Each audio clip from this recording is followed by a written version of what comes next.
Wake up, gamers, because you're listening to the Big Think Dimension with Dan and Bob Video Games. So this is why they call it the Skeleton Dome. Because it's big?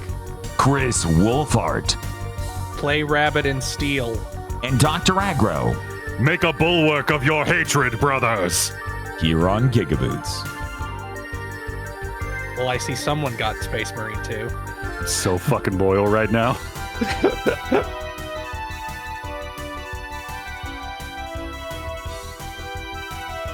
I hope nothing's broken when I finish doing the screen transition. Oh no. That's just how Chris looks sometimes. I can't complain. Discord's like, a Catboy or... No, they want Grey Cube. Grey Cube! Grey Cube, Grey Cube, Grey Cube. Every time somebody finds a repeatable bug in a video game. Hey everybody, how's it going? So we had a moment. We have a couple things to talk about at the beginning. Very important things. Very important things. One, Bob has, in fact, the Coke Zero Oreo Coke Zero. I hate diet soda. Gross. He's going to drink it, though, because it says it's an Oreo. He's going to find out if that is, in fact, a cookie in that bottle. Right. Maybe he can overcome the diet soda and make it a cookie. No, it can't. I know. But I need to see. Because they don't sell This a is an regular. Oreo. The Oreo in question, the 0-calorie Oreo from that men's body dysphoria YouTube channel.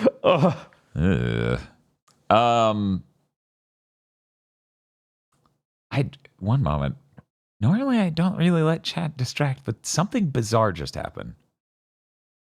Did they do something weird because we're at the end of September? Because Suzushiro gifted 5 tier 1 subs to the audience, right? Okay. And then Twitch gifted 1 more. I have heard Twitch giving extra subs. I don't know why it happens, but I've heard of it being a thing. Bizarre. Before we get into this Coke Zero Oreo, it's worth noting, last Saturday was the 14th anniversary of GigaBoots, which means Timer Chan survived a year, which made me start questioning how much of the audience's brain has been deeply warped by this experience. Mm-hmm. So during the Secret Rings stream yesterday, I was like, there are probably people attacking Timer Chan who want to see the Wave 8 games who have not put together the whole point of a Dotathon timer is that as long as it stays up, you get more goals. So I say this on stream and someone cops to being that exact person right then. We have gone so long in this Dotathon, people have forgotten what the fuck a Dotathon is. Right, it's just, that's a number on a screen. That has no bearing on the goals they're trying to reach. We are just going to play those games eventually. I feel like a decade from now, this is going to come up in some sort of GDC talk about how we made the world's most evil service game. It's like, we got the idea from this Donathon from this Twitch channel. We just learned if you just put a number on screen and let the players fuck with it and vaguely attach some anthropomorphized girl to it, they'll just do anything. I mean, the industry was trying loot boxes and battle passes and FOMO, and man, they were working too hard. Right? It just needs to buy, you need to buy Timer Chan's medicine or she's going to die. That's all. Jesus. Even better, that number's wrong. It's like not going up when the subs come in. Oh, uh-oh. So I'll just update that periodically when I'm not talking during this episode of Big Think Dimension to make sure it is accurate. When is the sequel to Fate Grand Order coming out? Saber is terminally ill. You better shell out if you want to open this app every day and see her tell you good morning. Oh, no. Good morning, master. If you don't pay enough, you can open it, but it's just, the room is just empty and there's a blowing wind sound. Jesus. Oh, my bones hurt, master. Sorry to burn everybody's ideas for the Armchair Devs Gotcha Damn game. it! How dare you! Episode. Man, like you're saying medicine before, and now I just need Tiber Chan and Shinanome's outfit from 13 Sentinels. Oh my god. With her giant time pills. Mm-hmm. Man, what a video game. It's fine. When Timer Chan does die, she'll ascend to Valhalla and become the goddess of the Banjo-Kazooie timer. We'll think of her anytime a game goes, well, if we didn't have a timer, you'd only have to do it once. there'd be zero chance of failure if we didn't arbitrarily include this time limit. Devious. Incredibly. Okay. That's figured out. Jan messing up Big Think Dimension. Okay, how dare she? If only she would die from not having medication. What a normal thing. Anyways, hey, what's up? You like video games? This week I get to like video games and I don't have to like as a part of my perfunctory duty of being someone who fucking pays attention and isn't just the extension of the PR of these publishers, have to point out that it's burning down. This week, we're pretty good. So I'm pretty excited. But Bob, what we really want to find out is Coke Zero Oreo pretty good? Let's see. Have either of our other co-hosts tried it? No, I looked at it and I'm like, no, Yeah. why would I? It's just going to be bad. I keep walking by and I'm like, I was that guy who was like, everyone needs to calm down about all the Oreo flavors. Some of them are silly, but they're still delicious cookies. This is the dumbest shit I have ever seen. I'm so They excited. keep Yeah, putting up it's- advertisement like, oh, Coke and Oreos, a classic shut the fuck up. First of all, I've never had Coke and Oreos. I can see how it might be good. No one does. But looking at Bob's expression, he's confused. So I'd like to Oh, he's reiterate, going in for a second. Bob doesn't like diet soda. I would like to reiterate as an important thing here. Bob does not like diet soda. Other than the diet soda-ness, that like Splendor or whatever they use, strong flavor. I do actually taste the Oreo cookie. It is kind of part. weird, right? Yeah, that's interesting. It just seems like such a pointless product to me because it's like that. This has none of the joy of an Oreo.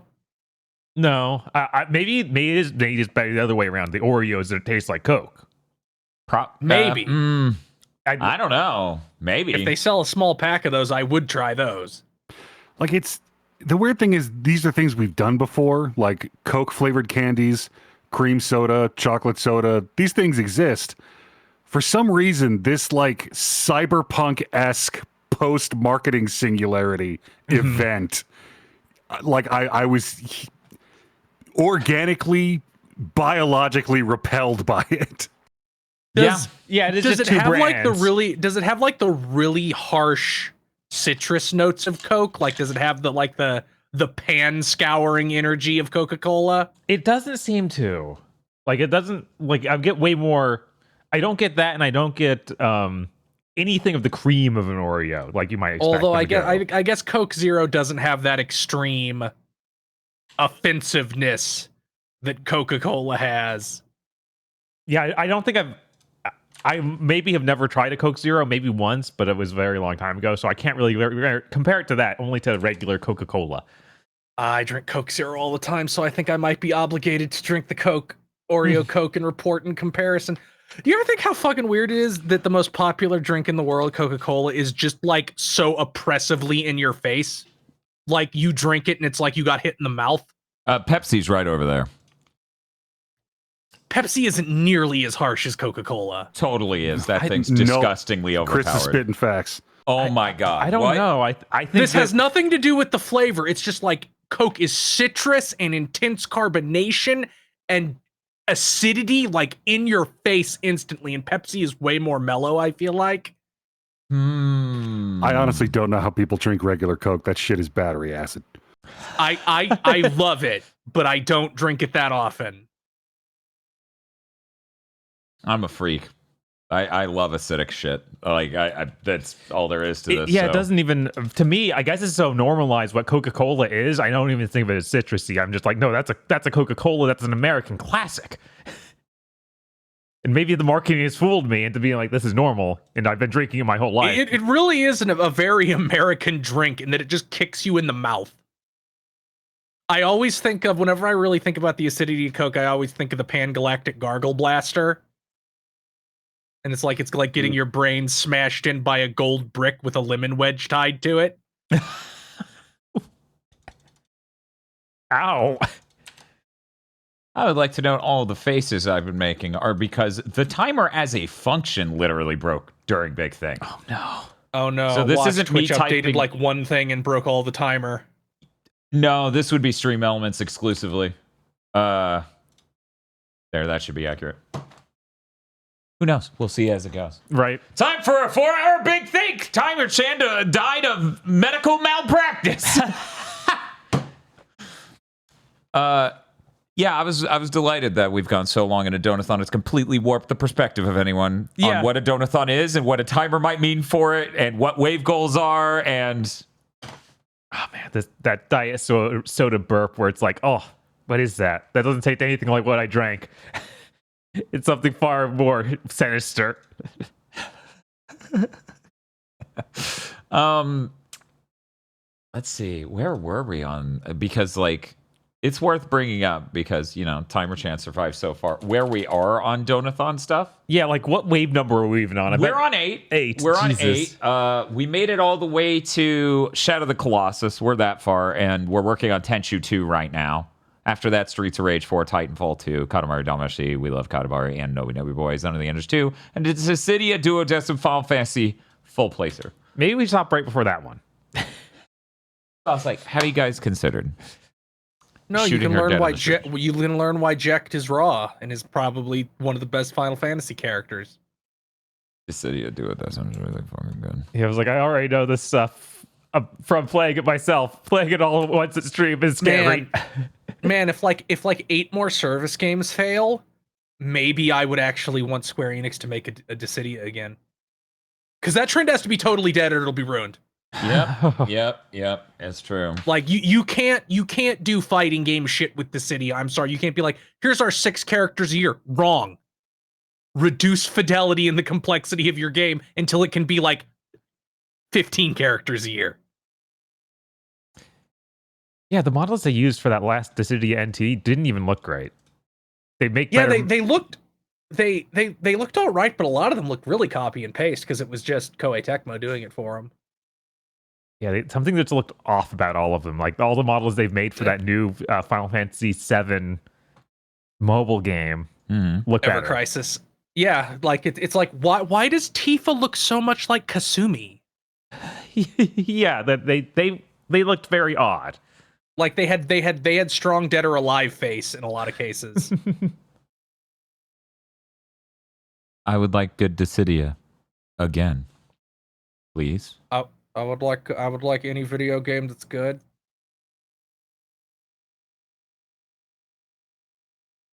But you didn't like Killzone Shadowfall. No, because that was not a good video game. What? Was Aggro there for that? Did he have to be there for that? Oh yeah. Yes. Mhm. Okay, thank God he didn't escape. So Dan, if they give that pisser through their PS4 backwards compatibility bullshit with the PS5 Pro, will that be in the PS5 Pro stream? We'll do a full stream playthrough Oh my God. of Killzone Shadowfall if they add pisser technology to it. Jesus. They announced we added pisser technology to Killzone Shadowfall. We'll be there. There's no way that's fucking happening. I know, right? That'd be insane. It's like somehow Mark Cerny really likes that specific game, so it does. Fun fact, even Horizon's new update, it sounded like from the Digital Foundry video, they didn't want to commit to it being pisser. That's so weird. It's like they have a new thing 'cause that they've built that's their own version of a thing. Because like Gorilla does that. Right, Gorilla is their tech wizard company.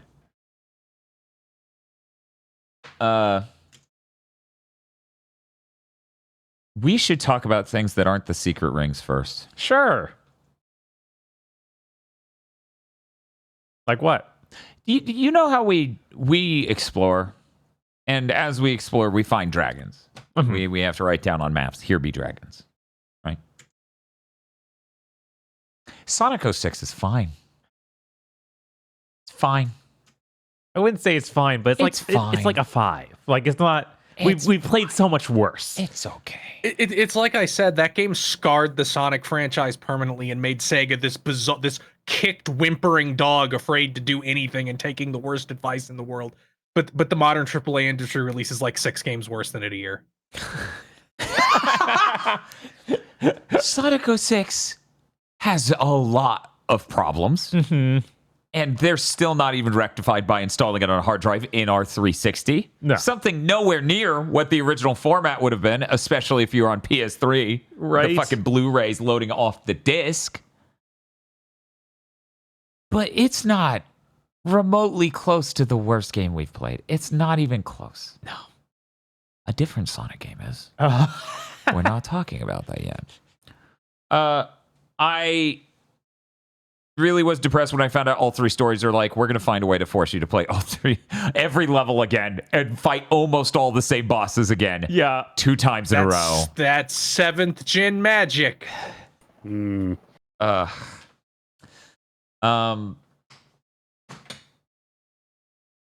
I just... It's not great. It has a shitload of problems. It is nowhere near the worst Sonic game.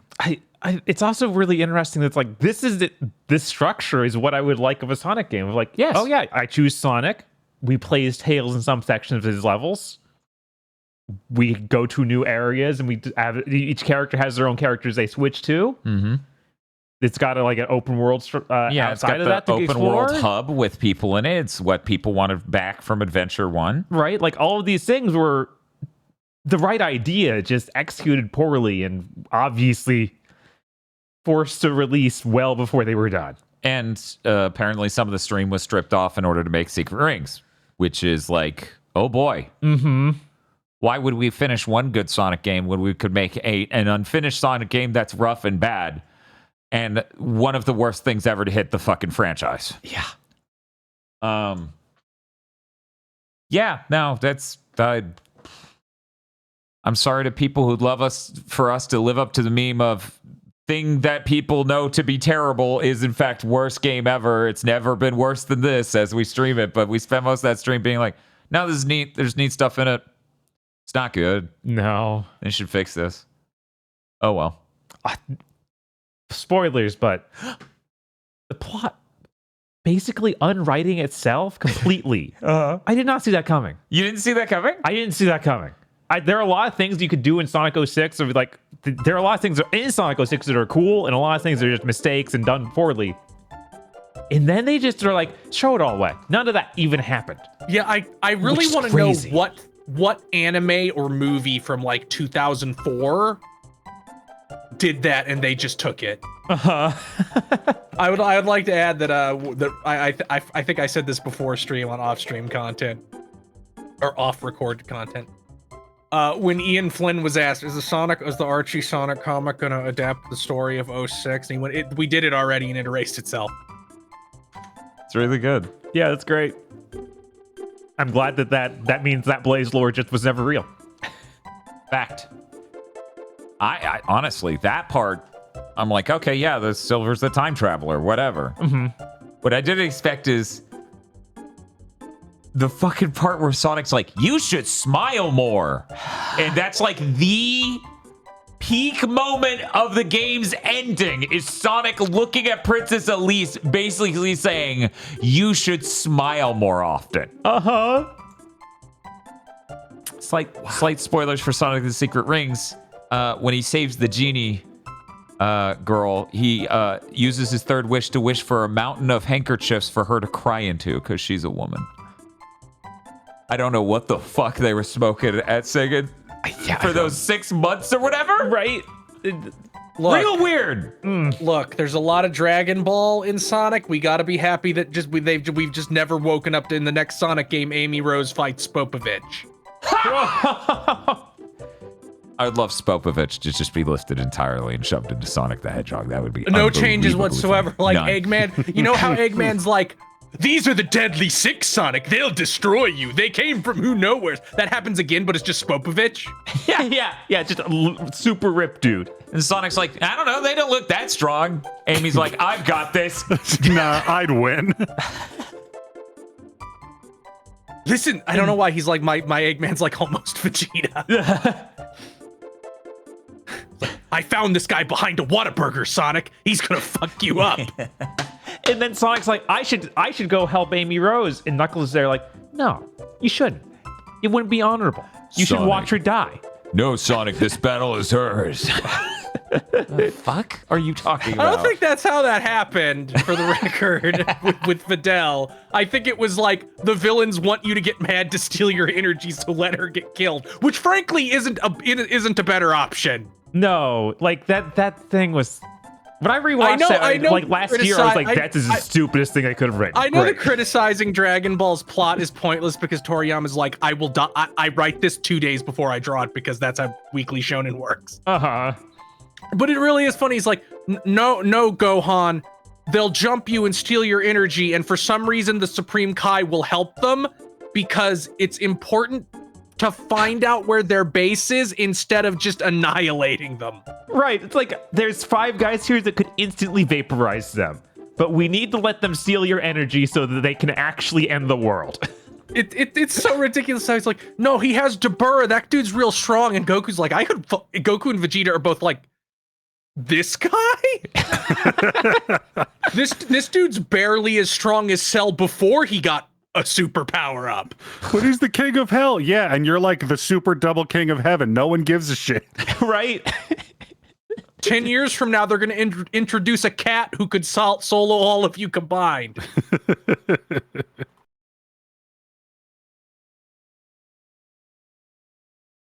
Sonic? We got a little off base, but Dragon Ball Z and Sonic are very highly related, so I can't complain. I never noticed.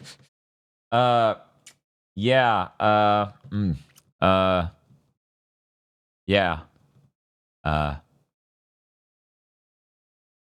I got nothing else to say about Sonic 06. I literally have not. The physics are all completely fucked up. The game's glitchy. Yeah. It still is clearly the bones of exactly what people wanted, but completely fucked up. Heck, you could even remaster it and make it actually a good game, which is weird. Yeah. Like, that's bizarre. Yeah. You'd think that a game this hated, infamous, yeah, would be beyond salvation. So let's move on. We also played Sonic Lost World, on the Wii U. It's the 3DS games, cutscenes, all of them. They were all in that. Yeah, apparently they're just basically no plot in this game. There's no, like it's just not. It's incohesive. And I like the 3DS a little bit more by the end, which is staggering, because I was like, oh, I'll like the Wii U version. Yeah, the 3DS was the worst Dimps game we played. It was still better than the Wii U version. Than the awesome Nintendo exclusive Wii U Sonic game. 2 years after that came out on Wii U, it apparently came out on PC. PC, of course, has to remove all the gamepad, look down at the gamepad moments, which could bring that up a shitload, as it turns out. Not having to stop the game to look down here to read some text. And use some touch controls that are terrible. And also use some motion controls that are terrible. Yeah. I think the most fucked up part of that was learning, no, they balanced the game wrong. Like, that's the point of those extra stages, the Knights one and the in the Zelda one, because those just dump like 600 animals and like 40 lives into you. God. Yeah, we literally had to stop numerous times during playing through the game to be like, oh, we need to go back and grind for animals. Because a level at the end of these worlds would be like, oh, you need like 3,000. You need 5,000. It shot up real fast in the middle there, and we're like, what the hell? And you need the red rings in order to unlock the bonus stages in order to do those to get a shitload of animals. What's with Sonic games that make you grind? I don't know. It never feels good. Not once. I don't like Lost World on Wii U. I really wanted to going in. Listen to any piece of content where I talked about it before playing it, and I say over and over. I was afraid because like you were so sure you'd like. I was like, I started gaslighting myself. Am I like, maybe it's not actually as bad as I remember. Maybe I'm just a hater, and it's like, no. Yeah, so there are numerous things we can talk about, like the really slow snowball level, any number of weird motion control things, like you're the bird now tilted up to fly through the level slowly. Yeah, it seems like it felt like it needed to fill itself with gimmicks. And yet they had it fully redesigned how Sonic even moves in this game, and we didn't even do that much. We didn't even play Sonic running around in 3D that much. It feels like they really could have explored that more. But then you get to the bosses. Oh, God. And on the 3DS, the bosses have ideas, they have gimmicks, they have designs. I swear to God, every boss on Wii U, they do this attack, and if you jump into them 3 times, they die. Except for Zavok, which, by the way, still doesn't say his name. Yeah. The entirety of Sonic Lost World on Wii U does not say his name out loud. 3DS at least showed it on the bottom screen. I don't think there was anywhere to learn that guy's name in that game. Right. It's probably in the manual. So anyway, his boss design was unhinged as you do the 2D gameplay dragon fight. And the final hit you need to do on him, you need to know that magically for this one moment, your homing attack, which in this game, if you look at a thing, it will charge multiple layers of rings. It'll go boop, boop, boop. And that third one is max damage. So then you can do your homing attack and do the max damage. They added 3 more layers or 2 more layers of chargeability there randomly, which since it's not visually cued, you wouldn't know that you're going beyond the maximum damage. So you just jump into him with the homing attack and you take damage. You do the kick attack, it doesn't do damage to you. However, the successful attack is you charging 5 or 6 layers of that and doing a homing attack, because if you do the kick attack, it won't do anything. But now at 5 or 6 charges, it will do damage with the homing attack. My God, that is not how you message that ever. What a weird, and yeah, as I said it before that, like every boss is just jump into them. Meanwhile, on the 3DS, it's like, okay, so this old man is going to send this fruit across the planet. You need to hit the backside of the fruit to send it hurtling back at him with this weak spot, and then it'll hit him. That'll make him vulnerable. You go up to him, you do damage. Or you can use the drill wisp to drill through the planet and just knock him out. And these are, like, that was just mechanics and stuff they took from a previous game they made at Dimps. But that's way better than just not having a mechanic. Yeah, because in the Wii U one, it's he's doing some stuff. Jump into him and kill him. Yeah. He's going to shoot energy blasts at you, take a hit, and then hit him 3 times while you're invincible, and he's dead. He's just instantly dead. Because you can do the multi-charge, too. Some of these bosses are literally dying in 2 hits. Just 2 strong hits. It's so weird. I expected the Wii U one to be more well put together because it's the original. The 3DS is the weird thing Dimps made in order to port it to 3DS. I'm really surprised.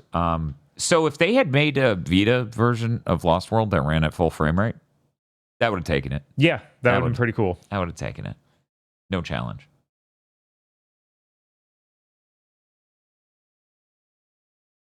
The music's really great. There's a song that's the Flintstones. It was. The casino song is, for some reason, the Flintstones. Anyway. Oh, and another song was the save room from Kirby Superstar / the All-Star mode from Super Smash Melee save room, like recovery room thing. For some reason. So Lost World on Wii U, pretty disappointed. I was hoping for it to be even better than the 3DS version, but if you play it on PC, at least you don't have to deal with a bunch of controls and the gamepad stuff, which really would improve it. Yeah. Speaking of games that would be drastically improved by remotely sane controls. Oh my God. We played Sonic and the Secret Rings. In Sonic and the Secret Rings, for people who don't know, you hold the Wiimote like this, and to move left and right, you do this. And it's boost gameplay the whole time. To move backwards, you do this. And maybe, as you lean it back like that, maybe you'll go backwards. Maybe. I was losing my mind at that part near the end where you're struggling to keep Sonic from running forward into this wall of spikes. Yes. Like every movement, because when Dan says go backwards, he means literally like Sonic cannot turn around. He can only backpedal. Right. This is an auto runner, basically. Yes. I've never seen a game that mostly, not entirely, but mostly was not hugely buggy, but was fucking unplayable from a control and function level.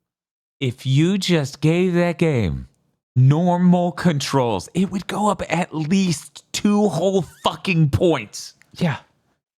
Yeah. I feel like it would have to go up further than that. It's insane. That it legitimately just seems unplayable. Yeah, I'm surprised we made it through. Well, we were us, so we did it. But oh my God. Yeah, it was So many times. Yeah, I like, feel like there's nothing that can stop you now. Like you'd be like, sure, yeah, I'll beat I want to be the guy on stream. What fucking whatever. So many times it'll be like, oh, the homing attack route goes on that guy. All right, shove the controller forward because that's how you do the homing attack. yeah. But that's also how you do an air dash. Yeah. So a lot of times Sonic's like, well, time to do the air dash, and dashes right off a cliff. And this is, of course, assuming he hasn't creamed off the left side of a ledge because the game has recalibrated what it understands neutral on the holding it to be. Yeah, there's no way to like Tell it to recenter. Yeah, recenter your controls. Even though A and B go unused entirely. Yeah. We just have no idea how they could fix the game. Oh, wait. A fucking stick to move, buttons to do things. Uh-huh. Yeah, the game looks strange, but not bad. Like there's a lot of neat looking art assets in it. Mm-hmm. Yeah, Bob was like, man, do you think the people who made all the art for this game just looked over and saw the game being made out of it? We're like, what? Yeah, I think my go-to before was always Marvel vs. Capcom Infinite. Except that was the opposite side where the gameplay team supposedly nailed it and then the art team completely failed them on every level. Right. This is like the opposite where it's like, what do you mean you did that to the assets we made? We tried really hard to make this Wii game look really nice. Mm-hmm. God. I can't believe this is the closest Sonic has ever been to Goku. This Sonic would listen, Erasure, all living things die alone. Like it's that level of Sonic. It's aggro. We're not exaggerating. His eyes disappear and you see nothing but the rage and whiteness. And he has so much edge. Yeah, he gives like this really rage-filled scream and like turns into, he like absorbs all the, because it takes place in a storybook, so he absorbs like the power of the story and becomes like genie power Sonic to fight the final boss. He has a beam battle basically with after the No, it's true. I mean, the boss does like a Genki Dama, and you need to save your like soul power to do the super dash and into it to battle it. You have to shake the Wiimote, which is so good at registering whether or not you're shaking it because it's the Wiimote, especially when it's sideways. And you bash into it, and then you send it back to him, and it hurts him, and you do this like 3 times, and that and the prior final battle were so rough. If I just had buttons. I know. If the homing attack was a button. Oof. I've never seen a game have a slow-mo move like this. Oh yeah. So you know how in video games, like think Max Payne, right? You have the bullet time power. You hit the button and it makes you go into slow-mo. Okay, this doesn't work at all like you would expect. It just makes the game run at 2 frames a second. And when I say 2 frames per second, that's not wild hyperbole. It is literally that bad. So it goes black and white. The whole thing runs slow as shit. This is your time powers. Yeah, you don't control normal during this. You control at that 2 frames per second rate. Well, yeah, you slowed down time. Why did you think you'd be immune to that? Right? You idiot. That's literally what they did. Motherfuckers in the bathtub turned on the hot water, complains that he got burned. There's also the element of this game where there are a number of skills you can equip to your ring skill sets. You unlock them via experience aggro. Trust me when I say virtually every single one in the entire game is the game now controls closer to okay. Oh no. The beginning of the game, you'll have Sonic in the middle of these 2 rows of rings. Okay, it'll be left first and then right after. And he will not be able to move fast enough to grab one and then the other. He cannot move laterally that quick. And it's bad enough you unlock one skill that does that. But then later on, it's like, oh, if you use 15 skill points, you could get it even closer to acceptable movement speed. Yeah, every single one of them is basically like, this move now works a little closer to right. This includes homing attack, where it's like we extended it to be decent at all. And you'll hit parts and levels where it'll be like, oh man, I could do this correctly the way they seemingly designed it. If I could reach that enemy from here, then we unlock that. I'm like, I'm mad. Yeah. I'm mad right now. I'm not happy. Oh my god, Man, that is think ass one of, backwards. I think like one of the most completely easily avoidable problems that so many games have, so fucking many, is we want to have character progression in our game. We don't know how to progress the character from the point where they already feel good and effective to control, and we're really scared of making our game too easy by making you too powerful. So let's just make the character feel shit until like halfway through the game, and then you get up to neutral. Yeah. Now, the funny thing is I ran into this making games in Multimedia Fusion 2, which is a predecessor. I think it's called Game Maker now or something. I can't remember. Did it just continue to be Multimedia Fusion? I believe it continued to do They that. rebranded it so many times because it started as Click and Play, then it became Click and Create, then it became Click and Create 2 / Multimedia Fusion. Right. And then I think from there it might have become Multimedia Fusion 2. I don't know. Anyway, I ran into this problem making a small game in 2004, and I went, wow, I just don't know how to balance this where you're not overpowered on this end or underpowered on this end without it being aggravating. I guess I shouldn't do this. Dan Video Games shipped 0 games, has better design sense than Secret Rings. God, what would they... It's unclear what they meant by this. Other than make a really bad game. Like, they just didn't care.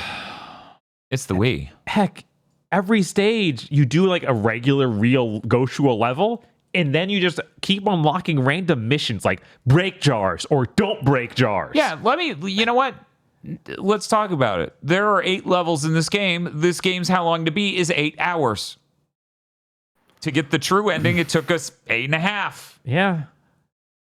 How do you make a Sonic level last an hour each? You make 10 missions. Do it 15 times. Yeah. You make 10 missions out of it, like finish the level with 0 rings, which of course, if the level's designed for it, means you can have rings until the last enemy and then let them hit you and then finish the level. Oh man, that sounds completely thought through and intentional. Break 5 jars. Don't break jars. Find the GD eggs. Find and sort out the dino eggs. That was one of the worst missions in that game. I can't believe that was so early. It's like, keep looping this level, matching egg nests to the right color and shape of egg. And this level, keep in mind, this is boost gameplay the whole time, Aggro. It's an auto runner. You don't get to, like, this isn't a big wide open area, like walk over here, grab this and go over there. No. You're running a course the whole time with optional branches. So who knows? Maybe the nest is on the inner branch, or maybe that made you skip the nest entirely. Run the level again. Run the level 15 times to figure out where every nest is. And then if you walk a step past the nest with the egg that was right, like you missed the nest, you cannot walk backward to the nest. It's literally impossible. Oh, yeah. They literally make it blocked off from you. So you back up and it just stops you. It's like, hey. Yeah, there's a visible wall. That would be too easy. Run the whole course.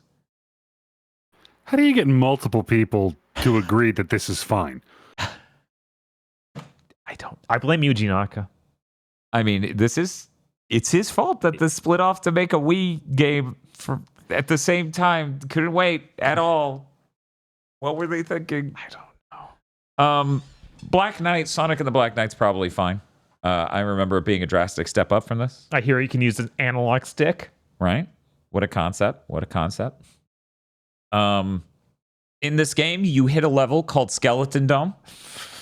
The Skeleton Dome. You do, I think, 2 missions in there, and there are skeletons everywhere, so it seems pretty obvious. Right. Skeleton Dome. It's underground. Skeleton Dome. Yeah, it's like They're skeletons. You're fighting them. Some sort of a big Coliseum area that's kind of dome-shaped on top. Yeah. Skeleton Dome. So we get to the 3rd mission, and in the 3rd mission, it's like, you need to kill like 20 of these undead skeleton warriors. Okay, we're like, okay. We're running along, and our genie girlfriend, who is represented by a glowing circle because doing anything else would be hard, is sitting there talking to Sonic, and she talks about how big this room is. She's like, oh, this room's so enormous. Look at how big it is. And Sonic replies, so this is why they call it the Skeleton Dome. I wish you hadn't given the chat that ability to redeem that sound because they kept doing it, and I kept getting confused. Like, why would he say that now? Did the game break? Why would you fight 100 undead skeleton warriors across 2 prior levels and only when a lady goes, man, this room's big, would you go, so this is why it's called the Skeleton Dome?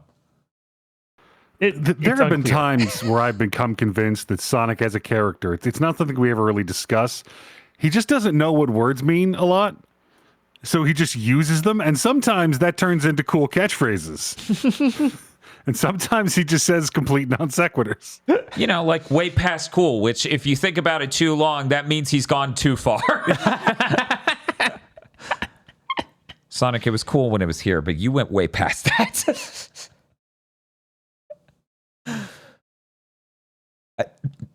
The fucking game. Yeah. So anyways, yeah, that's why we announced that stream as the angriest I'll be all Sonic month, because we could play through all of Labyrinth. We could play through all of basically every other Sonic game, and I will not be as incredibly incensed as I am by the fact they did that to Sonic the Hedgehog. Yeah, no, that's almost certainly the worst Sonic game ever made. Sonic 06 and this land on top of each other. They are months apart. Right. How dare they do this to us? And that's what, after it already been kind of a slope down for the series in a lot of people's regard of like Heroes and Shadow. Right. So then to get these 2 in a row, like no wonder people had such a bad perception of Sonic at the time. And yeah, man, because like real quick, when Heroes and Shadow came out, people just want Sonic Adventure 3. Right. And they wouldn't give them that. They did Heroes, which is a weird, different thing entirely, and then a Shadow game, which is just Shadow.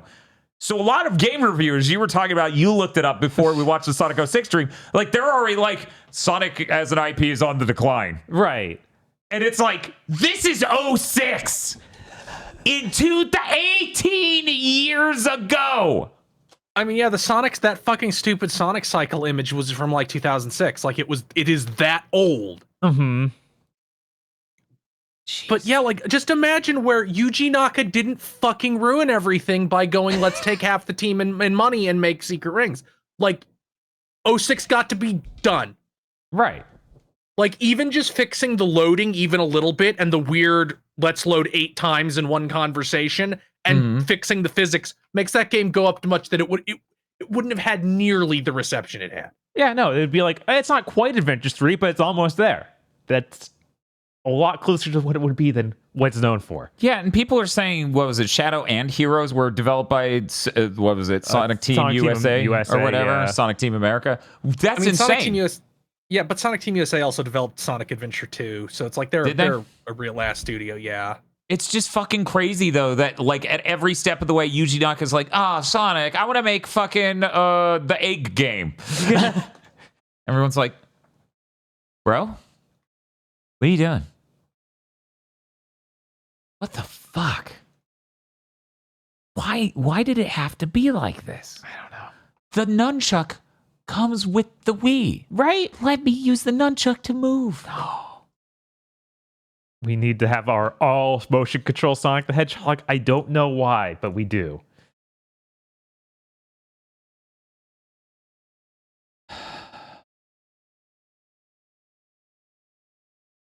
So yeah, no, that's the worst Sonic game. I like Chronicles more. Yeah. And Chronicles is also broken and horrible. That's It how is horrible. broken Secret Rings is. Because at least you can adjust for how broken Chronicles is. You can figure out the fucked up wrong way they did touchscreen controls. You can't you can't like adjust to we didn't know how to do motion controls at all. They're just unbelievably broken. Sonic will kill himself. Anyway, that's enough of that. Mm-hmm. I was also on Sarah Lene stream, where we played Sonic 1 through 3 and Knuckles plus CD, and then at the very end, a ROM hack by main memory, which makes Sonic 3 the most hauntingly terrible game possible. All of the physics are intentionally fucked up. You don't collect rings, you collect coins. When you get hit, you drop them, they're gone. Spikes kill you even if you have a shield. Tails has no tails. Tails, What the fuck? Tails' flight is like a debug mode, no clip, push up and right to move exactly up and right with no acceleration or deceleration. Oh my god. Absolutely stellar ROM hack, absolute nightmare experience. Oh, and in Carnival Night Zone, you're either underwater and drowning or you literally can't see anything because they use the pellet swap trick that the Genesis did to do above water, below water to make everything pitch black. So you now need to find your way through Carnival Night with its flying red barrels that crush you and bumpers everywhere in time to not time out. And the checkpoint in Act 2 is so far in, and you literally cannot see anything. Nightmare. Why? Absolute nightmare ROM hack. When are you gonna play? When are you gonna play Sonic the Float Hog? It's a never really old. It's a really old ROM hack. It's just Sonic 3, but they removed all the ground. Like they just made all the ground invisible. Oh. So you're just running in midair. Yeah, Jesus. that's a thing you can do. I think it's a reference to things you can do, and I think colors, where you can do skips, where you skip like speedrunning skips, where you skip the flag to load in the the visuals for the level geometry. It's still there, but you skipped the flag to load it in visually, so you have to progress for this speed run without seeing the fucking ground. For the real skilled players. Yeah. But yeah, you can go see that over on Sarlena's channel. That was an experience. They added actual ice physics to Ice Cap Zone. Nightmare. Nightmare. Oh yeah, and when you spin dash, your speed rapidly decelerates to 0. Oh my god. You do a spin dash, and even if you're going downhill, no, you're slowing down, baby.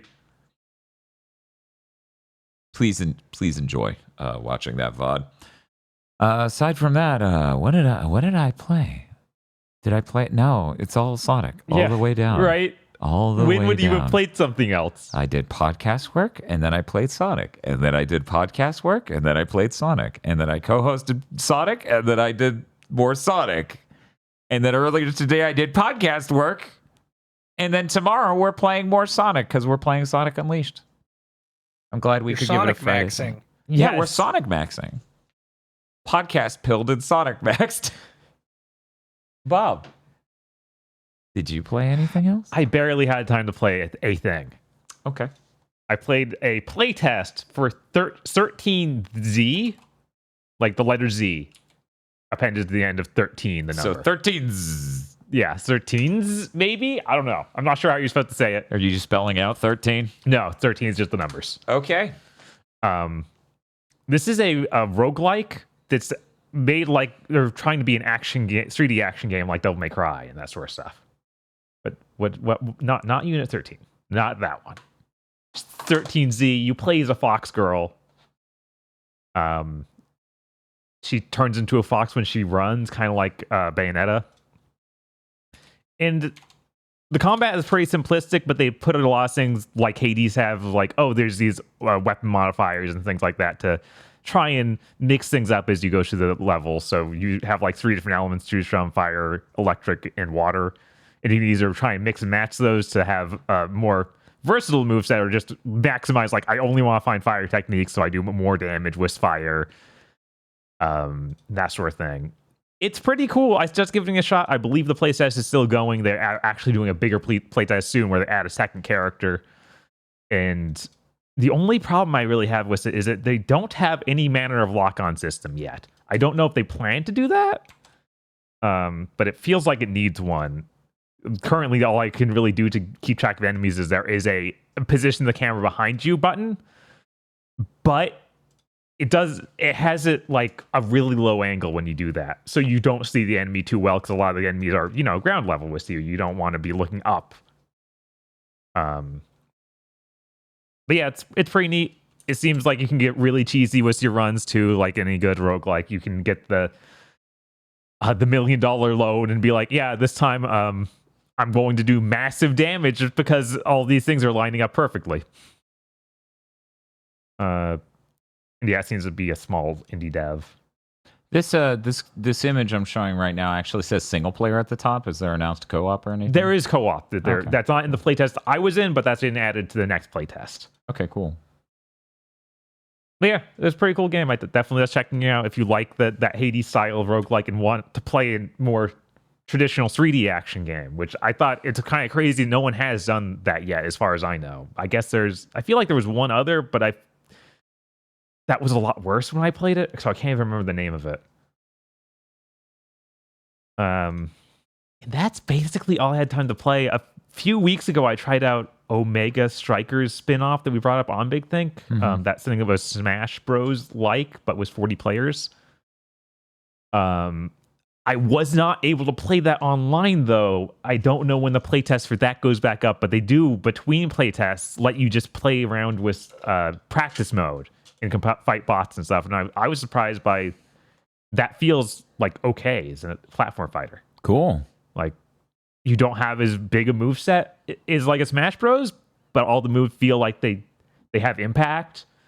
And the main thing you're missing is, in Smash Bros, usually you get a combo when you hit the A button a lot. And this is just, okay, if a character only has one attack for the A button. But you still have like the side attacks and the running attacks and the smash attacks. So it still feels pretty fleshed out. So it's neat that might actually be something worth playing. Like, cool. It felt way better than like Multiverses. Of course, I didn't play it online, so who knows? Maybe the online part will make that all just crash down. So then what they should do is unlaunch it and then make better netcode by making the whole game worse. That went really well for Multiverses. But that is really all I played. Well, I'll repeat it for the listeners. That was 13 with the letter Z appended, so 13 Z's. Yes, 13 Z's. Chris, what have you been playing? I played more UFO 50. Cool. I touched every game. There is a Cheetahman. 1 second. You talked about a different game. And we totally just said that was 13. What's the Omega Strikers spin-off Omega thing? Strikers thing, I believe, is Bite Breakers. Okay. That's what he was actually talking about. Right. Okay, now we're moving on. UFO 50, eh? Yeah, I have touched every game. I am trying to beat some of them. Some of them are real long. Yeah, here one of them here's a full RPG. Yep. I realized I had loaded that one, and I'm like, I'm not even going 2 seconds into this. Good God. I'm just backing out.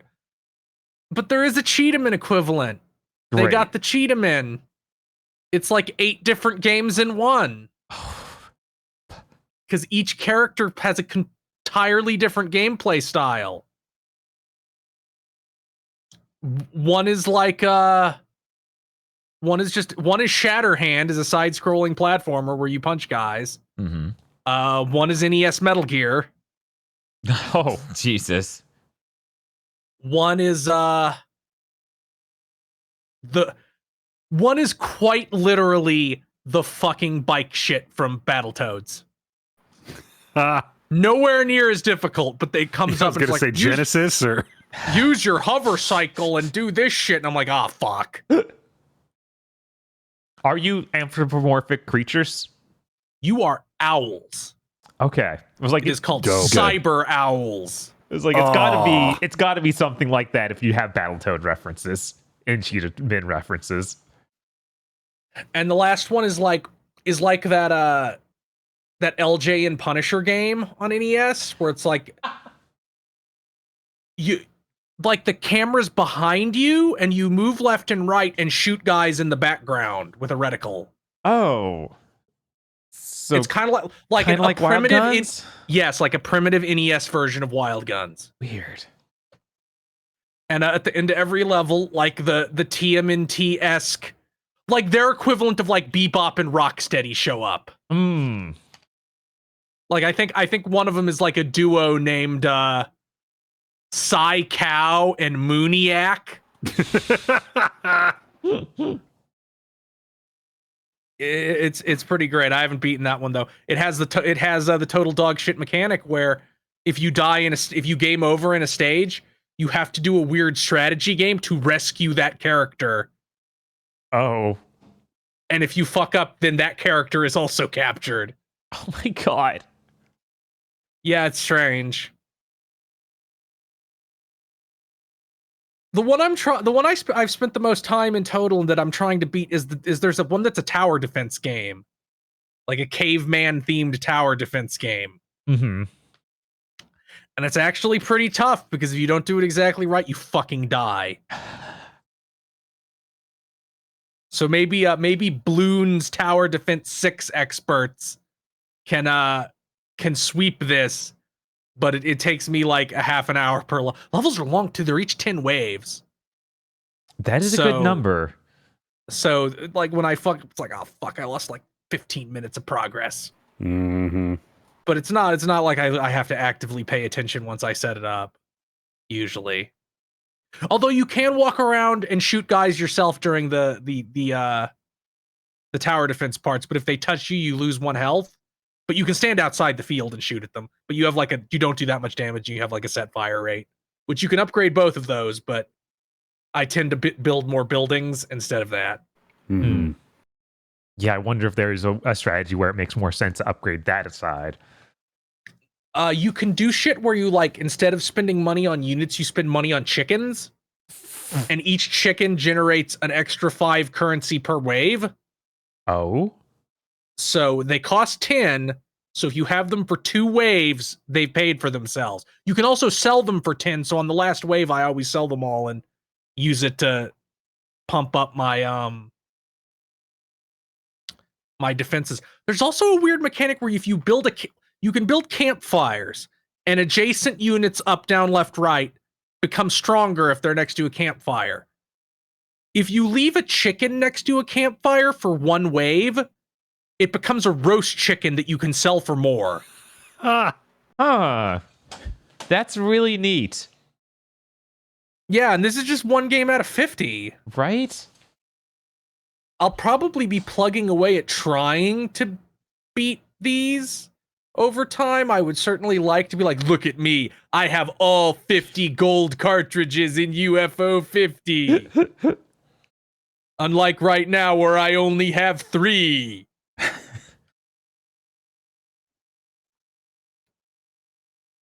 So I have a question that maybe philosophically we should answer off content. Is UFO 50 1 game or 50 games? It is a single executable. It is 1 game for Game of the Year. Yes. Okay. Yeah. That opens it to attacks. What if one of these games really fucking sucks? Video games are complicated. Some of the stuff in them is good, and some of the stuff in them can be bad. Yeah, considering you just don't have to ever boot that the second time. Right. Wait, if that's true, then that means every Call of Duty ever made is 1 game because that's 1 executable now. Well, they only that's a hub. only the last 5 games have been integrated into the hub anyway, so it's not like but it boots straight into those games. So really, it's the last but 5. But it boots those separately. No, you hit the play button and it goes straight in. They're so stupid. Why did they do that? What is with these fucking hubs? I hate them so much. They don't even know why. They don't even know why. How would we know why if they don't? Right, exactly. There's not purpose, intent, or vision. Again, even they don't know the benefit for them, much less for any of us. Well, we need to keep them in our ecosystem. Bro, it's Call of Duty. I'm not going to get done playing Call of Duty and think, oh man, what else do I want to do today? Oh, look, Call of Duty. I wanted to stream Redneck Rampage, but then the state of play was announced, so I had to do that on the day I was going to stream Redneck Rampage. Excited to talk about the state of play later. Of course. Aggro didn't get to co-host that.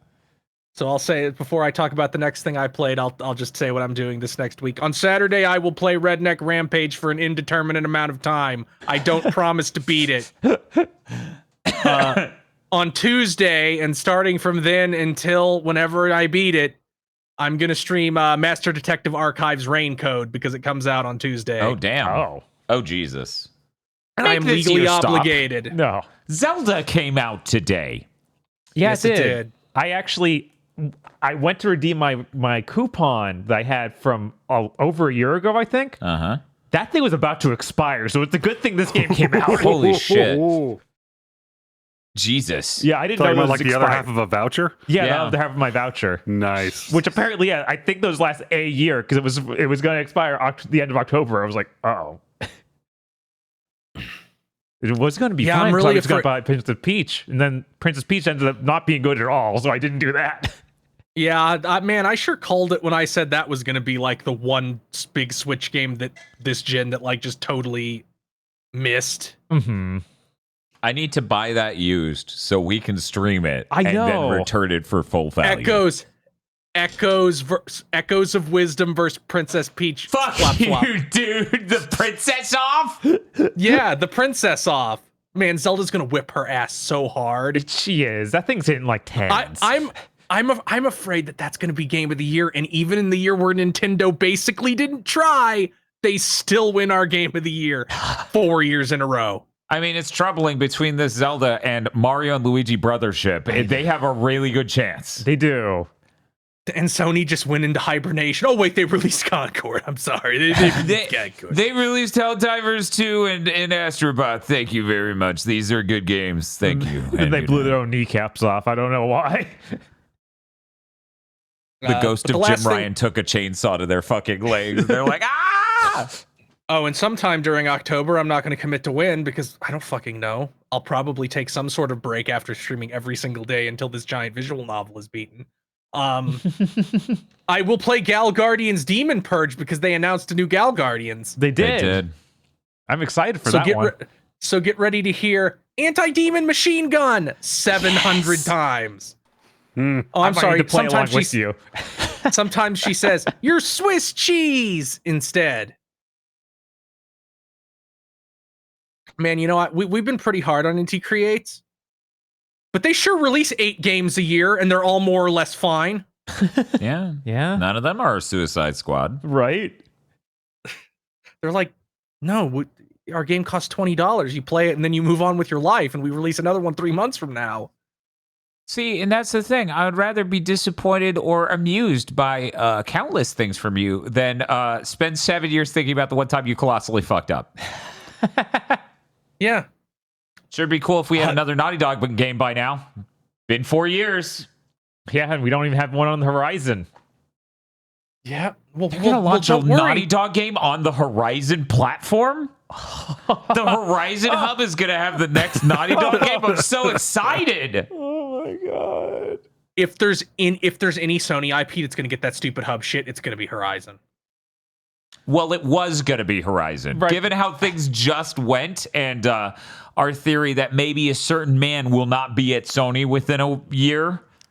Didn't they already internally cancel the weird multiplayer thing? One of them. I don't know. Right. I'm pretty sure they canceled the one being made by Gorilla. Okay, that's what I thought, but I Okay. wasn't So sure. they canceled that, and I assume they've silently canceled the Nexon MMO they were making because a Horizon MMO, quite possibly the worst idea of all time. Hey, someone brought it up in chat, so I guess I'll bring it up again. You remember when they were going to make Little Big Planet Hub? And that was going to be like, oh, it's free to play and you get in, and then it's going to be all this other stuff. And that came out, they were going to do that right after Little Big Planet 3, and then they didn't. Then they made Dreams, and they were like, oh, if only we knew how to figure out a user-generated content platform where you could have infinite games in it. Anyways, oh, there's Roblox. Hi, Roblox. We should just pull the plug on this.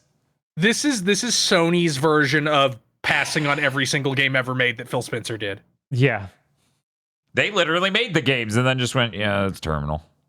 Had to spend how many years watching completely impenetrable artistic showings about dreams that weren't dreams, and then it came out and you never heard from it again. Uh-huh. The one other thing I played is that yesterday I streamed, I collabed with famous Twitch streamer twitch.tv/daihime_sama. We played Rabbit and Steel. Y'all need to go buy Rabbit and Steel. Yes, I I know. need you $15 to on explain to Steam. me what that is, because I scrubbed Okay. through a video of it and I still don't know. I'm pulling It up is- pictures. It helps is a- immensely. It is a roguelike shmup, roguelike 1 to 4 player shmup. It takes heavy inspiration from MMO mechanics, specifically Final Fantasy XIV. You pick a class. Your class has 4 abilities: a primary, a secondary, a special, and a defensive. And usually there is some sort of rotation like an MMO. If you don't know what a rotation in MMO is, it is they crunched the numbers, and this is the optimal order in which to push your buttons. Because all the damage, like all the effectiveness numbers are visible. You know all the cooldowns. You know when things come off cooldown, so it's possible to produce a mathematically ideal sequence of buttons to press usually. And what was the question, Bob? Is this multiplayer only? No, you can play it solo. Okay. But the mechanics change drastically based on how many players you have. So I will try to explain this fucking this visual that Dan has put up so that perhaps people can understand how the fuck this works. So the dotted line around the dragon is its hitbox. It does not have enemies in this game don't do contact damage. Unless they put up like a shield that very clearly shows that like they have a force field. Don't touch it. That's just so you know, like, because some characters only attack in front of them. Some attack to the left and right, and there are fights with multiple targets. Some attack like in an AoE all around them. And as long as your attack clips that hitbox, you hit them. So every character, two of the characters are inside these lines, and it says spread out over their heads. If anybody else's hitbox, which is the tiny little dot in the center, it's Toho rules. You have a tiny little hitbox. If you're inside someone else's like spread out line, you take damage when that attack goes off. The circle they're all in is about to burst and shoot projectiles outside it, so you want to be inside it. And the big column down the screen is with arrows is telling you that's about to produce a laser beam that will expand outward to the sides 3 times. It will do like 3 bulging sequences of bulging. So what these people, so that they're handling it pretty well, but they all need to move to close to the front of that circle probably to avoid taking damage. And it's a roguelike, so you go through levels. Each level is 3 fights, then you get some loot, then you fight a boss. And each area has its own mechanics that it introduces you to through the fights, and then you fight the big boss. And these might be like, okay, this boss puts tethers on you so you can't get very far away from her. Now dodge shit inside this tiny circle around her. And you have to, and since such a common thing is, okay, we're putting these damage things around each player, you have to spread out, you have to get on top of each other. You have to sometimes I think if you have 4 players, it'll be like, okay, you're now 2 pairs of 2 connected by energy tethers. Don't cross them or you all get hurt.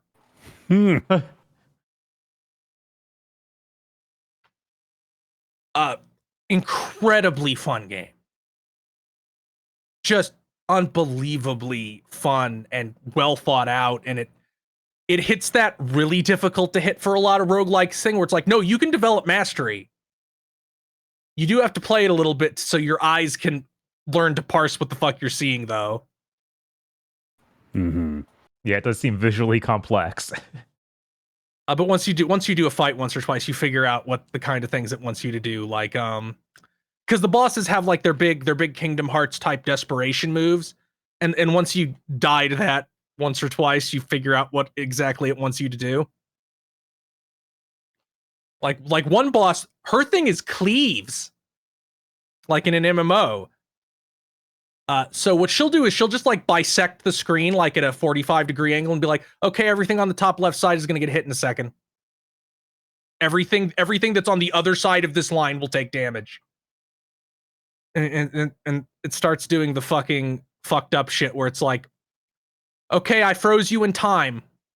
I'm now going to give you a preview of the next 3 attacks I'm going to do, and those won't be telegraphed because I'm showing them to you already. But that's actually pretty simple because it's just spread apart, get on top of each other.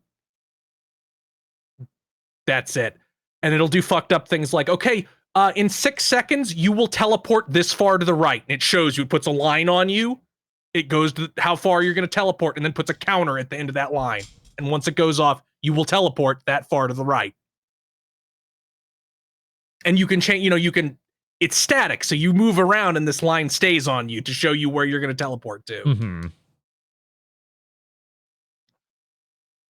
And there might be a teeny bit of competitiveness to this game because when they give you a treasure chest, you get a choice between 5 treasures. Maybe more if you have more players. I don't know. That we did 2 people and it was 5. It's like, yeah, you can't take the same one if you both want the same one. You got to suss it out. But yeah, that game gave me the brain juice almost instantly. Yeah, that game looks fucking fantastic. It also looks really pretty and has fantastic music. So it's easy. We just got to play Rabbit and Steel in all 50 games in UFO 50. Mm-hmm. And this visual novel that's coming out on Tuesday, and the new Zelda, and the Horizon Zero Dawn remaster. You don't have to play that. Nobody has to play that. No, you really don't. What? Did you see that? Did you see that they jacked the price of the original game on PC and PSN? Mm-hmm. It was $20, now it's $40. Oh my god! Because they don't want people to buy it for $20 and then buy the $10 upgrade path. They just want you to pay $50. Although to be fair, they did give that game away to anybody who had even 1 month of PS Plus for like 2 years. Yeah, that's why the game should never have value again. This should be $30 at most. That's true.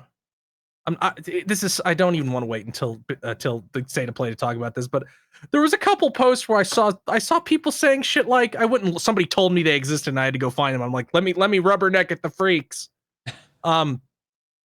People were like, I can't believe Sony listened to the alt-right mob and made Aloy prettier, and then the dev was like, we literally ported the model from Forbidden West back into this game. It is unchanged. Yeah, it's mostly lighting and facial cap. Like they explained, it's just called subsurface scattering. Her skin, not sure if you knew this, wasn't supposed to look like Hollywood magic rubber flesh. It was supposed to all along look like skin. Forbidden West Aloy has really pronounced, like almost like penciled eyebrows. So I get it from that angle a little bit. But it's still very silly. She does just kind of look like Face App Aloy forever for me. In all contexts now, forever. You can't unsee it. It does tend to overwrite. Yeah, Plus that image of her just grinning is just funny. For anyone who's curious, I figure I might as well show it on stream. Is this the one? No, that is... I don't think that's the comparison. Yeah, does she look yassified? Do I really have to go to Twitter to find a comparison? Good lord. Sony! Yeah, you'd think they'd just put that out. You think they'd be like, look at this shit! But yeah, the comparison I was seeing was just like, yeah, and the original version, she's kind of gray because the light is not working out. Yeah, it doesn't have the fucking subsurface scattering correct or any of that other shit. Like, that's the most obvious fucking thing. People are like, they yassified her. I'm like, her flesh looks correctly like flesh. What do you... Anyways. She does look a little bit yassified in some comparison shots. No, as it turns out, her fucking lips look lip-colored and her skin looks skin-colored. Look, I'm sorry. Come on I now, know the you're left right. is a movie monster. I know, but it's still... It just the eyebrows being so dark does give her this slight bit of yassified energy. This is entirely a lighting thing. And people are like, they just completely redid it. And I'm like, yeah, they gave her skin. Good job. Honestly, in the original, I thought that she kind of looked like Data because it was like a robot thing. You know? That's really funny. Imagine like a twist that wasn't like forecast miles away. Everyone else is human except for Aloy. Yes, that would be so funny. Why am I outcast from the village, father? Remember that time you said dead or alive, you're coming with me? Remember that time Aloy shot that guy in the dick? Man, Robot Aloy would make those games so much more interesting. And also really explain some acting choices. Imagine the alternate version of Horizon where it's like, No, that managing program broke because you're that managing program, Aloy. I really like that the dev also had to come out and go, the reason the remaster looks blurrier is because the motion blur is on in this cutscene, whereas the original did not have motion blur for this. So for anyone who's like, why does it look softer? That is why. I figured that was just from it's bad upload from YouTube. No, like literally they went in and explained like this is taken from a cutscene where she is in motion. The motion blur makes it more blurred. Man, we meme on this, but the hair looks fucking insanely better in the Forbidden West. Oh, yeah, no, it's absolutely nuts that this remaster is making her hair look that much fucking better. Like, that's stupid. Meanwhile, her hair on the left, that is just a wig you have glued to an actress's face. Again, a robot's face. Oh, right. So it's not an actor, it's a robot. Right. It's a prop. Animatronic. But yeah, that's all I have to talk about with Rapid Steel. You should go play it. It's a lot of fun. It hits there's any multiplayer PvE multiplayer games are generally I like more than PvP ones. As a general rule. Uh-huh. And it's just fun to be in a Discord call with people and go, fuck. What do we do? What is she doing? How do we deal with this? Anyways, I wonder why Concord did so poorly and Helldivers 2 did so great. We'll never figure it out. It's impossible.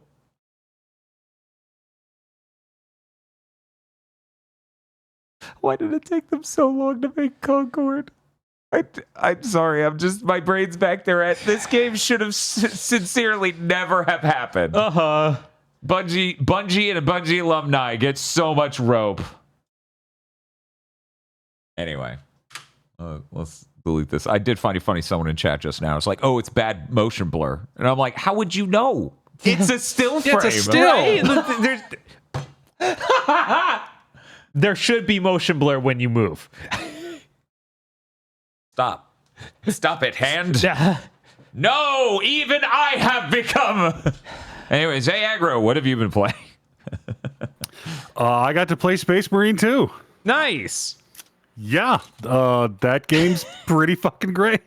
Fucking tweet sent me. Yes, one of those Warhammer fans. I'm sorry. I mean, like, you open the game playing in the Death Watch. If you're not loyal, this game will make you loyal. There is no other course for Aggro. Once the game was in his hands, his fate was sealed. The great thing is, since the only part of the first game I actually played was like 30 minutes of it in that quick play we did all those years ago. Right. Yeah. You absolutely don't, like, you need to have played the first game about as much as you actually need to understand Warhammer lore to play this game. Like, you don't. I either you know what's going on, you can go, oh, that's really cool, or you don't know what's going on, and you can go, oh, that's really cool. What? I kind of forgot there was even a 2 in this title. Yeah, Space Marine 2. Yeah, it is actually allegedly a sequel to that. And like the crazy thing is, isn't this selling like absolute fucking game busters? I think this is the best-selling Warhammer video game. Awesome. It deserves it. To be as elementally reductive as possible. Hey, what if Gears was God of War? Yeah. Because like you've got a fully featured third-person shooter there, and also this is the blue light for attacks you can parry. This is the red light for attacks you can't. Spam dodging, jetpack slamming. Like, there's a melee game in here too. You can play either way. It's a video game where you can actually do either one, and it works. Weird. Yeah, usually the balance is just off enough that that's literally impossible. Mm-hmm. Like, yeah, you have guns. They're here for show. You spend most of that game fighting Tyranids, so they swarm you. And every now and then a little one will give you the blue light for, I'm about to do an attack, and you can parry it with a cool animation. That blue light goes off, and that parry window is like an upper middle class house on the bay picture window. Like, that light goes off, and you have 3 days to reply by business mail. So we're talking Set like it bigger than and Final forget Fantasy it. 16. Sometimes the light went off, And I saw it. I was looking right at the one that was about to attack me. His attack doesn't start until you hit the button. You hit the button, he leaps at you, and like you'll catch him by the tail and slam him into the rest of them. Like fucking Palutena's counter in Smash Ultimate. Yes. You set it like a crock pot. You set it. You like, oh, I'm gonna get attacked at about 5 p.m. today. I better set this fucking counter up like a crock pot. Like a crock pot. When I go to work. The bigger enemies and the bosses, that window is much smaller. that is a thing you have to learn from experience. The funniest goddamn thing in the world to me right now is like later on you're fighting humanoid shaped enemies. And one of the little ones will do the blue parry light, and you hit the parry button, and he jumps at you, and your Space Marine leans back like a refrigerator on a furniture dolly and kicks him into the horizon. It's pretty fucking cool. Everything in this game is so fucking cool. I would describe this game as like the fulfillment of the dream of 7th gen games. Which is the era we should be in right now, Right. just to be clear. Right. And they keep selling well when they do it. Weird. This is it's a third-person shooter. It's a 2-gun system where you like pick up different guns in the environment depending on what you want. It's full of like cool-ass set pieces. There's a sprint button. Like the structure of it, everything. I'm like, this is a PS3 game. Like, this is what they tried to make over and over again. We finally did it. Right? Shooter, but idea. If you beat it, how long was it? I meant to check. Like I actually looked it up when I rolled the credits. I'm like, wait, how much time was that? And how long to beat says like 6 to 10 hours. It wasn't overly long. Okay. But there's like that's just the story mode. There's also operations mode, which is like you can play it solo, but it's the more focused online thing where you get experience and you get requisition to spend on upgrades and gear and that kind of thing. But the fun thing is those missions are actually tied into the story. As you're going through story mode, every now and then your character will turn and go, other squad, go do this related mission. And they'll be like, bet. That's pretty You'll good. call in every now and then like, Decimus, how's it going over there? And Decimus is like, my dick is so big. Oh. That's Decimus? What? His dick is real big. I don't know what to tell you. Okay, if that's the biggest thing he's got to report on, I guess we have to hear him out. Is he on some kind of kill team? I thought about that game, Kill Team, over and over while I was playing it because that was literally my introduction to Warhammer lore. Yeah. Like I just forever in my mind is somebody commenting on that video. Actually, you need 5 Battle Brothers to make a kill team. And that's not the kind of sentence you can let go of. Yeah. That comment is literally why I am into Warhammer. Oh my god. YouTube comment section. I knew it. It's just it's a bad place to be. So I was describing earlier how this is a game where like you've got a melee game and you've got a shooter and both are there. Like this game has bosses. There are actual boss fights. And one of the boss's mechanics is this pulsing dome AoE that you have to dodge through in a shooter. Wow, this sounds completely different from Space Marine 1. Yeah. A game where I think has 0 bosses and the final boss is a QTE. But again, it's been a decade, so I don't actually remember for sure. The virgin actual 7th gen game versus the Chad. Idealized 7th gen game. I feel like there's been quite a few, like I feel like some of the best games we've gotten in recent years are just like, yeah, let's just make like a limited scope 7th gen game that's like 10, 15 hours and you constantly move through new areas and we can actually do that without it being the same game twice. Yeah, Yeah. like I was playing the whole thing like, oh my God, was that was a level. And now I'm back on the hub ship and then I go do another level. And like cool shit happens and spectacle, but like the game's super fun to play and the box is powerful enough to actually pull off having all of these fucking dudes on screen animating independently. Like there are multiple areas where they just flood the zone with small Tyranids. They just mass and start climbing up walls and they're like, here's an ammo box. Good luck. Bob, It's like Days Gone. Bob, hear me out. Okay. Okay. Huh? Right? Okay. Okay. Wait for it. Wait for it, Bob. Hear me out. All right. I worry. Lop swap. Oh no, that game's awful. What is that? That's hard Warhammer to 40K tell. Fire Warrior, the PS2 shooter. It's a first-person shooter where you play as a fire warrior, one of the warrior cast of the alien race, the Tau. Somehow I knew about Fire Warrior, but this is the first time I noticed Warhammer is attached to Yeah, that. that's that game. Yeah. So all right. This was a game Digital Basic was playing. And they were describing bizarre. I'm watching them too. They're describing bizarre game design oddities in it, and they lined up perfectly to us playing Fuse, where it's like, well, you can't go past this point, or otherwise magically you'll get sniped to death on the spot. Like they just decide you should die, and they hit the off switch, and I'm like, my brother in Christ, we are playing the same game in different coats. Like, it was absurd. Yeah, no, I watching their stream. Jesus. I really do need to know what's in this box, Bob. Yeah, first-person shooter on the PS2 is almost always a death sentence. It's like, it's going to be bad. Just how bad will it be? You don't know. Yeah, there's like there's the one good one, Kill Switch. that's third-person shooter. Yeah, that's Damn third person. So Time Splitters 3. Or 2 and 3. Yeah. That's it. That's the end of the list, I think. That's the beginning and the end. Because Killzone ain't good. It's pretty. It ain't Halo's good. Halo's good. It's not on the PS2. Oh, yeah, that precludes Metroid Prime, huh? Right? Shit. Man, the aggro talking about the Tyranids just makes me think, Nomura, it's time to redo the 1000 Heartless fight, but real.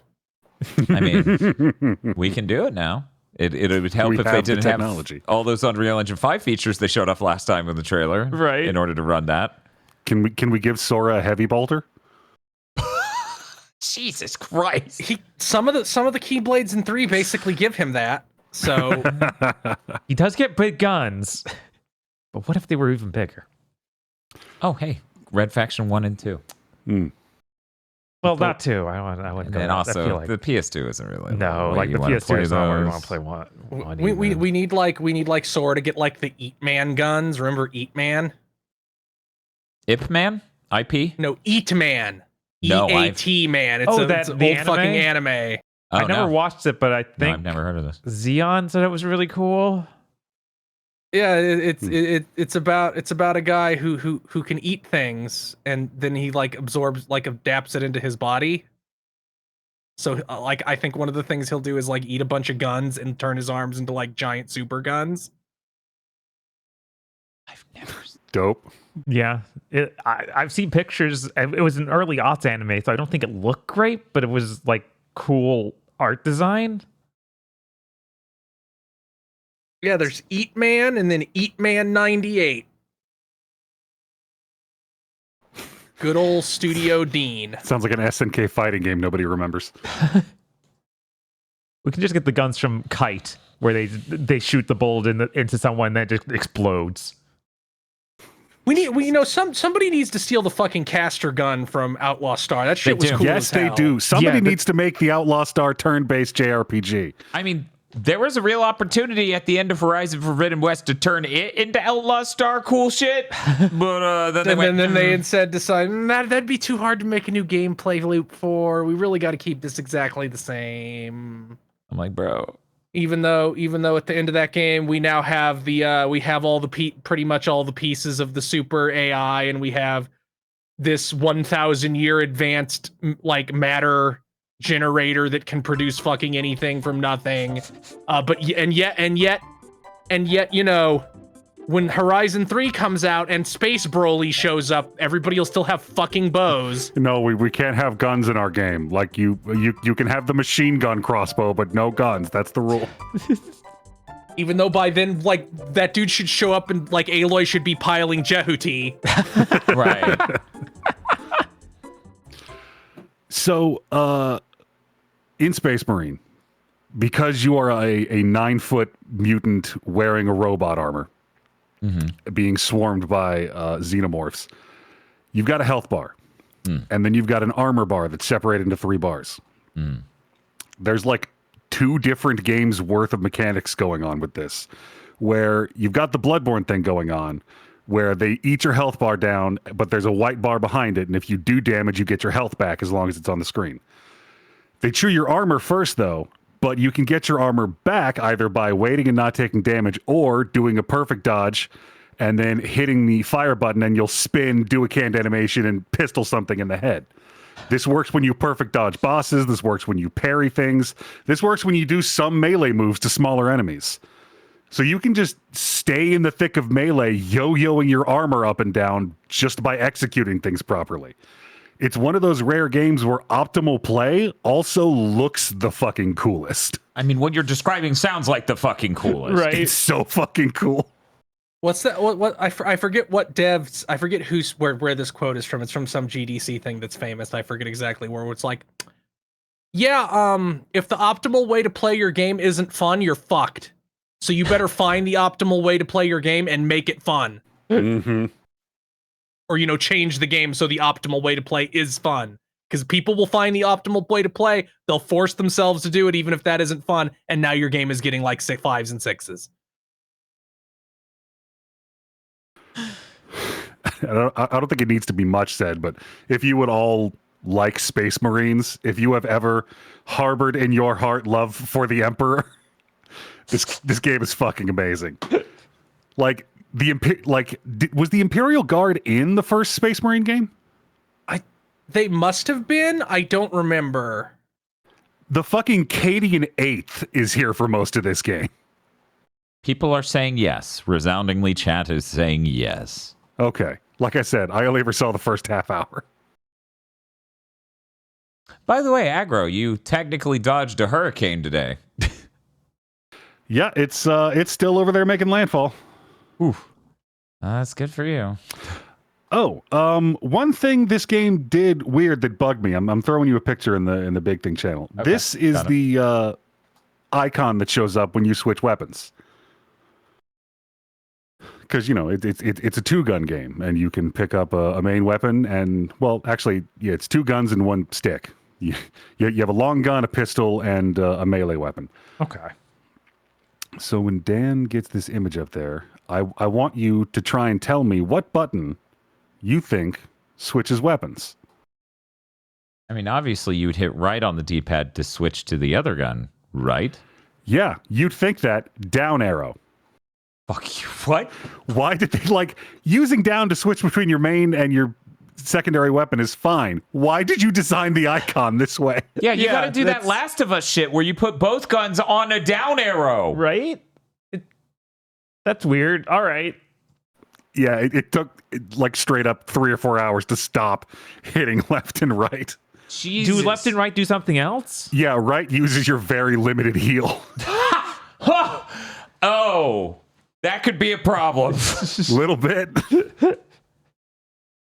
Speaking of, the heals, you pick them up in the environment, Medicae stims, very rarely. They're often hidden in little nooks and crannies if you explore the level, because these are levels. They're levels that were designed to be gone through once, so they're full of interesting design and little places to explore and set pieces you can set up and fights that were specifically designed for the areas they're in. What a concept. Weird. I think that era in gaming, for real, probably did damage emotionally to a lot of us. You mean 7th gen and 8th gen when it had to be everything's an open world, or? Mm-hmm. Yeah, as it turns out, I had to listen to a motherfucker the other day. Be like, well, actually, no. It was weird that the games were running at 60 frames per second at the beginning of this gen. The opposite is normal. And I'm like, my lad, let me introduce you to the grand history of video games. Did you know fucking Pac-Man runs at 60 frames per second? Did you know it was really normal for shit to run at 60 until we went to 3D? And then for a little bit, just a little bit, for most of the games it was a little hard. Then we hit the next gen and it was 60 again and everything was beautiful. Only the weird occasional game was 30, but it was all beautiful and all was gorgeous and green. And then 7th gen came. and 30 was an impossible goal. Yeah, No, we it's promise insane it's 1080p. Yeah, it's insane that you still run up on people saying games ran fine in 7th gen. It's like, you don't remember. No, they didn't. No, they didn't. Also, looking back at the era, I remember every time somebody would announce a game or the concept of making a game, they'd be like, "It's open world, though, right? Please make it open world. We want an open world one." That is the next game that is the next thing that I think needs to die, is this open world obsession, because it's everything that goes for it. It crazy. It was always a solution looking for a problem. Like, that's why the Ubisoft formula even exists, is because it's like, well, we made this big open world. What the fuck do we put in it now? Yeah, it was part of the games just need to be bigger and longer problem. Those two things dovetailed and ran together. And it sums from like those old quotes of like, see that mountain over there? You can go to it. Like, was such an attractive thing for someone to say on stage. Like, oh man, the world's so big. That's why it's called the Skeleton Dome. That's why it's called the Skeleton Dome. Like space shot of the planet floating in Earth. Skeleton Dome. Yeah, it's an interesting thing. We need to get back toward to structured video games. You know, Ratchet and Clank. I feel like we're moving in that direction. It feels like we have to, because they can't keep making the biggest game ever forever. Mm-hmm. Do you think your open Honestly, world game's going to touch GTA 6? I really doubt it. Maybe you should stop trying to be them, bro. Yeah, I feel like fewer people are. Like we're getting fewer and fewer of them. They're not making games open world for no reason as much anymore. I feel like I'm struggling right now to think of an IP that is an open world, that is a AAA game. Fucking God of War. Yeah, I was going to say, like God of War did it. I mean, it's giant scale and seamless. I'm trying to think of the things that came out recently. There's an open world part in that Ratchet and Clank Rift Apart game. Even that has the big, but it's not like seamless as a game. It's like a big level. That's kind of like what's Uncharted 4 of like, there's the one zone. There's the one big area. You want to go to the big area? Right. Which that seems like something that Ratchet and Clank always want to do. I mean, like the snow-based section. Yeah. Right. Everybody loves the snow beast. Yeah, everybody loves it. And they love the sewers even more. It's weird because even The Last of Us 2 had that small city that's completely seamless. Like, you just...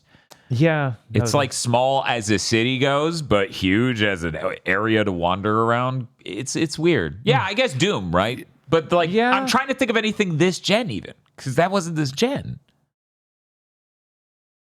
God, remembering AAA games from this gen. Yeah, we had a whole part on a stream where I'm like, hey guys, name a AAA Western game this gen I liked more than Godfall. And holy shit, you would think naming something better than Godfall with any amount of criteria would be an easy task, but no. That took a very long time. Also, chat couldn't keep all four quality criteria in their brain. They kept saying Sony games, and we're like, outside of Sony. But and then they kept saying Japanese games. Right, since we don't have all this criteria, Resident Evil 4 is not open world. It's a connected world, but it's not open world. Yes, but that's I know that's a remake. Yeah, but what would you consider an open world? I mean, it is seamless end to end, isn't it? It is, but it's not even. Well, it's not. It's like there's no systems. Stuff. There's no big open areas. It's all like kind of hallways that are connected. Didn't you say no? Didn't you say wasn't specifically Western games? Yeah, talking about games I like more than Godfall. But he was answering the earlier thing of things. Alan Wake. Yeah, that was. Alan It took Wake everyone forever to turn around to that. But yes, that is it. That's the one. Oh God, I'm sure there must be something. I look that at isn't chat. a Elden Sony Ring. game. Never mind. That's the most. Just that. No. Here's the thing. I don't like Baldur's. Like, that style of game that Baldur's Gate isn't really my forte. And I didn't play it because of that. So. Oh yeah, new Armored Core. Since we're going outside, or I mean, yeah. If we're answering the level-based thing, yes, Right. Armored Core 6. Yeah. Yeah, Armored Core 6. Mm-hmm. It feels weird to group things like Immortals of Avium even in with Armored Core 6 when it comes to money. So one of these costs way less, obviously. God, even Immortals of Avium is just this weird open world seamless mush. It's fucking weird. Dead Island 2?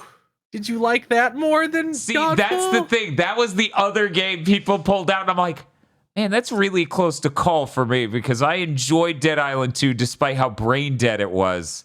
But I also enjoyed Godfall despite how brain dead it was. Neither I mean, if we're just would I going to start say. making up games, I don't know. You're very funny. I'm gonna ship you the definitive edition. Like, you know why they put that on the box? Why just 'Cause throw it already into the come out. void? All Aggro has to do is say, "Well, of course I never got it. It's not real." And I have this $50 GameStop gift card now. Why did you send me this copy of Red Steel?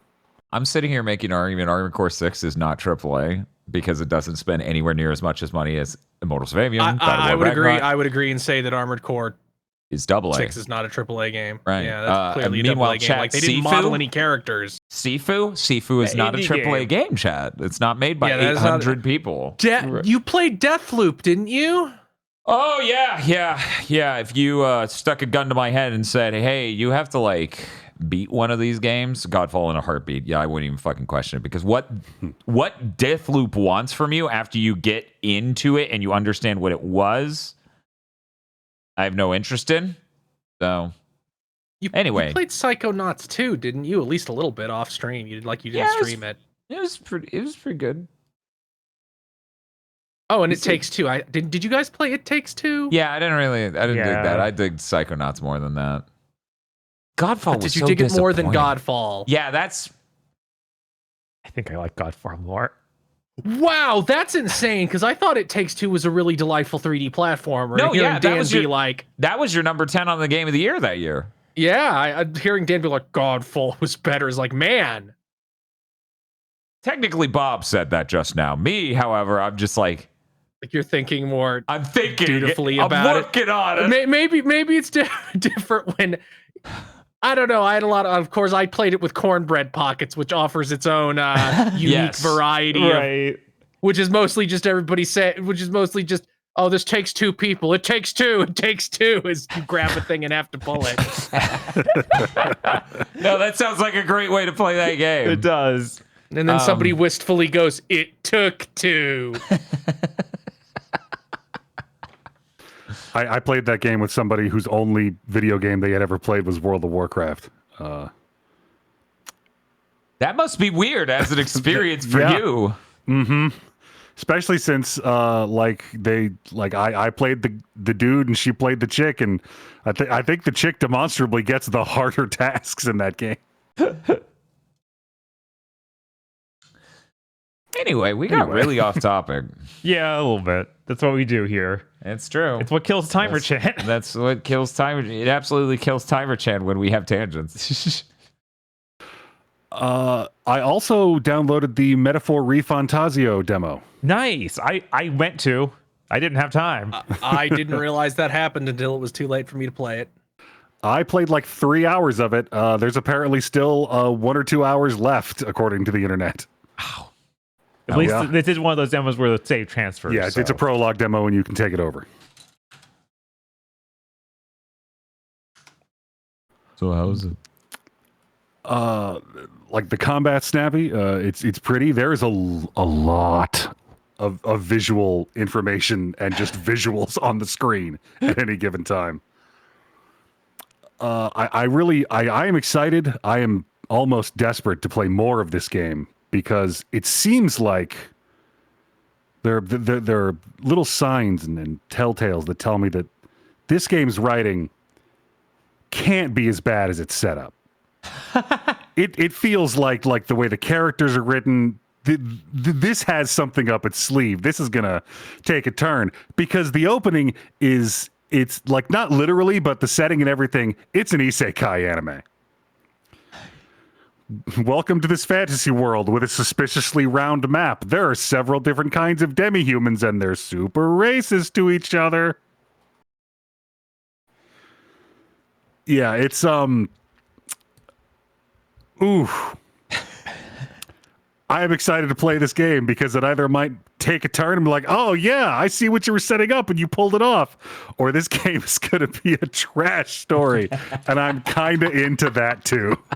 I whereas some of the guys who did Persona 3 through 4 or through 5, I really don't know. It feels like those each of those games has their up and downs. What do you mean this game comes out in 2 weeks? Oh my god, Yeah. is that close? Oh, we're so Yeah, fucked. it is. This year's rinsed. We're doing Game of the Year in March. I'm seriously concerned. Just being like, I'll just wait until the fucking deluxe fucking version in 2 years comes Right. out. You would not be faulted for it. If you like are going to mi- play it, I have some advice, or rather a warning. There's a scene where you're interviewing for a job and the guy asks you, hey, what are your skills? Your answer is going to determine how your stats are weighted in the beginning. That's really funny.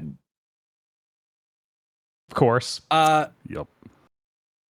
So I can't confirm this myself because I didn't do it, but Twitter informed me the PS4 version of that game on PS5 is solid 60 and the PS5 version is not, as jitters and has drops. Why is this So, happening? Why is So this once happening? again, it seems it happened. Why does this keep happening? It's like Armored Core 6, where Armored Core 6 was like just barely not locked, and Elden Ring was just barely not locked, and it's like, why? Yeah. Why? What is the problem? What's happening? I honestly couldn't tell you that I noticed it because there's just so much shit going on screen at any one time. Do you have VRR turned on? I don't think his TV No, supports my VR. TV doesn't do it. Oh. Yeah. One thing I will say, this game does a really cool. God, I'm so glad I live in the era where JRPGs are coming back and the invisible random encounter is dead. Weak. You're weak. You know, the only game where I holistically went, this defeats the point of the core mechanics was Pokemon. Outside of that, I was like, no, I get it. Like, the dude's running at me, I should be able to run.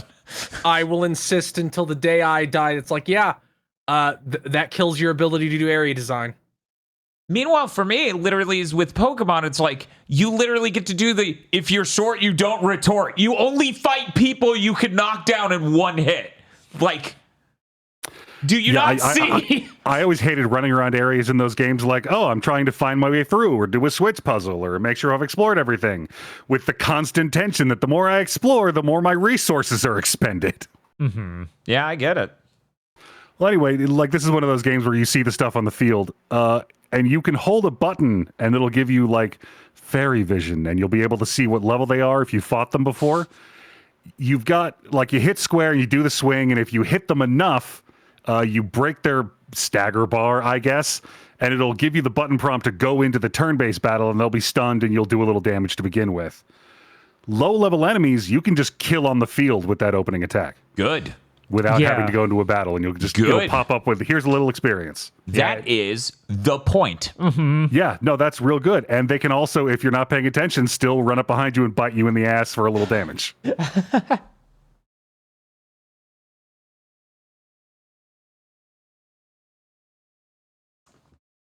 I'm trying to figure out what I'm going to do about this. Am I going to get this game? Aggro, are you getting this game? Yeah, I'm pretty sure I am. Cool. Need to get a physical copy. Ship that shit around. Not you. Me. That I should just be clear on that. Anything else you want to talk about with it? It did do one weird thing where, like, you start the game and it asks for your name, the person behind the screen. Yes. And then later it lets you name the protagonist, who doesn't, like, it doesn't pop up with a default name. And apparently this is a thing SMT or Persona games do sometimes. And people found out if you switch the language after you've started a file, it'll be like, hey, this will reset your name to the default, which for the protagonist is Will in some languages. Huh. Weird? Yeah, just kind of weird. Huh. Yeah. That's interesting.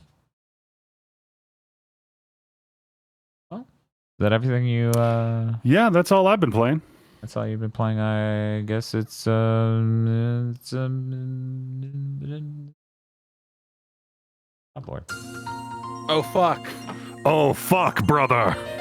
Yes, that's right. Podlords. The Codex Astartes does not support these podlords.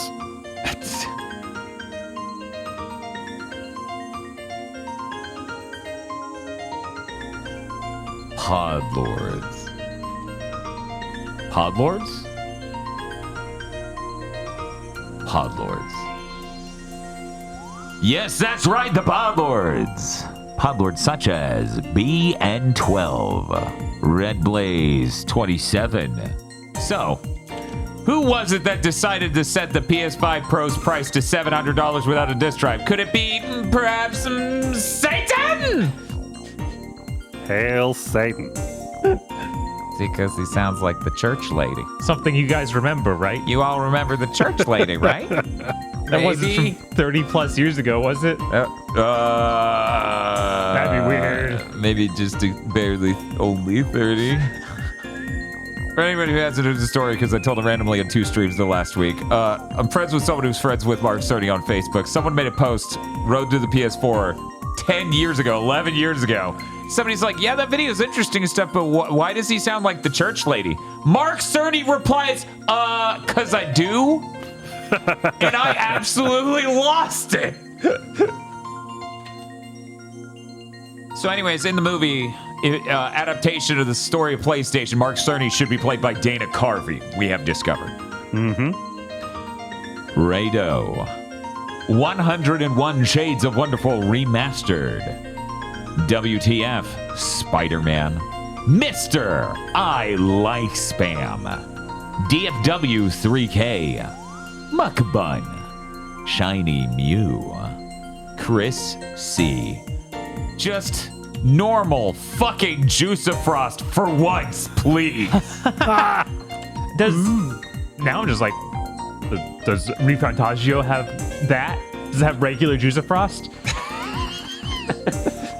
Look, man, it's got a fairy with red hair following me around. I'm looking around every fucking corner for that bastard. Yeah, a while ago they showed that Haman Karn was in it, so I'm excited. Whoa.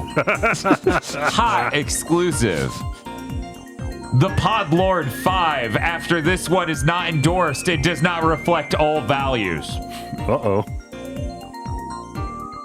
Cooper Tank. 1. My name is Memphis, Tennessee. Yoroshiku onegai shimasu, as they say in Nippon. Why? Why any of this? You know, Indigo Sykes. Rats. Since the Podlords are transitioning, I present the Podlord Pride Flag. This is what happens when 1 week somebody accidentally says the Podlords are transitioning instead of we're transitioning to the Podlords. I feel like Jinkari's red shirt would be his two-tone shirt would make a better flag. Yeah, now it's just his coat and tie. I don't feel like that is iconic. Now I need that shirt has comic so much- of the 2 college girls. Like, what kind of pride flag is that? And it's just a poster of Jinkaria. See, I always think of the Evangelion edit of it, where it's Shinji asking Asuka, and it's a fucking German flag. True Storm would like to ask you, so this is why they call it the Skeleton Dome.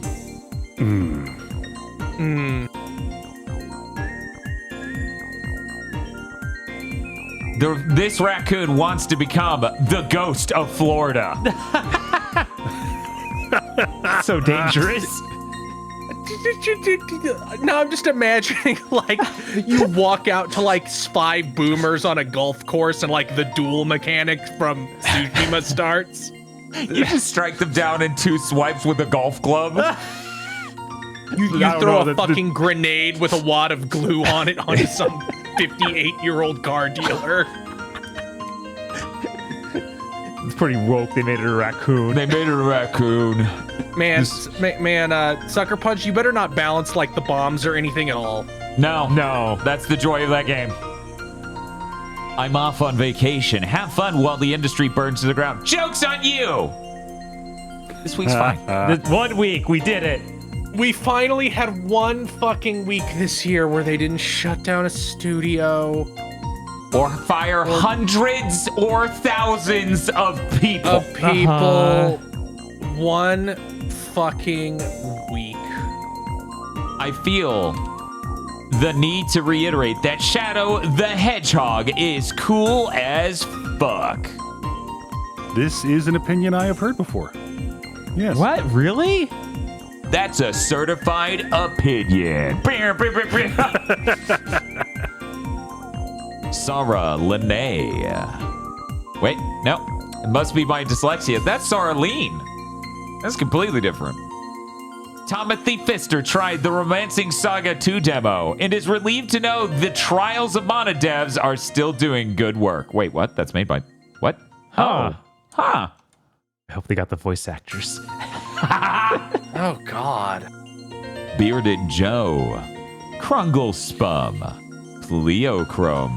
Ah, now I finally understand why everyone in Nikkei, other than you, hates the girls. I wish I could. I can't fucking read any of this. That's real blurry. This is an infographic for ants. Oh, my God. This is in the kind cave full of broken smoking. Wow, that is some golden age of Newgrounds level shit. Right? I love this. I'm adored. That is so... Please, Sonic, do not make me run. I am full of chocolate.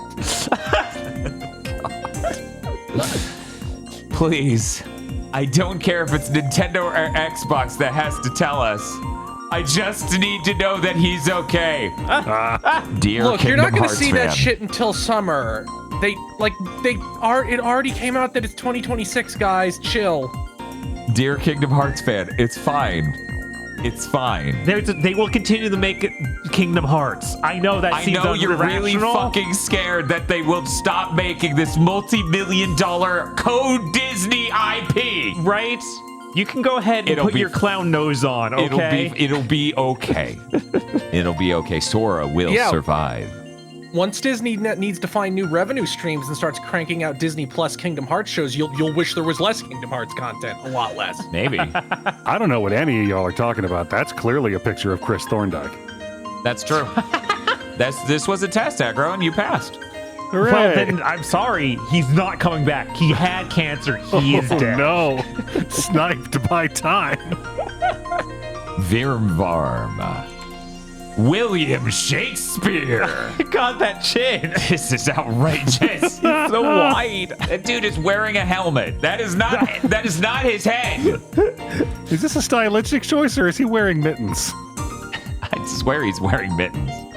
I think it's just that that style of comic gives everybody the Powerpuff Girl hands.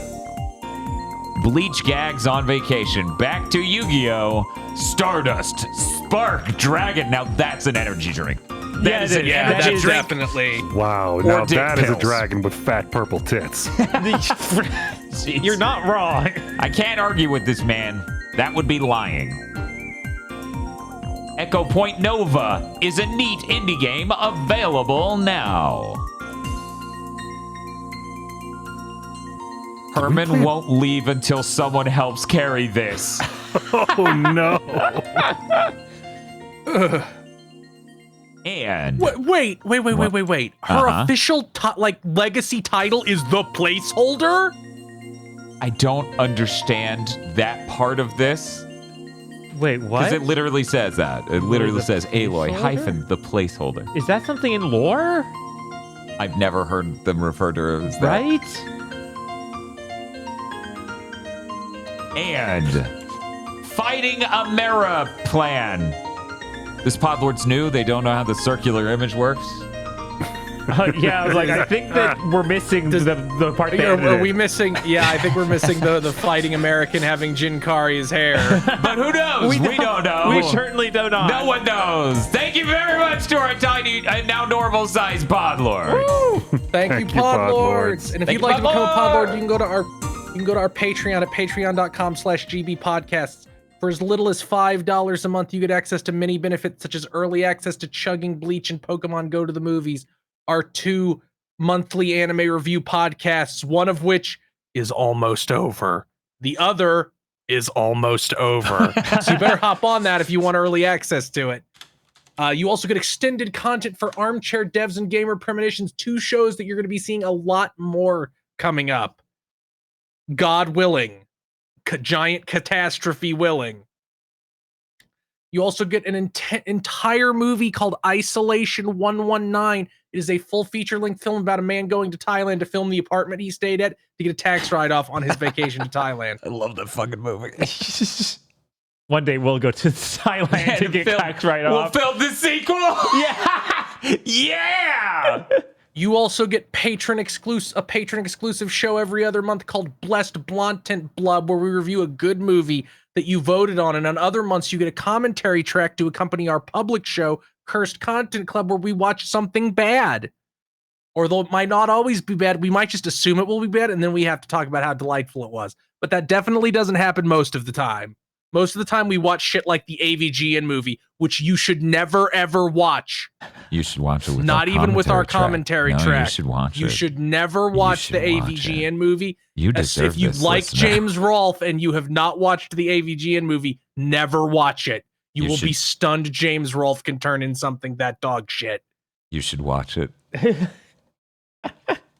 don't you just tell him to watch Nintendo Quest, Dan? Why don't you not just go the whole way? You should watch Nintendo Quest, Dan. I don't know what Nintendo Quest, Dan is, but they should watch it. Patreon.com/GB podcasts. Like, leave a comment, and subscribe if you watch on YouTube. Rate us on Thursdays. Rate us with a T on your podcasting app of choice. Thank you. We've got news.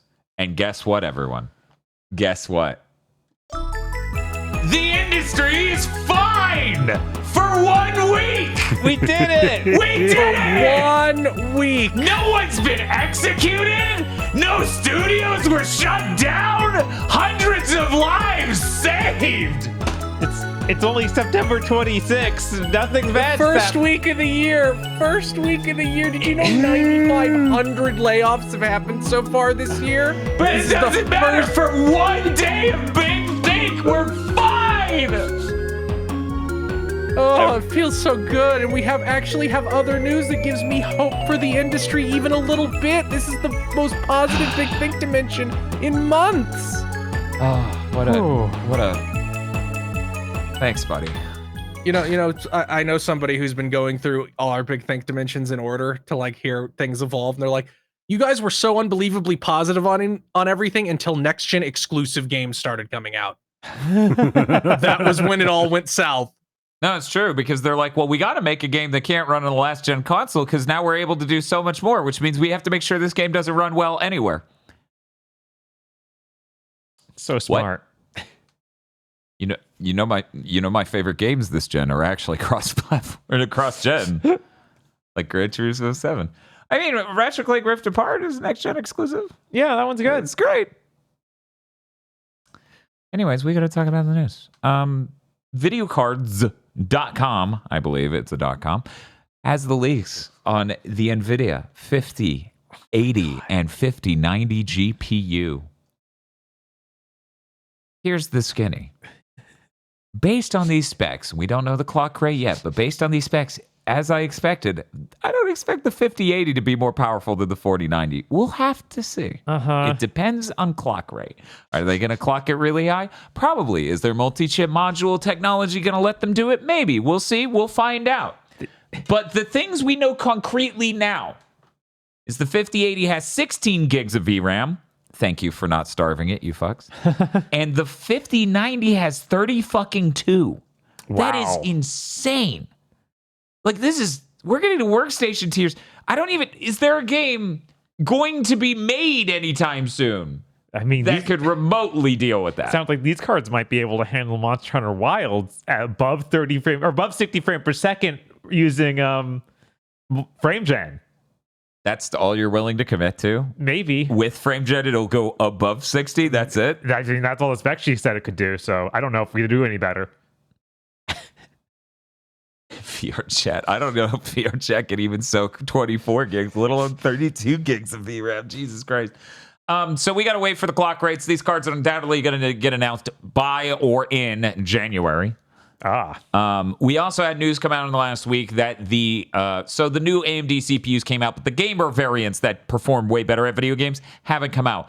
However, we've gotten information that the 9800, or yes, I think it's 9800, should be out. The 9800 X3D should be out at the end of next month. Announcement imminent, question mark. And that has the traditional setup you expect from the gamer-oriented X3D CPU lines, where it's a shitload of memory just slapped right on the fucker. Now, if you kept track of this shit, the actual weirdness about these X3D CPUs is that the higher-end SKUs have more cores. But since you have to park the cores in order to use the gamer mode 3D memory tech, it didn't matter. And it wasn't even that great. Like, it's a bad value for people doing productivity. So a lot of people just went with the 800, right? The 7800, the 5800 X3D CPU. So it seems like, lining up with earlier rumors, the top 2 SKUs will have this exclusive secret sauce and not come out at the same time at all. That will not come out till January. It will be some other technology or hack or trick to get it even better at running video games. So that will be later. This will probably be, when it comes out at the end of October, a really damn good performance for the value, for the price at video games. We'll have to see. So please be excited for that. Please be curious about the 5000 series. You know, Nvidia CEO recently was like, there isn't a future without neural rendering. That's the future of this stuff. Nowadays we render one real pixel for every 32 interpreted ones, every 32. And I'm like, no, one moment I'm doing that math. You're running at half of 1080p and going up to 4K. That looks like shit, bro. What do you? Anyway, Nvidia be Nvidia. Let's move on news-wise. I haven't yet pulled up the document because I just went straight into my tech shit. Aggro, do you have shit? I don't think that I do. Okay, Bob. Sure. We talked about earlier this podcast that new Gal Guardians got announced. Gal Guardians, Servants of the Dark. Yeah, I guess they're Servants of the Dark. Servants of the Dark announced. Right. It's actually Metroidvania this time. Like a full-on, here's a Metroidvania style map. Okay, that's good, because that Mickey Mouse ass fucking weird Curse of the Moon format sucks. Yeah, no, doing stages, but then you need to go back to stages to go different routes, find different things. Yeah. It was just a weird compromise. So it was frustrating. Uh-huh. And this time you don't play as the main girls, you play as like the evil demon girls. And I wonder if these girls were like introduced in Card and Seal. Maybe. But that game's not even out yet. That game's not even out for like 2 months. And they could have even been in 2 weeks. They could even have been introduced in the last Guardians game. That's true. I have not beaten it. I have played the demo and that's it. Because it sounds like they're the rival characters to the others, so I assume they showed up somewhere. I thought their rivals were Hesebe and the other one. Mimi? I don't know. No, that's a totally Mammy and Hesebe. There we go, Mammy. Mommy. Man, yeah. I sure would have bought River City Girls 2 by now if you had fucking made those characters playable way forward. Well, you just want the Double Dragons, though. That's who you care No, I about. don't. Especially not voiced by YouTubers. Right? But that game looks cool. I'm excited to see them actually tackle a bigger thing. And it still has the character switching, so it's a lot like Portrait of Ruin. You can switch characters on the fly. Assassin's Creed Shadows. We had a bunch of stuff come out of like, oh, they canceled their showing at TGS. They canceled their previews, and then they came out and said, yeah, we're delaying the game. It comes out February 14th. This will be like the first Assassin's Creed to not come out in fall, I think, ever. I think literally every single one. When did Mirage come out? In the holiday Mirage season. was in fall. It was in fall. It was in September, October. It must have got delayed for fall. I swear it was announced for a different time. It was supposed to launch way earlier in the year. It was supposed to be like February or something. Okay. So this is the one thing that gives me hope. Not that they delayed this game, because that's the bare minimum. Yeah. And frankly, I still wouldn't bet money on this game being okay when it comes out. Mm-hmm. Yeah, because it's not like huge it's only 2 months. You can't fix that much in 2 months. And we've learned that Ubisoft's idea of okay is like 6 to 8 months of work you need to fucking get that to being actually okay. Mm-hmm. But they're not doing the Epic shit anymore. Yeah, this launches on Steam the same time as the console. They got rid of the season pass. They got rid of the fucking season pass, I believe. It's like, Or now if you pre-order it, you just get it. That's your pre-order bonus, is you fucking get the season pass. You get the first thing of DLC, so now it might still be something else. I'm not sure if it's the entire season pass. And it sounds like they're probably, if they're not doing it for this one, I can't see them ever doing it again. It seems like they're ending the get the game 3 days early shit. Yeah, after that backfired as hardcore as it did on Star Wars.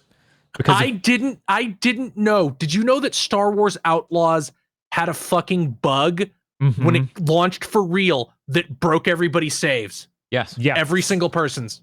So like 2 days after that whole issue, or the whole like early playing, they're like, oh, you have to restart the game. So they essentially sold them for $100 nothing. Yep. It was really, really bad. So this, if Ubisoft can learn hard enough to pivot even a little bit, maybe there is any hope for the industry. Maybe I can sit here going, they lost like 3 to 4 million sales on Star Wars Outlaws and got their shit together. Sony just shipped Concord. Yeah, these studios, these companies need to be hit with the shovels. So at least I can entertain that Sony learned a lesson from Concord, especially considering I'm surprised that Herman Hulst didn't come out in that State of Play and say, I must go, my planet needs me, and then clip up into the ceiling. I was just glad to not see him at all. Herman Hulst died on the way to his home planet. Yeah. But this is good. I don't want Ubisoft to go out of business. I still think they're going to, because I don't think Assassin's Creed. I think they probably want Valhalla sales on Shadows, and that ain't getting Valhalla sales. Yeah. Valhalla came out in COVID. Everybody needs to learn that if your game came out in COVID, the sequel will sell less. Right. No matter what.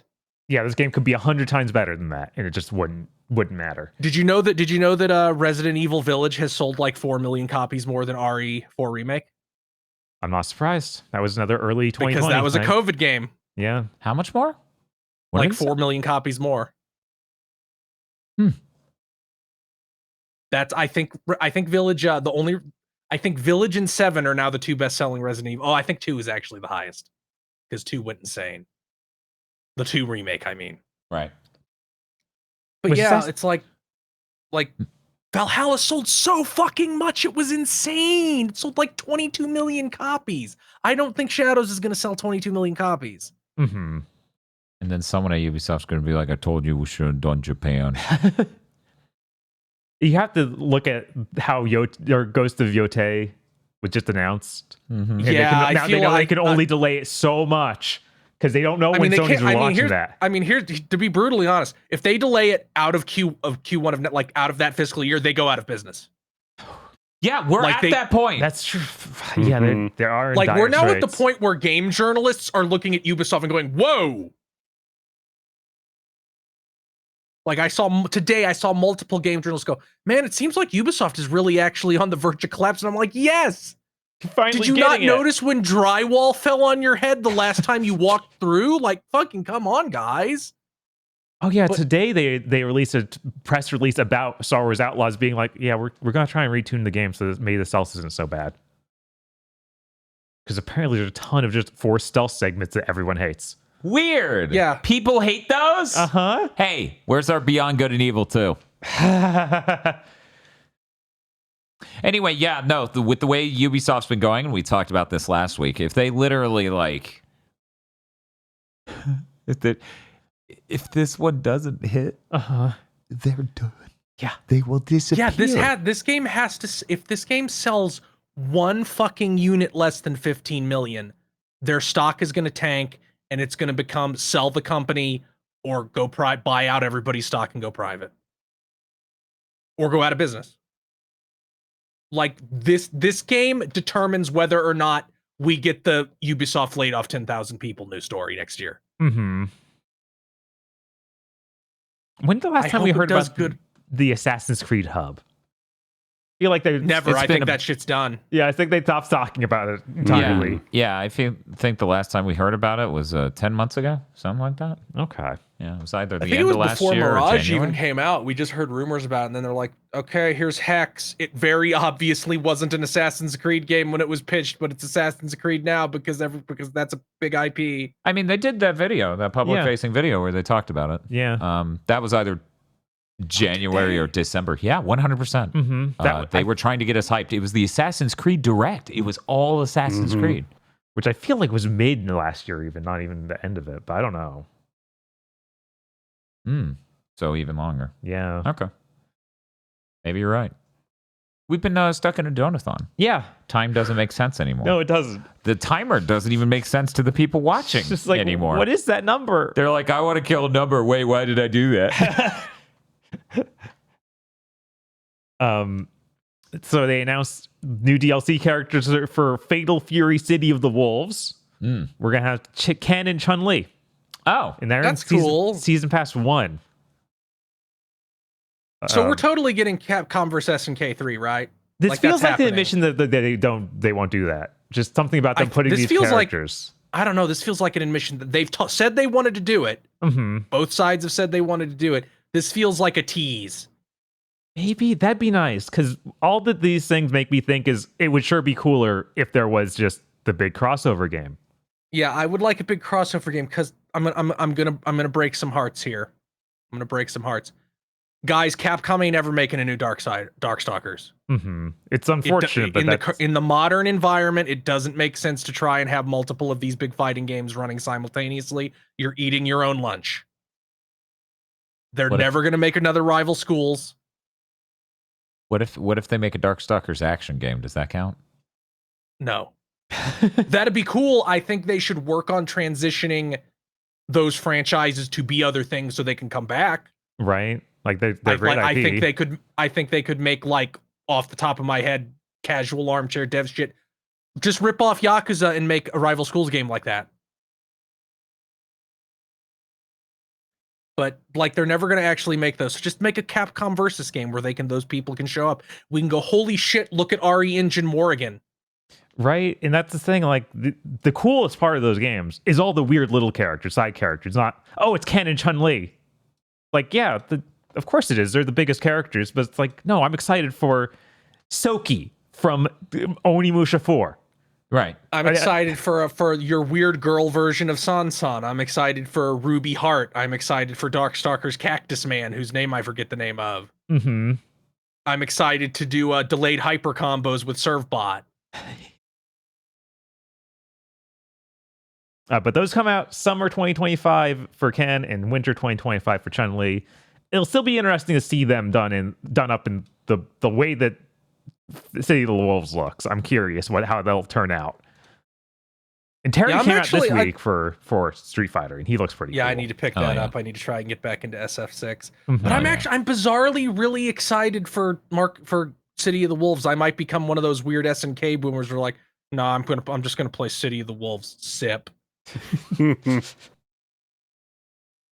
It really makes me more motivated to buy and enjoy your fighting game when they aren't talking about any store or daily or quests or other currencies that are inside this fighting game. It's a fighting game. You play it, you go online and you do some matches, and then you go have lunch. And then after lunch, you play some other game, and you don't feel like there's an opportunity cost lost because you didn't do your dailies or whatever, or your currency.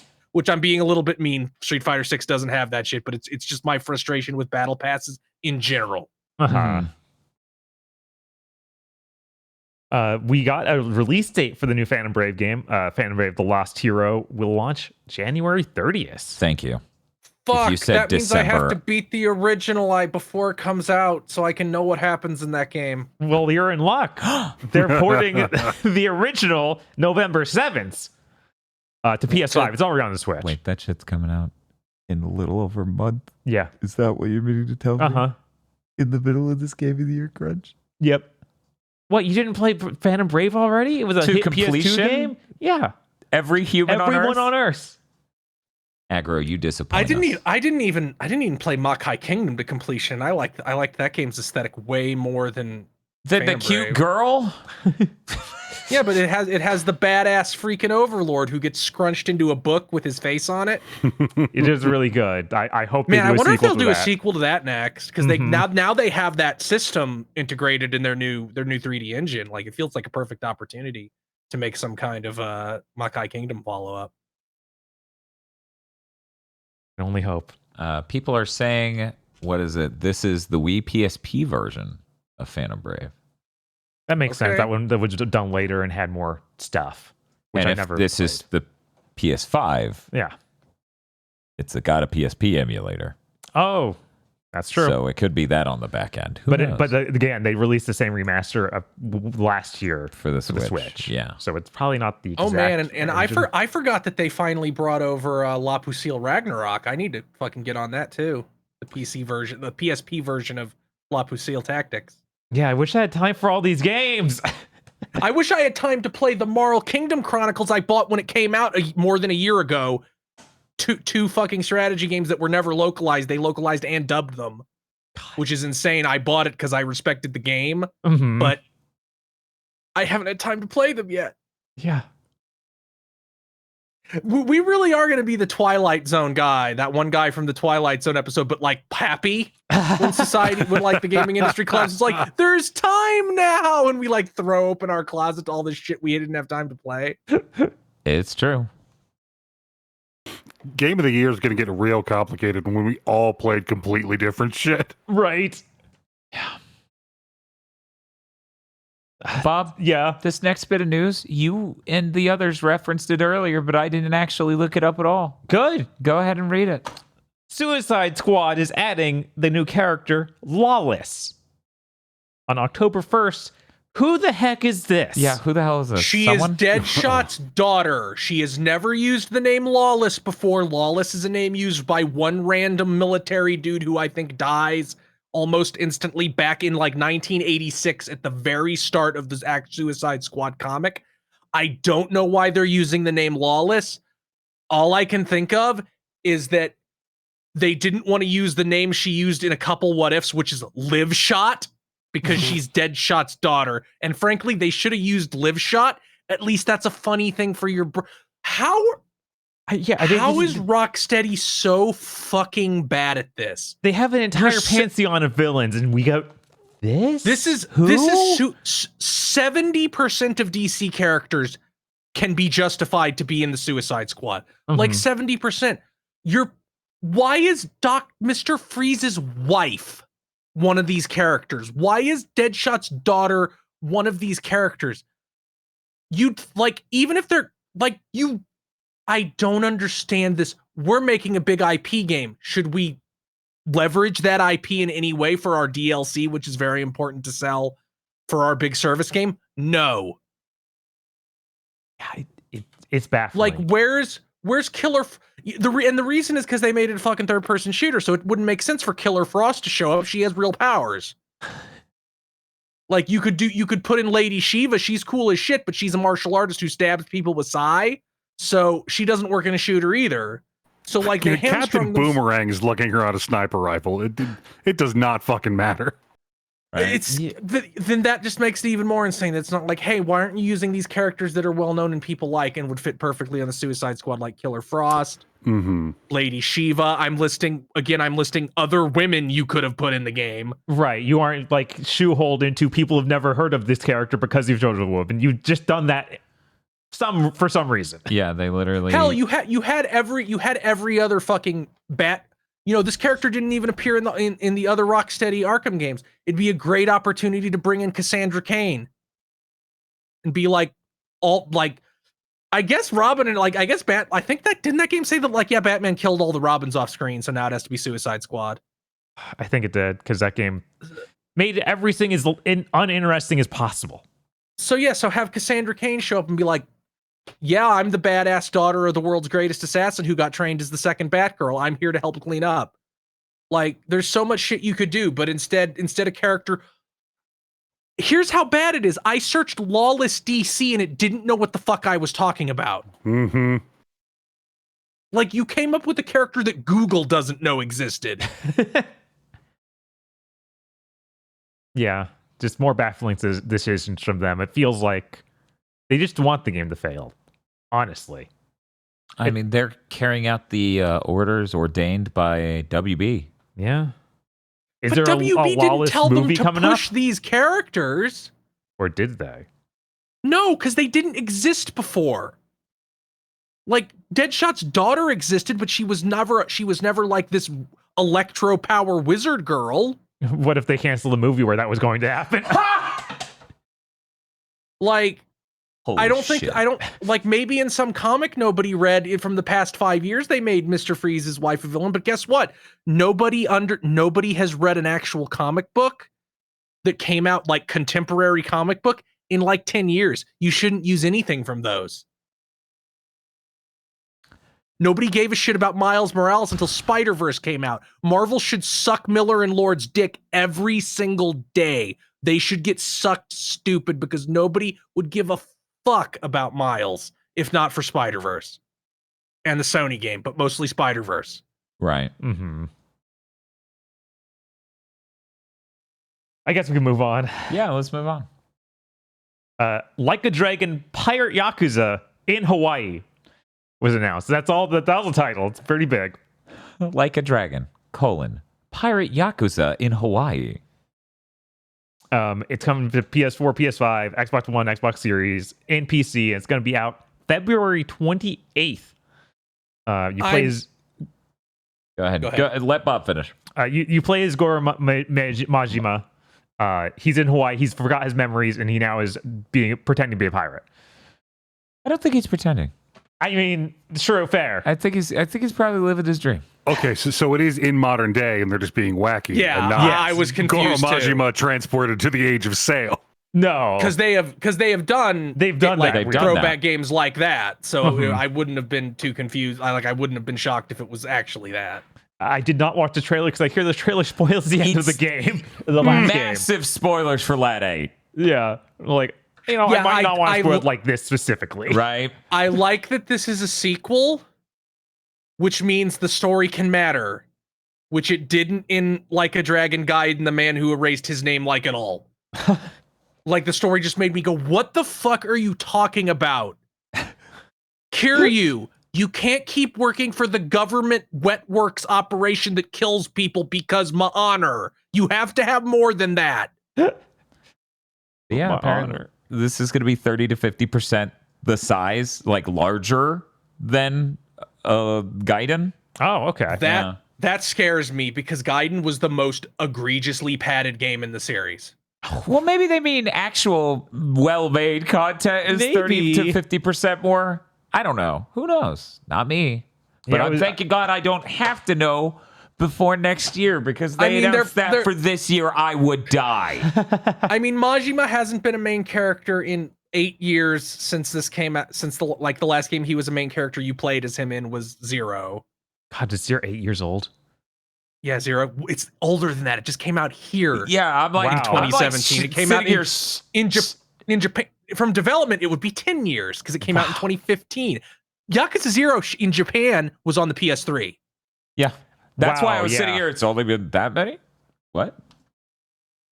So 9 years. So I can have faith that they have something, like the sub stories will be more interesting. Hopefully the content won't be so much, go talk to this person, now go do a mini game, now go back and talk to them again. It's funny. They show him do like DMC style combos where he knocks the guy in midair and then jumps up and fights them there. Mm-hmm. So this is an action game. This is an action game again. Yeah. Yes, this is an action game. I'm kind of surprised they didn't make it Lost Judgment. It is Majima instead of like that Lost Judgment. I assume that the next Judgment game, if it happens, because there was that fight with the actors Agency. Yeah, the agency. But I think they got that game onto PC, so I guess Sega won. Mm-hmm. But I imagine that's going to be a much more high rent game that will take a lot more development time. Unless it was another game set in Hawaii. I mean, you're going to go to Hawaii. Like, Lost Judgment mostly takes place in the map from Yakuza 7, from Like a Dragon 7. Mm. So you will go to Hawaii, but they tend to like want to make the other content really sick too.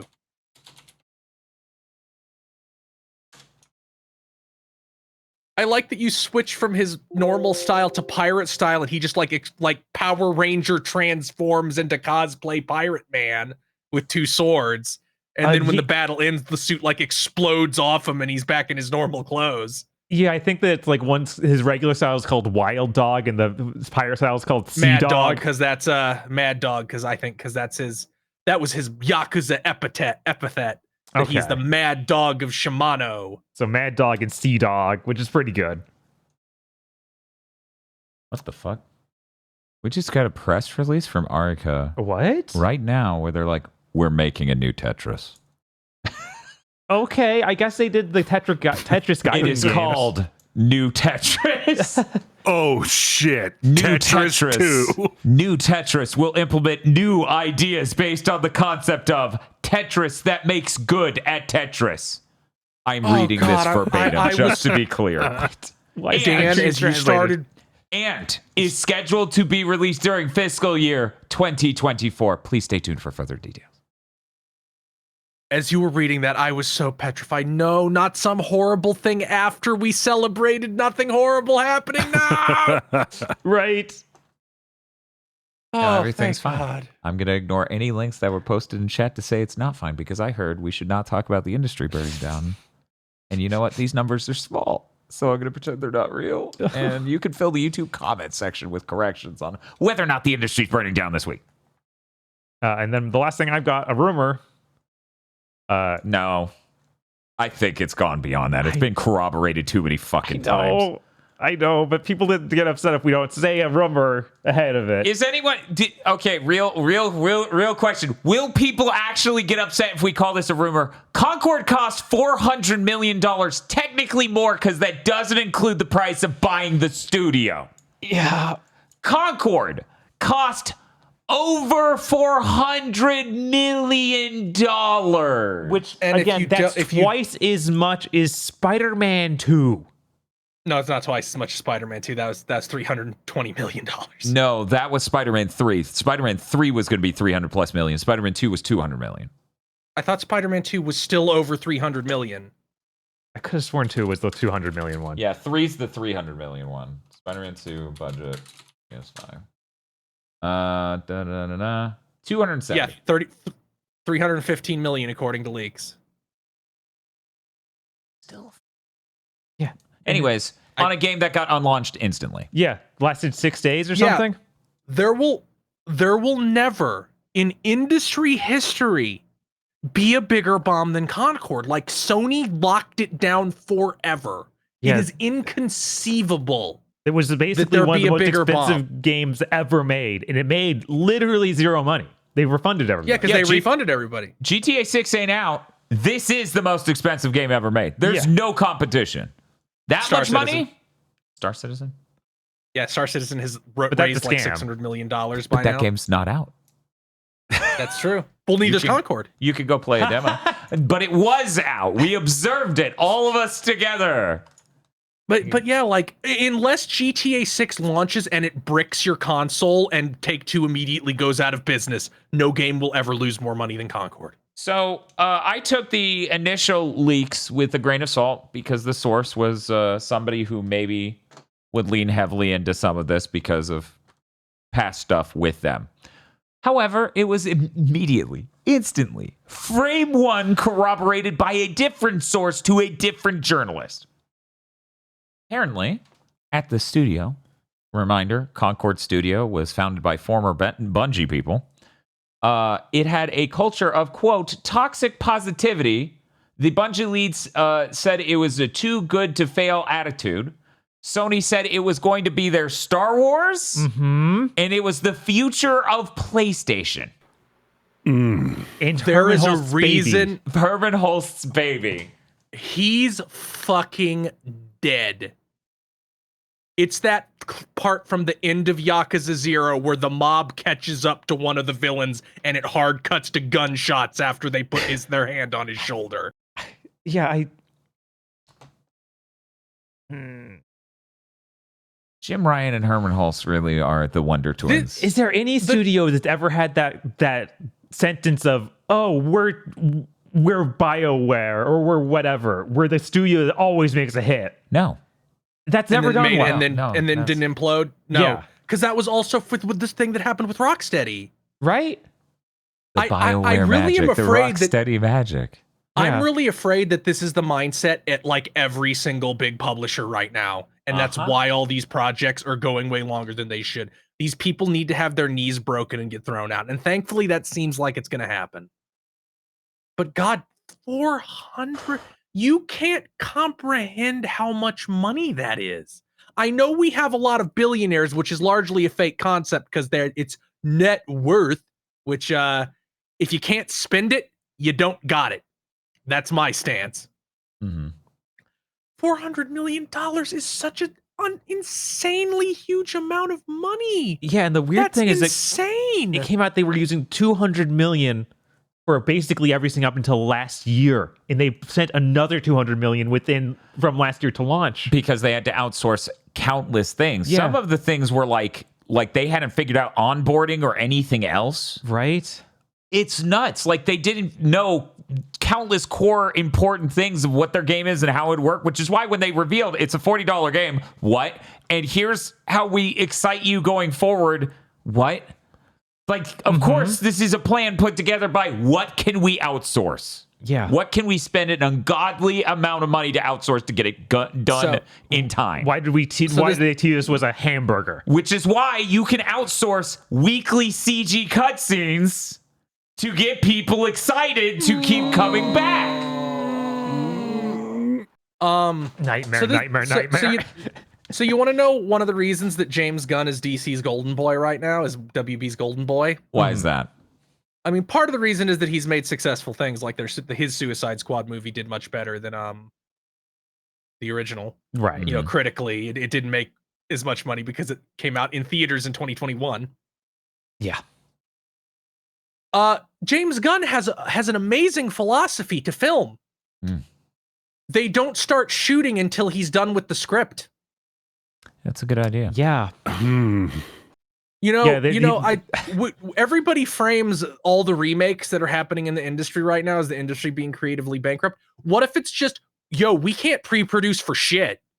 Let's do a thing where we don't have to.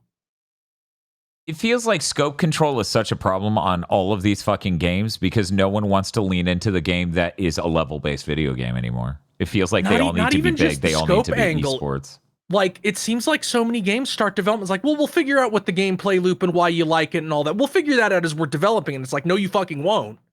Because your team is, several hundred people that aren't even all in the same place. How the fuck are you going to figure anything out? Well, I mean, you're going to roll around in the mud for 3 years and then die. Pre-production is just another word for production that doesn't need to happen. We're going to save some money. Yeah, like that's. I don't understand it. This is a waste of money. Yeah. Like, we're hearing about that IO Interactive James Bond game is still in pre-production, which sounds bad. But what if they start development and then 2 years they ship a feature complete game? Because they're like, we figured out what the game was and then we made it. We didn't try to do both at the same time. Although I have a sneaking suspicion it's just the actual IP holder fucking them over a little bit. Yeah, it's like, entirely no, we don't like that. They keep coming up with ideas and then the IP holders. Like, it's too goofy. It's like you gave the IO Interactive guy something. What do you expect? The weird thing is that's a real thing with James Bond. Isn't the current owner of James Bond Amazon or something? Didn't they buy that off of Sony? Oh, I think they did. Man, that's messed up. It's fucking weird. Because the MGM was transferred to Danjack LLC. Is that Gunjack fused with me? And what? I don't know, but that is who appears to own James Bond. Danjack Unbound. Finally. Although Eon Productions Limited is a British film production company that produces the James Bond films, so I guess they own it, and they just license it out to people. Hey, that's a good point. We haven't heard anything about the next Bond film. Do you know why? I'm pushing the spoilers button. Oh, that's the spoilers dimension button. I don't know what that. Oh, we're talking about the Justice League. Suicide Squad. Oh man. Okay. Well, anyways. Yeah, they killed the guy who's been playing Bond since you and I were in high school. And their brains are so broken they can't get a new Bond and figure it out. Yeah, They Yeah, should have done that by now. and- It's not hard. Make a movie. right. And if they do get a new Bond, they're gonna fuck it up, and it's gonna be some big actor. And it's like, no, James Bond should always be somebody you've never seen before, so you can think of them as James Bond. It should be a TV guy. Like, I don't want. Instead, I love they're going to Idris be like Elba. I Rami don't- Malek. And then you'll go, that wasn't a small actor. And they'll be like, that's as small as we're going. Yeah, it's like I don't want Rami Malek to be fucking James Bond. I love Idris Elba. I don't want him to be James Bond. He's Idris Elba. Yeah, that's true. It does make it hard to associate it. But they'll be like, no, we got Hugh Jackman. That's good, right? No. That dude's old as hell. Right, why get another, like, Jesus Yeah, Christ. so You're a like dude. we'll do Old Man Bond, and he'll fight Hulk. It'll be great. Will Hulk be red or green? Although I feel like we're getting Hillbilly. I feel like we're getting dangerously close to just like them crawling up their own ass and being like, it's Pierce Brosnan again. Yeah, that's always a threat. There were rumors of them going like, we'll do an old school Bond, like we'll make it a period piece, and that could be cool. That could be cool. That would be so cool. Hey, guess what? Hey guys, Austin Powers has been gone for 20 years at this point. Stop being afraid of him and just make a fucking a Bond movie that isn't dour. No. I'm hitting the button. I enjoy the button too much. 1 second. No. Why are they like this? I don't know. Why are they like this? Anyway, Chris, you've got news as well. Level 5 news. It's the Level 5 Delay Direct. Do. Hope your inner child likes things being delayed because they, for some reason, framed this as if it were a big thing for your inner child. Yeah. Why did they do Your inner that? child will be grown by the time all this shit comes out. Right? Holy shit. Fantasy Life IF is now April 2025, so that's good. It didn't disappear into the vagueness of someday. Yeah, it sounds like they were delaying it to make it have a lot more content and have a weird little open world stuff. Like they specifically said, "Oh yeah, we added this," and made the. The original area kind of way had like an bigger. open world thing. It was kind of like it had a world that you could leave town and progress through, and like kind of like a Zelda overworld. Right, but they when describing the delay, they said that they would make that way bigger and add swimming and stuff. Okay, it can't be that much bigger. You only delayed it 6 months. Deca Police is 2026. Man, you sure were like, this console RPG will be as easy to make as one on the 3DS. Oh, fuck. That's what happened, isn't it? Don't lie. I know that's what happened. 100%. 100%. That's what fucking happened to you. An anime is launching with it at the same time because Level 5 loves that. Hell yeah, they do. Inazuma 11 Victory Road launches June 2025, and Inazuma 11 RE, a remake of the first game, launches 2026. That seems crazy. I think I'll get into those games when they come out. Bob describing them really made them sound pretty fun, and I liked what I watched of the anime. I liked watching 3 characters go death attack and like T-pose and spin, and they all hit a ball and it like blows somebody off the field. That is pretty good. Our next And then their evil coach drives their 50-foot high armored bus into the school and pushes it over because losers have no right to exist. That is great. I hope that it escalates that much in the new game.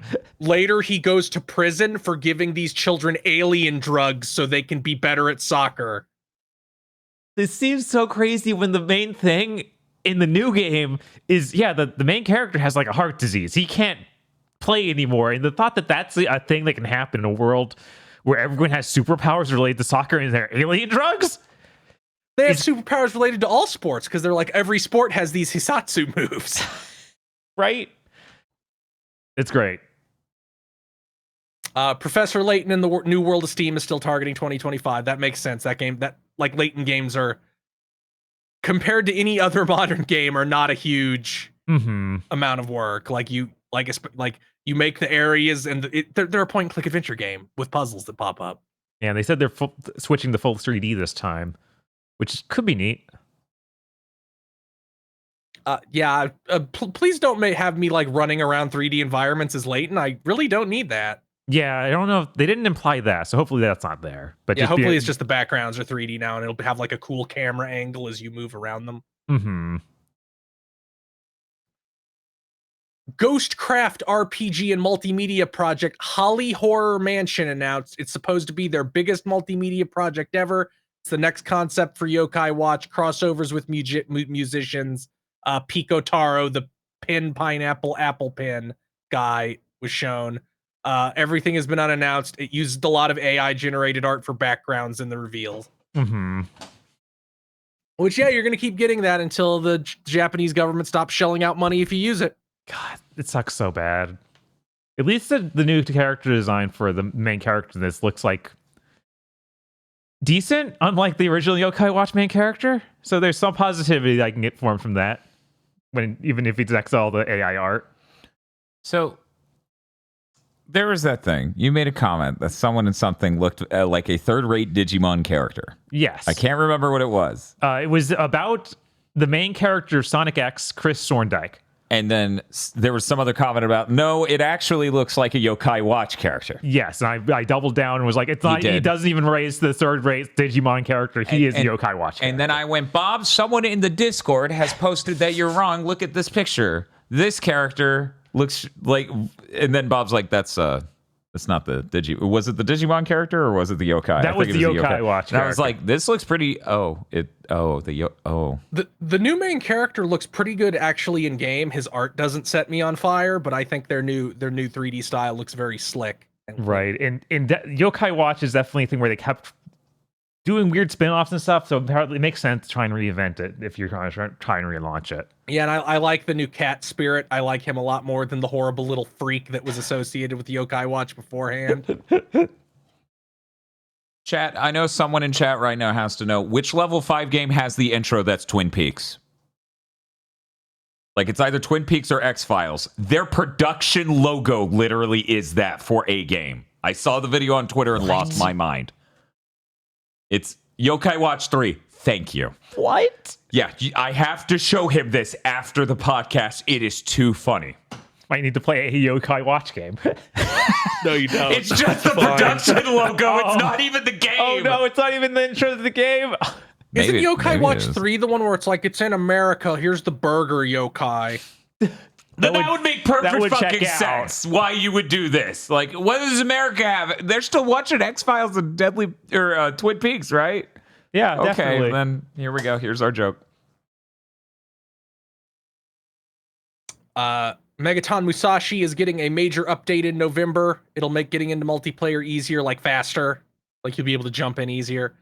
It will also lots of add preset characters instead of you needing to customize something heavily before you go. It will also add Koji Kabuto from Mazinger Z, Ryoma Nagare from Getter Robo, and Duke Fleed from UFO Robot Grandizer as pilots. Nice.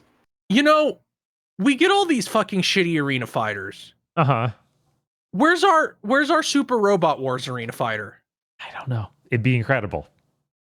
Like, it doesn't even have to be good. No. Just have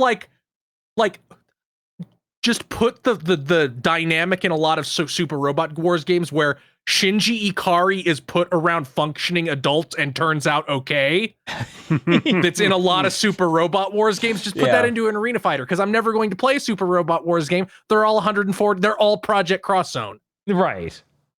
They're exactly that game, which I don't like that game. They're not exactly that game because you don't have to fucking do the... Did you know that Monolith Soft made those games? Yeah. So I just realized that the team attack in... The chain attack in Xenoblade 3 is the juggling shit from Project Cross Zone. Yeah, exactly. That's pretty fucking hilarious. Darkest Dungeon developer Red Hook Studios acquired by Dead by Daylight Studio Behavior Interactive. Blah, blah, blah, independent entity. Watch this space for tragedy. Yep. Like, I hope it all goes well. The past couple of years have shown us once you, no matter how unstable you are, at least your destiny's in your own hands. That's the fucking tagline for an anime where the protagonist clearly needs medication. Man, that's what I think. I think the Larians, like a guy from Larian Studios, even said he's like, yeah, once you sell your studio, your living and dying no longer has anything to do with how successful you are. Yep. Yep. It's Like, it always doesn't matter. horrifying. So stay independent, even if it's riskier. At least you can control what happens. Honestly, at this point, I can conceive of an independent studio putting out a game and it's selling really well, and their CEO being like, "Well, that was a smashing success." But I've seen what all the other CEOs do of really successful companies, so I think it's time to fire everyone and close the studio. It's more like time to sell the studio so I can get several $1 million and go party on a yacht. Hey, Tamim, I kind of respect you now. Yeah, I honestly haven't seen the aggro version of that yet, and that surprises me. To this date, no indie dev has made like a fucking Fez level success and just gone, oh man, awesome. No, we're done. It's over. You're fired. Everyone, get out. See, that's because there's a certain level of insulation from reality you have to get to before you're able to do that mentally. Mhm. And you can't produce anything and be at that level of mental acuity. Like you can't be the lead of a small studio making an indie game and be delusional enough to do that. I believe in them. Someone It's will. like it's like how we get those stories that like, yeah, Elon Musk doesn't know how a fucking Pop-Tart works. He put it in the toaster the wrong way and then burned himself trying to get it out because these rich guys do nothing for themselves. They are like babies. Yeah, it's kind of unreal. Yeah. They go, I'm baby, and you go, yeah, we know. Oh, more good news. Unicorn Overlord has shipped 1 million units. I think that makes it Vanillaware's biggest Hooray. success. Hooray! Vanillaware safe for another night. Right? We always have to worry about them. Do Muramasa now. Yeah, no, if they just port Muramasa, that would get them some fucking money. Yeah. Yeah, I think with Unicorn Overlord really cluing a lot more people into 13 Sentinels also helped a lot. Both of those games cluing people in a lot more to Vanillaware. I think their next big game, I think they haven't hit their ceiling yet. I think there's a place to go up. Especially if they did something like make a Dragon's Crown 2. Mm-hmm. Yeah, no, if they make a second Dragon's Crown where you don't have to spend 12 to 20 hours playing the whole game before you could play it online, it would do gangbusters, especially, and hear me out, if it was on PC. Yeah. Make a cross-platform Dragon's Crown PC. 2 where you don't have to do that and you will sell millions. What the hell? What the hell? Come on, man. Like, I get that they're a real small company. They're like full on, we're scared of the internet tier. But come on, guys. Put your fucking game on PC. You'll get another 500,000 easy. Right. 100%. Because PC is the true eternal market. Here's the thing. At the end of the day, you want your game where the people will see it. And the people who see and make things generally in the streaming space have computers because that's how they're streaming right now. So if they have computers, you could guarantee they could play a computer game. Can they do it at the same time they're streaming? Maybe. A Vanillaware game? Almost definitely. Yeah. Put it where the fucking people are. And here's an insane comeback. Time Crisis is returning as a plug-and-play console. Why? It uses a AI-powered gun that allegedly works with modern displays. They didn't go into the specifics of it, but they were like, yeah, this works. We promise. We promise it works. It works just like a light gun. Uh-huh. Maybe. Like, if it comes out and it actually does work even remotely like a light gun, fucking I'd buy it. It is $89.99 for the basic version and $119.99 for the version that comes with a foot pedal. I guess that's so you can take cover. Yeah, that's a that's vital how that part. works. And it comes with like other bonus content. If this actually works, somebody should just make a fucking peripheral for consoles. and then I can have a light gun, and you can port every single fucking light gun. Part of the reason I like Pistol Whip so much is it reminds me of old light gun games. Yeah, that's what I kept fucking saying during the PSVR 2 fest. That was 2023 of like, hey, remember light gun games? Light gun games are cool. Make a light gun game. Hey, Time Crisis, you should come back and be a light gun game. PSVR 2, real powerful. Make a fucking light gun game. What are you fucking doing? Make a light gun game. So the fact they put it on a plug-and-play console, fuck you. Right. But I will see your ass at the retail store. I mean, this is asshole. this isn't even like Namco themselves. This is outsourced. Oh no, maybe I won't. Right. Maybe I won't then. One moment. Somehow is as bad as like those One fear. those I hope arcade units. Yeah. This Top is arcade. This is a little bit more like this feels too expensive to be a total dud. Like they'll sell literally zero if it's that. Like this ain't no $30 400 game plug and play console on the shelf at Family Dollar. This shit's $90. That feels too high to come in at being a piece of shit. I don't know. They release those one-up arcades all the time. Yeah, but those are shaped like arcade. I guess that's true. That some dumbass will be like, I like light gun games. I don't care that it doesn't work. Right. Yeah. All the time. One moment though, I gotta see the fucking image for this thing. Right. Just talking about the image. Okay, Are those one-up are those arcade one-up games like cabinets terrible? I actually have no idea. So the I've cabinet never scale actually is used smaller than you ever think looking at images online. Yes, that is true. The terrible thing is, since it's emulation and not optimized, there's a ton of latency, like an absolute ass load. So could I rip it out and put a Mister secretly inside? You could, but then Yeah, you have the bad screen. Yeah, That's true. this is I guess- interesting. Yeah, like I don't know if it'll. I guess I could see it working. Maybe It's just the original Time Crisis with boxes It's on just the sides. the original Time Crisis. Like you can literally see that it has the 4x3 because there's a black box on the left and right side on the second image. The first one, it doesn't seem to have that. Yeah. One moment. Weird. What the fuck are we doing here?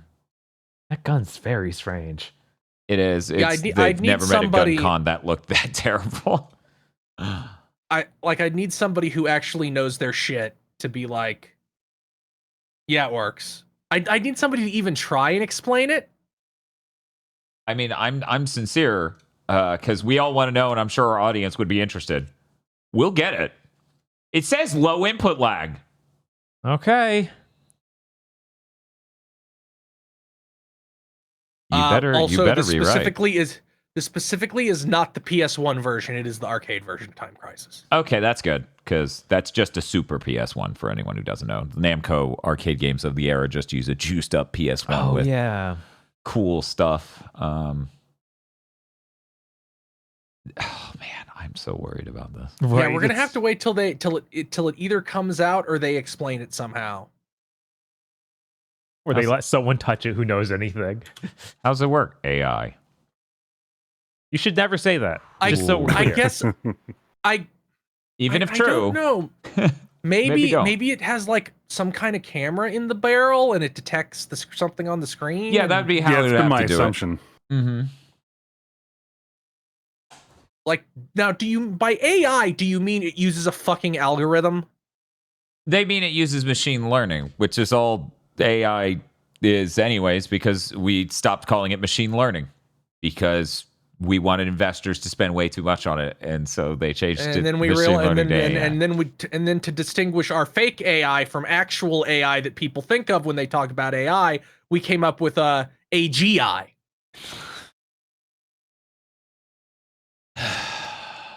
What else is That's in all my news. Okay, that means we get to talk about. Oh yeah, we already talked about the Star Wars Outlaw bug. Mm-hmm. Yep. Okay. That means we get to talk about the Sonic Central. I didn't watch this, Bob. I did watch this. Oh. They talk about Sonic Rumble, which is out this winter. It's like a PC and mobile version of Fall Guys with Sonic characters. I'm glad they announced PC. It was only announced for mobile when they first announced it. Yeah, I'll actually give this a shot on PC. I would love Fall Guys with Sonic characters. Sounds delightful to me. Mm. Yeah, it's gonna have 32 players. Even this announcement of it was like, "Hey, it's on mobile phones." And the very end of the trailer was like, "Oh, PC too." It's like, guys, why'd you lead like that? I immediately was like, "I don't care." And then, considering they ported fucking Stumble Guys to consoles, the transparent Fall Guys ripoff, there's no reason. Just put your fucking phone shit onto consoles. Who cares? There shouldn't be those barriers anymore. It's all the same shit. Mm-hmm. They also talked about Chow Tales, which is a streaming show about chows. I think it's going to be like released on YouTube, I believe. So it's like little shorts. They do. They do a lot of things like that. Fucking whatever. If it had been like some Netflix thing, I'd be like, Sega, you're doing fucking Galaxy Gas. that's going what I out was of gonna business, say Sega. too. Fucking, who in their right mind? You fucking signed a deal with Netflix for 16 episodes of Baby Shark doo doo doo doo doo, Baby Shark doo doo doo doo doo doo, featuring chows. I don't know. They might be onto something with that. Bob's like, I love this series. It's my favorite. Love it. I think someone would. That's actually I need to get a time machine and go back to Sega in 2020 and Sega in 2004 and be like, listen, we're gonna pay Nickelodeon, we're gonna make Teletubbies but with Chow, and you're gonna be the biggest company on planet Earth. Super Monkey Ball Banana Rumble is adding Sonic the Hedgehog skins. I believe that is the Apple Arcade game. Probably. It was really unclear on where this was released. This whole direct thing was pretty bad about talking about what these actual... Banana Rumble is on the Switch. Okay. And maybe even other platforms. Someday. Yeah, it's only on the Switch for now. Okay. They had other crossover stuff like for 2 Point Museum Sonic, or the putting in Sonic items, which 2 Point Museum is a sequel to 2 Point Hospital. 2 Point Hospital, which is the theme hospital devs doing the spiritual successor. Has anybody ever played either of these? I really want to play 2 Point Museum ain't even out yet. It's not even out till I really want to play 2 Point Museum. I really enjoyed Theme Hospital on the PS1. Those theme hospitals and stuff are really neat. I'd love to try this. And you can make this has enough... Like a hospital sim is whatever, but I'm actually really interested in a museum sim. And it's only $30. Jesus. I'd be stupid not to try it. When's it come out? I don't know. Oh, no. February 25th of next year. Thank you. Okay. Thank it's you. Fine. Thank you. The industry will be dead by then. But we have there's enough Sonic items to make entire Sonic like exhibits. So you have Sonic statues and Sonic outfits for your employees, that sort of stuff. Fantastic. Okay, thank you, Chad. I was sitting here confused. And I'm like, I thought that the thing after 2 Point Hospital was 2 Point something else, and I could imagine the items in it, but not what it was. 2 Point Campus. Okay, I was like, University? Close. They showed off a lot of Lego stuff, but the important thing is they had a whole Lego segment where, like, this whole thing's hosted by Izuka and some random producer who speaks English. Mm-hmm. And they get a phone call from Lego Sonic. So they talk to Lego Sonic, who transfers them over to Lego Shadow, who is fighting Lego Bio Lizard. Hell yeah. The most important character in Sonic history, I think. Look over there. We got him. He's behind Aggro. Aggro, he's been behind you the whole time. They showed a bunch of different Lego sets, but they didn't show this one. They didn't show the Lego Bio Lizard. I didn't think I could get it, but it is real. It's like $45 or something. That's pretty good for a 420 piece Lego thing, right? And all the minifigs they made for this, minifigs are the actual characters for Legos. All look pretty nice. I don't really like the one that's come with this because it's of course Super Sonic and Super Shadow. I'd rather have regular colors of all these characters than the gold variants. But they fight the Bio Lizard. I know they fight the Bio Lizard. It makes perfect sense. But I'm just saying now I have to buy some other set that does not come with the Bio Lizard. But this is all hypothetical. I probably will not buy Legos. I don't have money or time for that. Yeah, the issue with Legos is like, if I was a rich yuppie that had a room that could be dedicated to a hobby, I might have all kinds of things. I might become a model train guy. They also showed off a Shadow the Hedgehog motorcycle helmet, like real life for you wearing on your motorcycle. Aggro, have you seen this? I have not. Holy shit. Brace yourself.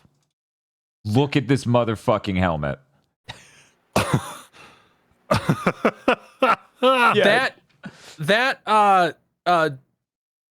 Could you have made it not look like that?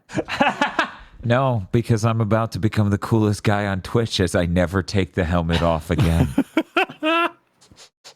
Imagine like the Durarara main character, like the headless lady, but she has this helmet.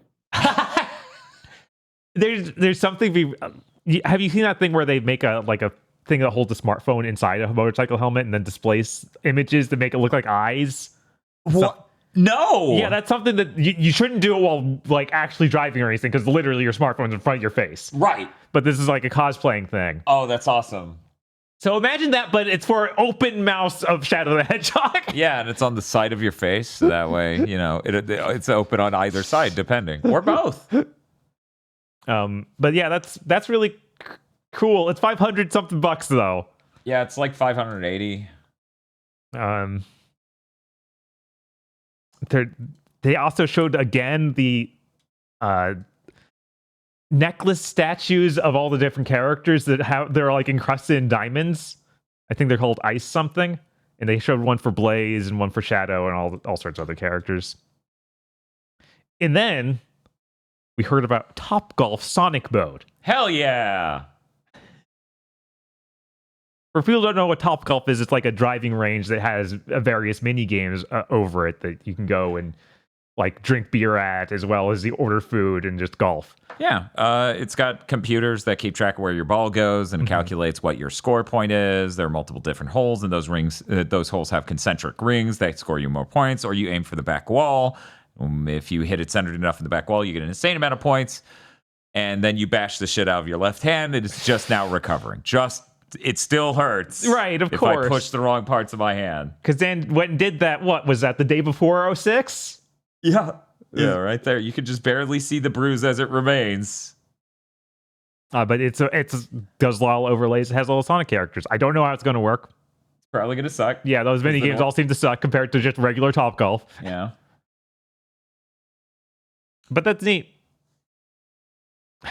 And then we had a big section for Sonic Cross DC. This is real. Yeah, it's real. The comics for this start in March of next year. The merchandise is in fall of next year. Okay. And they have announced who the characters are crossing over with. So we have Shadow cross Batman, Knuckles cross Superman. All right. Amy cross Wonder Woman. Who else is she gonna be? They could have done Harley Quinn because she uses a hammer too, but that's for sticks later. Oh, okay. Sonic cross the Flash. Sure. I guess you gotta. Right, which I honestly was like, just make him Superman. He's blue. Yeah, blue. You should seriously just make him Superman. Like, Superman is also fast. They released art for all of these. That one looks bad because they have like the overlined up Flash suit where it's got lines all over it, and it looks bad. Come on. Silver / Green Lantern, which is sure default. And Tails cross Cyborg, which that was lame. I guess he's the yeah. I'm not a fan. I'm not a big fan of of them pushing Cyborg as being on the Justice League anyway. I think if you really need black representation, you need to first of all, why are you still using Hal Jordan? Jon Stewart's right there. Right. True. Also, bring back Mr. Terrific. Mr. Terrific rules. He's great. He has that cool jacket where it says free play, fair play on the arm, because that's his ethos. But I guess they tried that and he didn't take off, so now they have to backport a successful character from fucking Teen Titans onto the Justice League. Right. Tails is cute. Cyborg is anything but. Yeah, I know. It doesn't feel right. Like, I don't know somebody else. Feels like Knuckles should have been Cyborg, if anything. 100%. Yeah, you could do that. Yeah, that would work way better for me. But they were like, whatever technology. Yeah. And apparently this crossover comics are going to last, I believe, until the following year, until 2026. So like a 6-issue miniseries, probably. Probably. Then they talked about Sonic Cross Shadow Generations. We got a new trailer. They showed a whole bunch of stuff from Sonic 06. So it was funny to see that, like, play that game and then immediately be like, we remember. Including the attack that kills Sonic. Yes! I cannot fucking believe that Sonic Wiki calls it the attack that kills Sonic. But it's in there. Yeah, it's in there. It's in there. Aggro? Uh-huh. Sonic the Hedgehog dies in Sonic 06.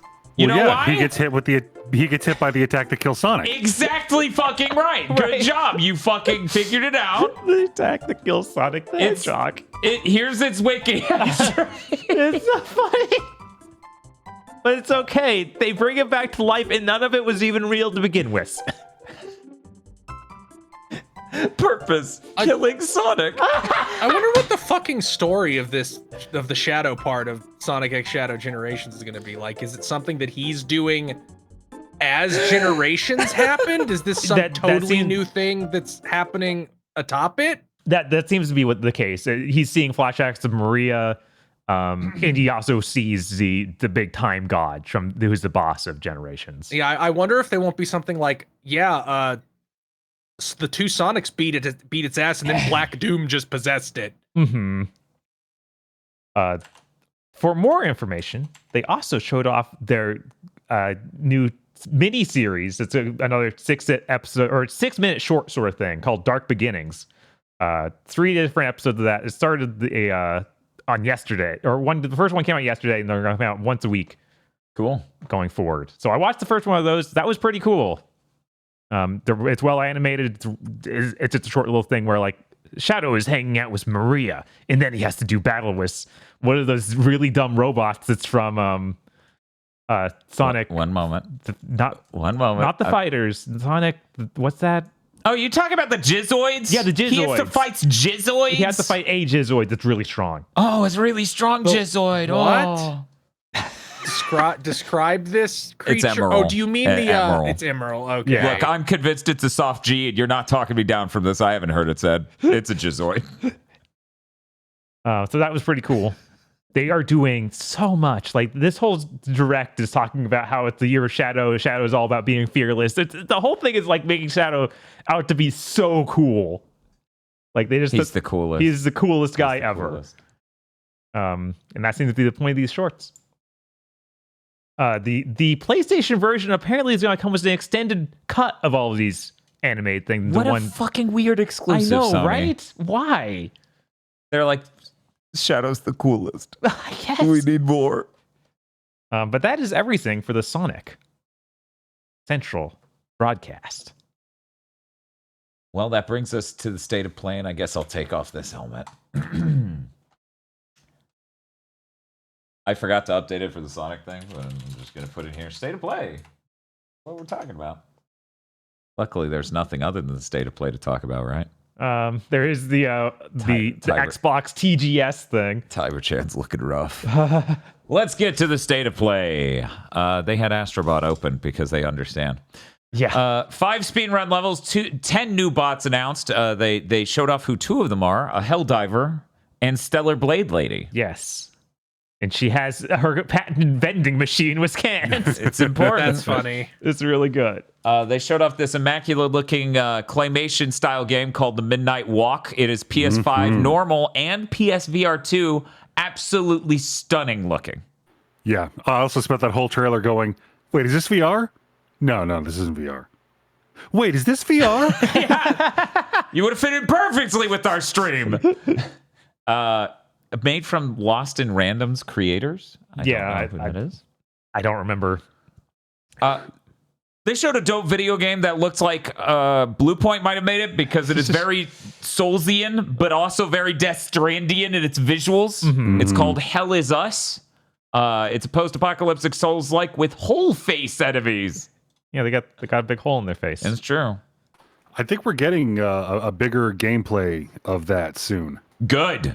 Yeah, they released a bunch of stuff, just text-based stuff about, hey, it's got a lot of environmental storytelling, and there's no map. And it's like, these are not, like, unique features of your game. Yeah, nobody wants anything you just said. Metro Awakening 2, we got a date on that. That's the PSVR 2 Metro game. That's coming November 7th, which means it is relevant to Game of the Year. I'm so excited to play the game that so many regular Metro fans were really mad about. Me too. Wow. What a place to enter. Arcade Chronicles, or Archage, whichever you want Anyways, They didn't say it out coming loud. 2025, it's an online fantasy action RPG. Power World. It's coming to PS5. It's out today. Is that right? That's what it said. What? I don't know if it actually, like, I think there might have been something where it didn't actually launch, like something might have gone wrong, but it was supposed to come out. That fucking company that got a giant investment from Sony is launching on Sony's platform? What? Like they're gonna need those sales for that lawsuit. Huh? A lawsuit that seems like an inevitable L. It's like if I went up against Daigo. Right? It's like, no, you're going to lose. Like, It's like apparently they just never miss. God, I kept my shit together on stream as they announced a Lunar collection. Dan, I want you to know, I was sitting in the lunchroom at work watching this thing live. I saw Lunar. I flinched because in my head, I halfway had an auditory hallucination of you screaming. Hey, I thought you were going to be like the only one I played was Dragon Song. I'm really happy about this. I wish they hadn't led into it the way they did, because I was like, oh shit, it might be Wild Arms. This is Sony. They said 2 games. Even I was like, oh shit, Lunar, what's the other game? Oh, the other Lunar. Okay, sure. All right. Got it. Got it. So this is going to they did not filter the graphics to shit. They did filter the character portraits and anime cutscenes to shit, because what the fuck else are you gonna do? Those things are like 80p. put them up there in ADP. I want to see. I think there actually is an option to do that. Okay, because the same was true of Grandia, and I booted the old version of Grandia, and it's like, yeah, this at ADP looks better than what you did to it. Right? Like a 90s anime on Blu-ray. Let me see it all. Yes. They said they're redubbing, which, of course, the old dub actors are not dub actors. Like this was the get Johnny from accounting who can kind of do a voice. It's called Soul. Not with Lunar. Just hire the people who did Trails of Mana then. Yeah, Trials. Trials of Mana. I don't know what they're almost assuredly changing the script, because the fucking guy behind Working Designs, which by the way, Working Designs, evil company run by evil people. For context, in the second Lunar game, Lunar Eternal Blue, on Sega CD and Saturn, you have to pay skill experience to save. That was a change Working Designs brought to the US version only. Prison. Yeah, no, they did all they sorts also of stuff made, like that. I believe they halved the money you get and made every item more expensive. And they gave every single enemy and boss stat buffs. Yeah, gross. Because that was the Working Designs classic. You know, that their two classics were that, or imagine if 4Kids was obsessed with slurs and making risque pop culture references that were not appropriate to put in a game that children were going to be buying. Like every other NPC in a game that Working Designs localized, you talk to them and they say some shit like, I just went on a date and she sucked like Monica Lewinsky. Oh! Like that's every single bit of NPC dialogue in that. This is like Nickelodeon movie villain levels of strangely petty evil. Right? So, but apparently the guy behind Working Designs is like a huge dick with their and retains the rights to their scripts and doesn't let people use them, because when Sega did, I think it was the Sega Genesis Classic, or somebody will correct me. Yeah, they did some sort of re-release. I think it's like, the second one. Japan has Popful Mail and America doesn't, because he wouldn't let them do Popful Mail. Yeah, there's like that dude is a total cryptid. God. Yeah. So, at the very least, I imagine they're going to go through the script and remove all the uses of the R word, of which there are many, a lot. Yeah, I was like, sometimes you have to use a fine-tooth comb, but not on this day. Everybody fixates on when Tifa says it to Barrett in that part of Final Fantasy VII in the original, if you go up the stairs. Mm-hmm. But that's because they didn't play every Working Design game where it's every other set. Yeah. people get fixated on that one because with working designs, the game, it's a fucking target-rich environment. If you play the Magic Knight Rayearth game that Working Designs localized, that's on the Saturn, like characters will be like, I be speaking Ebonics, yo. Yeah, I saw some various clips of that. Wow, I had two completely opposite emotional reactions to that at the same time. Like, wow, what a great, wow, that game must be great. I should play it. And oh God. Oh God, and oh God, I want to play that. After the Lunar announcement, which I was excited about because once again, I have full confidence they can't be using that script no matter what that man says because of that. Yeah. And they're redubbing it. So why would you stick to that script and redub it? Right. You're already doing all this extra work. And at least for the first game, you have an alternate script because it got that PSP port. I like that we did hear the song. Like that was also dubbed. By the way, that is the exact song Tosh was like, this sounds like church music. And I'm like, how dare you? I think somebody said that it has a different singer. That sounded identical. Wow, it's like when they remaster a game and you're like, that's how it sounded. I swear. Anyway. The next game shown off was TMNT Shredder's Revenge. Radical Reptiles DLC officially announced out today. Has Mona Lisa and Mondo Gecko. You're making that second one up. No, I'm not. Nope. I didn't know Mona Lisa was originally human. That's really weird. Mainly because now she's just like, yeah, I'm naked all the time. What of it? That is very strange. But Mondo Gecko fully closed. Well, yeah, he has shame. Yeah, I guess. That's how you know how cool he is. Those are his favorite clothes. Sonic the Hedgehog 3 movie pack for Sonic Cross Shadows. Shadows? Shadow Generations. Shadow Generations. Sounds like Shadows. Features the voice of Keanu Reeves. Yeah, Ian Flynn was like, I technically have written dialogue for Keanu Reeves. Hooray. Yeah, I'm excited for what this is.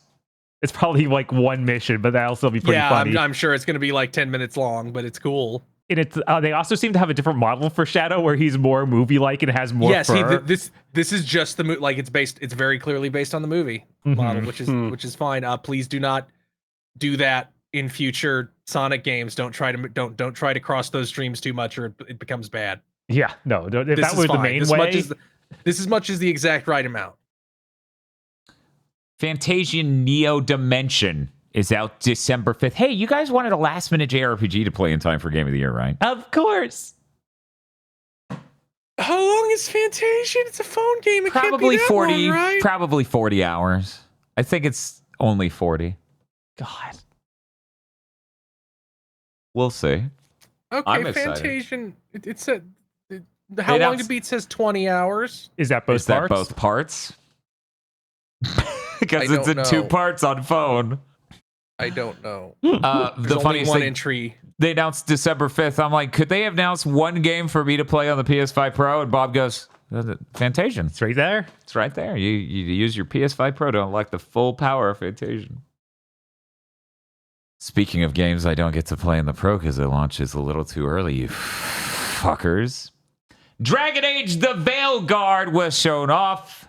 An extended length. That was a bad trailer. That was a really bad. bad showcase, guys. If you're going to show people a boss fight and you have to fade out and fade back in because it's taking too long, adjust your game. Yeah, I don't know how this ended up here. Like I said during the stream, they did a much better showcase like 2 weeks ago, or I guess a month ago or so. It's like, hey, here's the beginning of the game. We're going to run through this little city, like set piece environment, and it'll be cool. Instead of, what if we showed you an incredibly boring boss fight? Yeah, honestly, by the time the fight started, I had completely zoned out. I'm like, oh, look, Veilguard. This game does not, like, I was going to play a mage, but not now. Yeah. That makes me excited to play a mage. The shittier the mages are, the more enticing it is. Someone needs to be out there in the fields, right? Like, we need to know how bad the mage is. Right, which is why Aggro and I will both... Nah, I don't even normally play mage in video games. What have I fucking kidding? It's so upsetting because in Mass Effect 3, if you pick the Adept, which is like it's like a mage ripper type class because you have a shotgun and these psychic powers. You're Goku. It's like clip through all the environment to high power to Dragon Ball flight shoulder tackle these guys, throw a spirit bomb. And in this, it's like, your moves don't seem to be very good. Although maybe it's just because of boss and the boss fights are bad. Always possible. Out at the end of next month. Please be excited for that era of Big Think Dimension and variety podcasts. 31st, literally Halloween day. Spooky! So spooky. Alan Wake 2, The Lake House, is coming in October. Also, before the Pro Yeah, comes out. I still haven't played the last set of DLC, so I'm probably just wait. Right, let's just wait. You're right. We'll do a stream of Yeah, Alan why Wake 2 not? or something and go through the DLCs as well on the Pro. And On we'll the be Pro. like, this is great. Hitman PSVR 2 this December. I do not know if this game was well received elsewhere. I do not have a single fucking clue. I do not know. Chat said many things. I don't know what to feel. Aggro, are you excited? It looked very funny. It looked fantastic. It looked fun as shit. Like Hitman, a series known for intricate, layered, planned gameplay, is going to give me a gun in each hand. Legacy of Kain Soul Reaver 1-2 remaster officially announced. It blows my mind that it wasn't officially announced because we do. Yeah. We do. It looks so. It leaked even so leaked hard. that morning. I was convinced. See, I didn't even see that. I just knew from months ago because it leaked and it was so obviously true. Anyways, that is coming out December 10th. It's from Aspire. It has new models and textures. You can switch to the original. It adds a map and a photo mode. Bonus materials, explore an interactive lore map, view never seen before concept art, and delve into environments from the fabled Lost Levels. By and large, the models look, very direct. The environment's way brighter. Like, way brighter. It looks like you fucked up your gamma to make it more visible, which, to be real, having played the original, I think I knew people who literally did that. Yeah, no, just fucked up the gamma on their TV. That might be something you need to do because that game is very dark and hard to see where you're going. It might be a quality of life feature that they made the environments too bright. It's funny to see this is what Aspire can do. It's like this is what that Star Wars game was going to be like, wasn't it? If I'm correct, people are insisting Aspire is a publisher technically.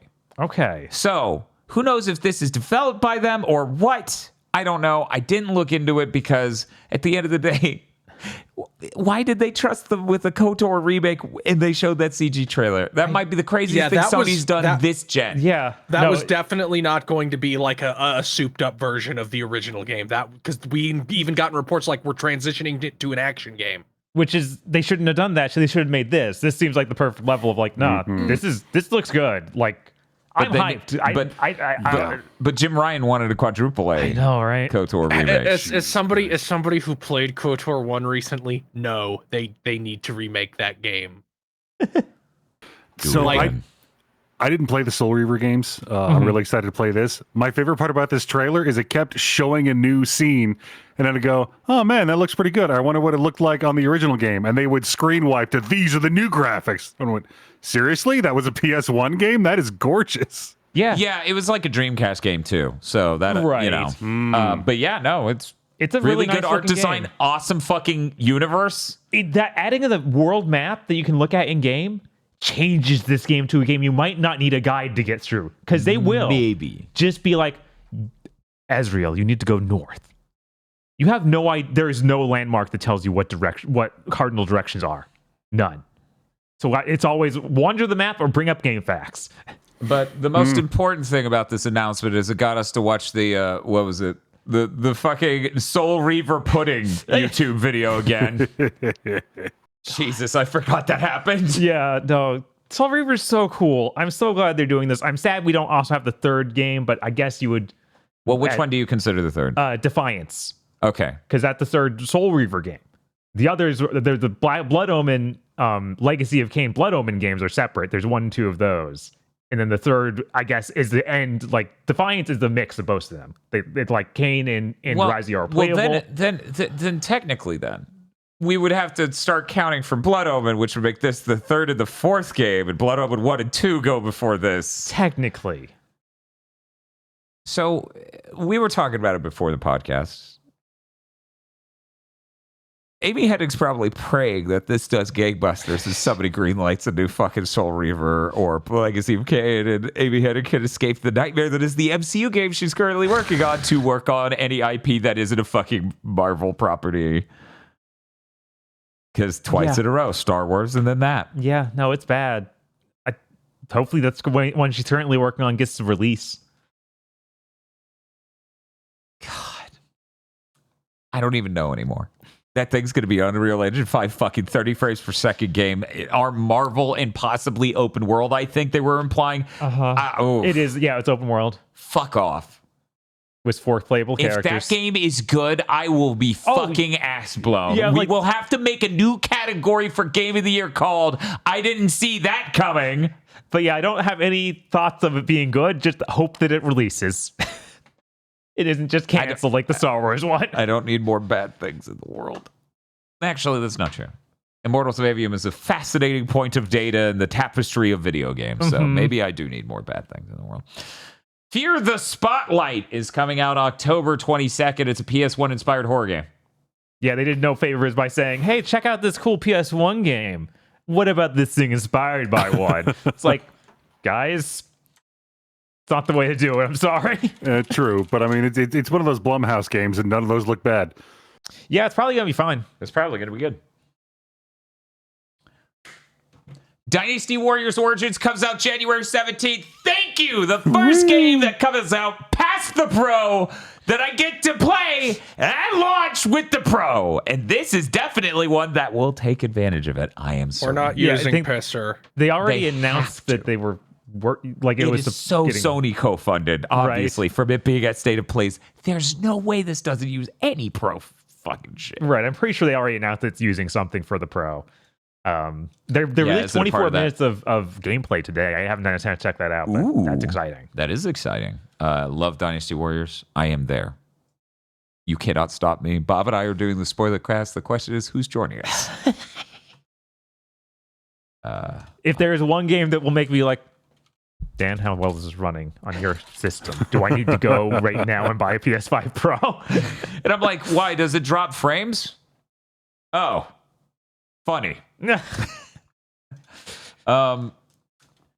PlayStation blog had that whole update that happened after this event. Oh, yeah? That was like, here's all of the games that have Pro modes. Yes. And what they do with it. It was interviews with the dev, and Digital Foundry went and talked to the devs too at an event that they should have done in the first place when they fucking announced the thing. How is Sony this bad? Please fire your marketing manager. Yeah, you need to fire like that whole division. It's really bad. It's rancid from the ground up. There's literally nothing redeemable in any of it. Or maybe the problem is there isn't a division and you need to make one. I swear this is all Sid Schumann's fault. I'm sorry, Sid Schumann. Oh, well, technically, I'm seeing a name on this article. Maybe it's their fault. Maybe it's Brett Elston.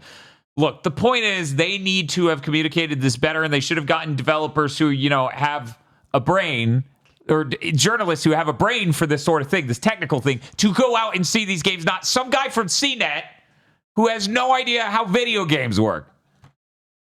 Anyways, yeah, they had a bunch of things. It was really interesting. Digital Foundry has their own coverage of it, and I think it's very good. Only Mac did a great job on it. If you're interested in hearing in detail about how a great number of these games will work on the Pro, what it will do for them, go listen to that. My favorite part is one of the devs Ollie was talking to. He's like, so is there going to be a 30 frames per second fidelity mode? And they're like, there's basically no point. The 60 frames per second mode looks better than our fidelity mode used to look, and gamers prefer 60 frames per second. Yeah. We did it. We're done. Stop.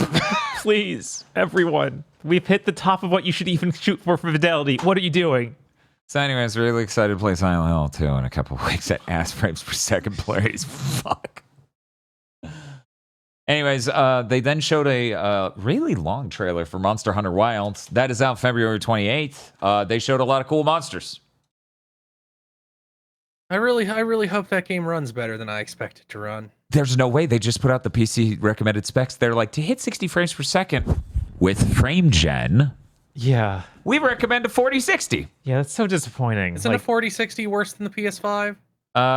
Probably not, because the PS5 is equivalent to a 2070 Super. That's 2 generations and 1 step down, but 1 step up from the 1 step down.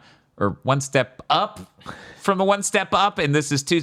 So anyways, that's really complicated to do the head math on. The thing is frame generation. Right. So half those frames are fake. Yeah, so it doesn't mean anything. Yeah, that's honestly psychotic. I'm It really is so disappointed in psychotic. Capcom for even using that on their sheets. Like 100%. Yeah. like fuck that Nvidia shit. needs to go to hell for frame gen existing at all. This is like your fucking like if they said this game hits 60 frames per second, it hits 120 if you set your TV for that cool mode that invents fake frames. Like, oh, cool, how useful. Yeah, it's so frustrating. It's like the next big Monster Hunter. You don't need to chase graphics this much. It's going to sell. I don't even think it's graphics. I assume it's all the new sim layers they have since you don't go back to base as much. It's supposed to be like it's wild because it's this simulated environment. It's totally graphic stuff. Like Dragon's Dogma is the same thing. Yeah. Wasn't that also CPU because it keeps track of all this shit with the NPCs? I'm sure it's a lot of like physics simulation and like systems and stuff that are in the service of graphics, you know?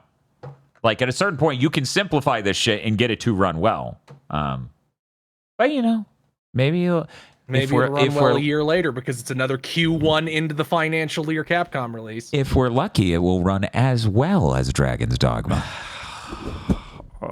I hear that can get into the 50s with the PS5 Pro. That's true. They said that as they covered that shit. Capcom, give me an update for Devil May Cry 5 on Pro. I'll make the mistake. I'll do it. I'll just go buy the thing. Yeah, I don't know why that isn't a thing, because that has so many modes that actually could benefit, Also, like the ray tracing one and also the ultra high frame rate. They also need to announce an update for Granny Togami because that game looks real blurry. Yeah, it'd be nice if they. It'd be nice if that they did came out this year.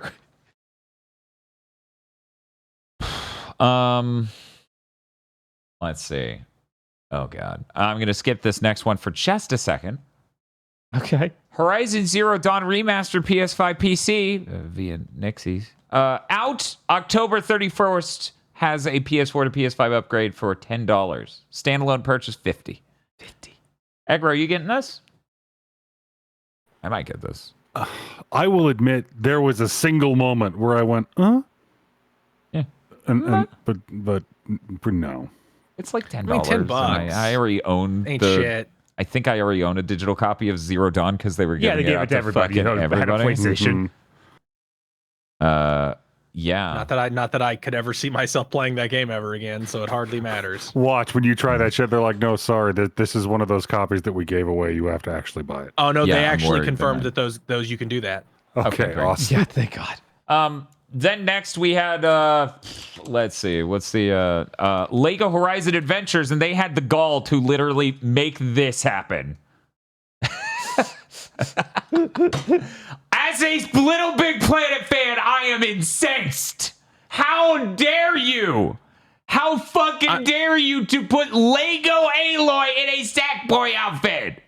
I am really curious how this game's gonna do, because from my perspective, it's like you made an Assassin's Creed Lego game. Like they exist in the same space in my head, the two franchises. So I do wonder if this will be successful or if it'll be like, no, of course it wasn't. Herman Hulst, why did you think every franchise you were involved with would be Star Wars? Yeah, Horizon's definitely not Star Wars. Or, you know, his broad appeal is all of Marvel or all of DC. And those are what these Lego games usually do. Right.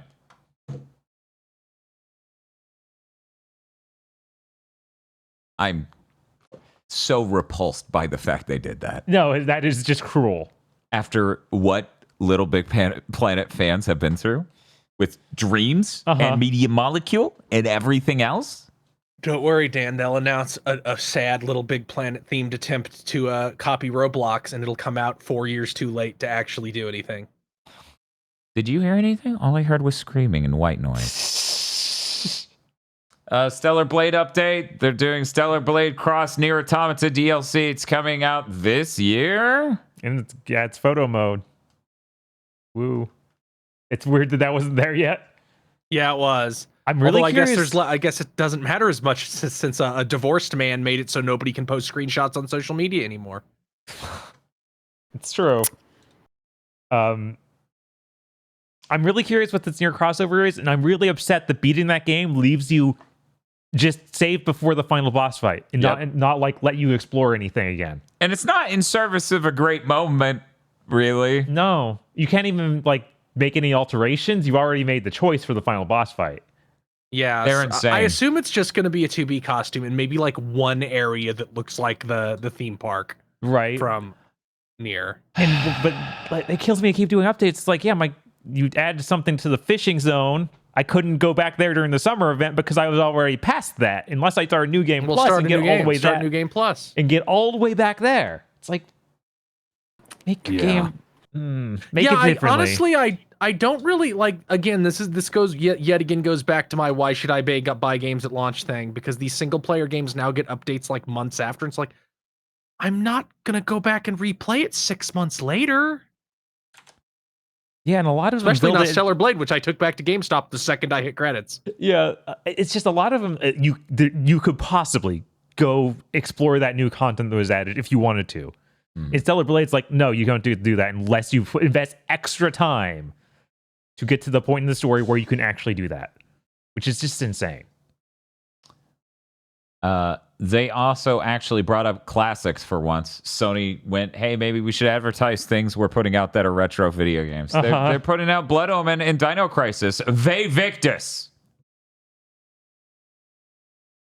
Look, I don't want to steal that sound from Brig. But if we do a Blood Omen month, I'm gonna have to. Let's just call it a Legacy of Kain month. I don't like thinking about Blood Omen only.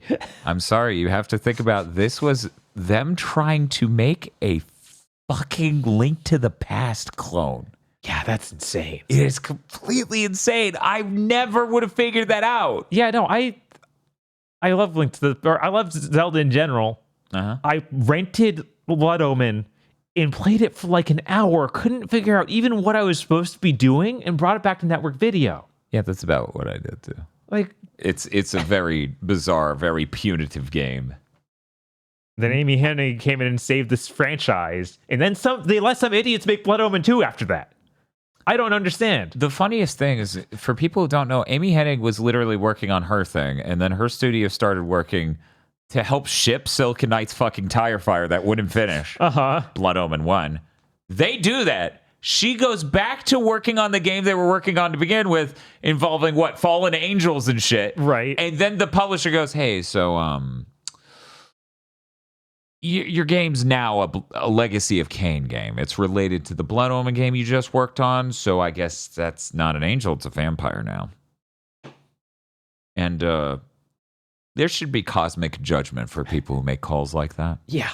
Even as someone who likes vampires and thinks the notion that, Raziel is a vampire, right? Yeah, no, that's sick. That's really sick. Really sick as a design for that.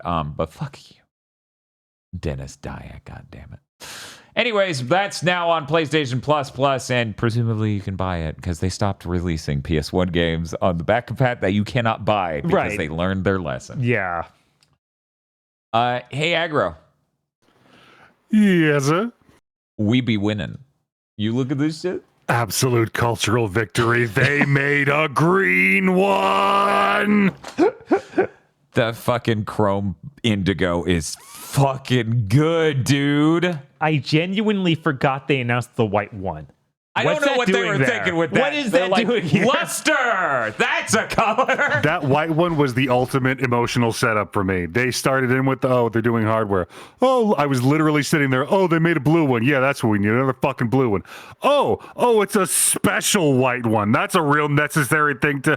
And then I kind of blacked out for a minute in a state of pure ethereal bliss. So yeah, I'm glad the plates are compatible with the Pro because it just has the line gap and you can just. Because damn, do I want that Indigo? Chat, you know me. I have seen the Concord controller come and go. I've seen the Astrobot controller come and go, and I'm like, I don't want to waste money. That's gorgeous. It is really nice. If I hadn't literally just bought the 30th anniversary one, I'd consider it. Oh, you got the 30th anniversary covers? No, the controller. Oh, okay. They didn't release the covers. I wonder why. It's almost like that's what let them charge an extra $100 plus. That's very strange. Imagine they release this a few months later. It's like, yeah, the value of your PS5 Pro with these colors is now dropped drastically. Oh no. I'm really glad you got a win, Aggro. I'm really glad. It's so green. And it's like a good green. That is a really good green. Yeah, there's actually, because of the sheen, there's a lot of greens in there. Mm-hmm. I just got to find the correct angle next to my window for maximum correct green. Yes. Yeah, Mark Cerny came out to talk more about the PS5 Pro. Yeah. As I said, also additional information came out elsewhere. They had journalists from around the world, travel to that place they let that one CNET idiot into. And they got to talk to all sorts of devs who talked about what they did with their games, et cetera, et cetera, et cetera. It looks really cool. Ghost of Yotei announced for next year. Woo! Finally, we have a name. Finally, it is known. Set 300 years after Ghost of Tsushima in 1603 in what is now Hokkaido. New main character, Atsu. Kusarigami and dual swords were shown. And I'm going to pretend this is a bullet under the announcement of the game. Herman Holst didn't appear. Man, this is everything I want from a Ghost sequel. The things I was worried about was a Ghost Tsushima sequel was being Tsushima again, having the same island. That would suck. Having even more Jin Sakai story would not be interesting. And having no new weapons. It's like, yeah, we forget all that. We're making something cool. Please look forward to the Ghost of Tsushima being a literal ghost in this game. Oh, that would be pretty sick. It would be like, oh shit, I think Sony's back. They let a studio make a game that's a historical piece, but the main character for the last game's a literal fucking ghost. Yeah, she learns it from his ghost. He learns all the ghost techniques and how to show bombs at people. This was the one I was I really wish I was on the stream for, because I didn't catch it myself. My brain did it automatically. This trailer started and I went, that's how Sucker Punch does cloth. This is Ghost 2. I did. Those are Tsushima trees. This is Ghost 2. Like, it was instant. Yeah, those environments looked insane. Like that, just mass amount of horses running in a big field. Yeah. It looked crazy. All those flowers. Mm-hmm. This looked beautiful, gorgeous, amazing. Finally, a game to actually look forward to on the PS5 Pro. I know, right? Dynasty Warriors Origin also there, but still. Holy shit. Now Sony has more than 2 games coming up. Man. Do they? Death Stranding 2 and Wolverine. Like, then all those service games that will be canceled. He's not counting Sigint, is he? No. Good. Sigint. Oh, are you talking about the next Metal Gear? Yeah. Okay. That's how not real that is as of now. Anyway. Right. It's like OD, except for way more real than OD. Mm-hmm. Anyway, let's get to it. What about Pragmata? That's a Capcom game and also not real. Wait, which one? Pragmata. Yeah. That's God, were they really waiting for the Pro? Like, we made jokes about it now. Like, oh my God, it might be real. Right? It might just look like shit on the base PS5. It was all the I other assume games it just got canceled. Like pushing things way farther than they should, maybe. Man. Is the name of that game Sigint? Because that's the name of that character. Yeah, I don't think it's called. I don't think so. It's Int Sec or something. That sounds more right. Kojima stealth PS5 game. Physint. That's like when your physics in your game doesn't work. Physint. I'm really glad Herman Holst wasn't here. I'm so glad. Everyone is. Right? Right, everyone? No. I guess they wanted the whole. They have Holstomania. I would have preferred an apology to Silence. Silence means they're probably shipping him out in the crates right now. It's fucking easy to shipping crate. You just hear as it gets loaded on a fucking boat. Yes. Xbox Tokyo Game Show. I didn't watch this. Bob, you did? Yes, I did. What's the deal? They open it up with a big chunk of Metal Gear Solid Delta cutscene which is a bunch of stuff from that first mission, the Virtuous mission. The Virtuous mission. Where you go save Sokolov. It's really weird to see these insanely high fidelity models animate their mouths and then it just plays the old voice clips. Because they have to redo all the mouth animations because before it was like blah, blah, blah, blah, blah, animatronic, and now you got like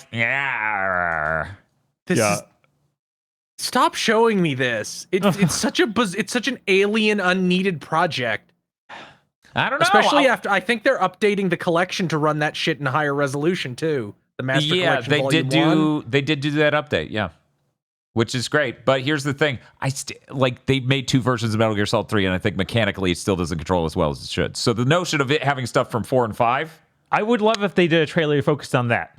Yeah. Instead, this is another trailer of cutscenes. They're all they're going to show is cutscenes, which is fucking weird. Yeah, it's really weird. It's like, show off what you did. But we spent billions of dollars on this. What? Yeah, we spent way too much money. What's going to be a $70 1-to-1 remake of a PS2 game? We didn't even re-record the voices. I bet we ran them through some shitty AI shit to make them sound fake. It sounded like identical to the original, so I don't even know. So they didn't even do it then. They didn't give a shit. Yeah, no, it doesn't even sound like it's mastered to sound like they're in a location or anything. It's just like, play the audio file. He's talking now. Right. Let's move on. Yeah. Overwatch Cross My Hero Academia was shown. Fropey? No Fropey. Fuck off. Yeah, I don't know. Some of these look okay. Failed. Some look like total shit. They all look like total shit because none of them are Fropey. Yeah, I don't know why these other two girls Reinhardt are. All Might looks terrible. I gotta look at that. No, it's great. They gave Reinhardt a helmet of All Might. I think it's hilarious. Oh my god! And they have the Reinhardt actor say the lines of like, "I am here," whatever his thing is. Is Mercy at least Bakugo? No. Tracer is Deku. Juno, the new character, is Uraraka, the Gravity Girl. Reinhardt is All Might.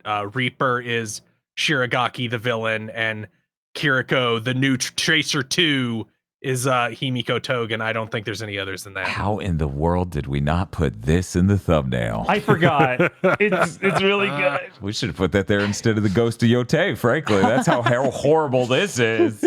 I wonder if these move. I wonder if these anime collab skins are doing anything for them, or people are like, I could just go get it in Fortnite and then actually be that character and not be an Overwatch character cosplaying as them. Right. These looked a little better than they have, but that still is an Overwatch character cosplaying, yeah. Why no Froppy? I don't know. I guess because they didn't have anybody they could stick that onto because she has a weird face. I mean, they're just cosplaying anyways. Right? What's the matter? Could make Kiriko that. I could take 2 seconds, tell an AI, fuse May, Overwatch, and Froppy, and it would just do something, and you could show that to people and get a reaction, I feel like. I'm just guessing Froppy becomes less and less important, and obviously these other characters don't.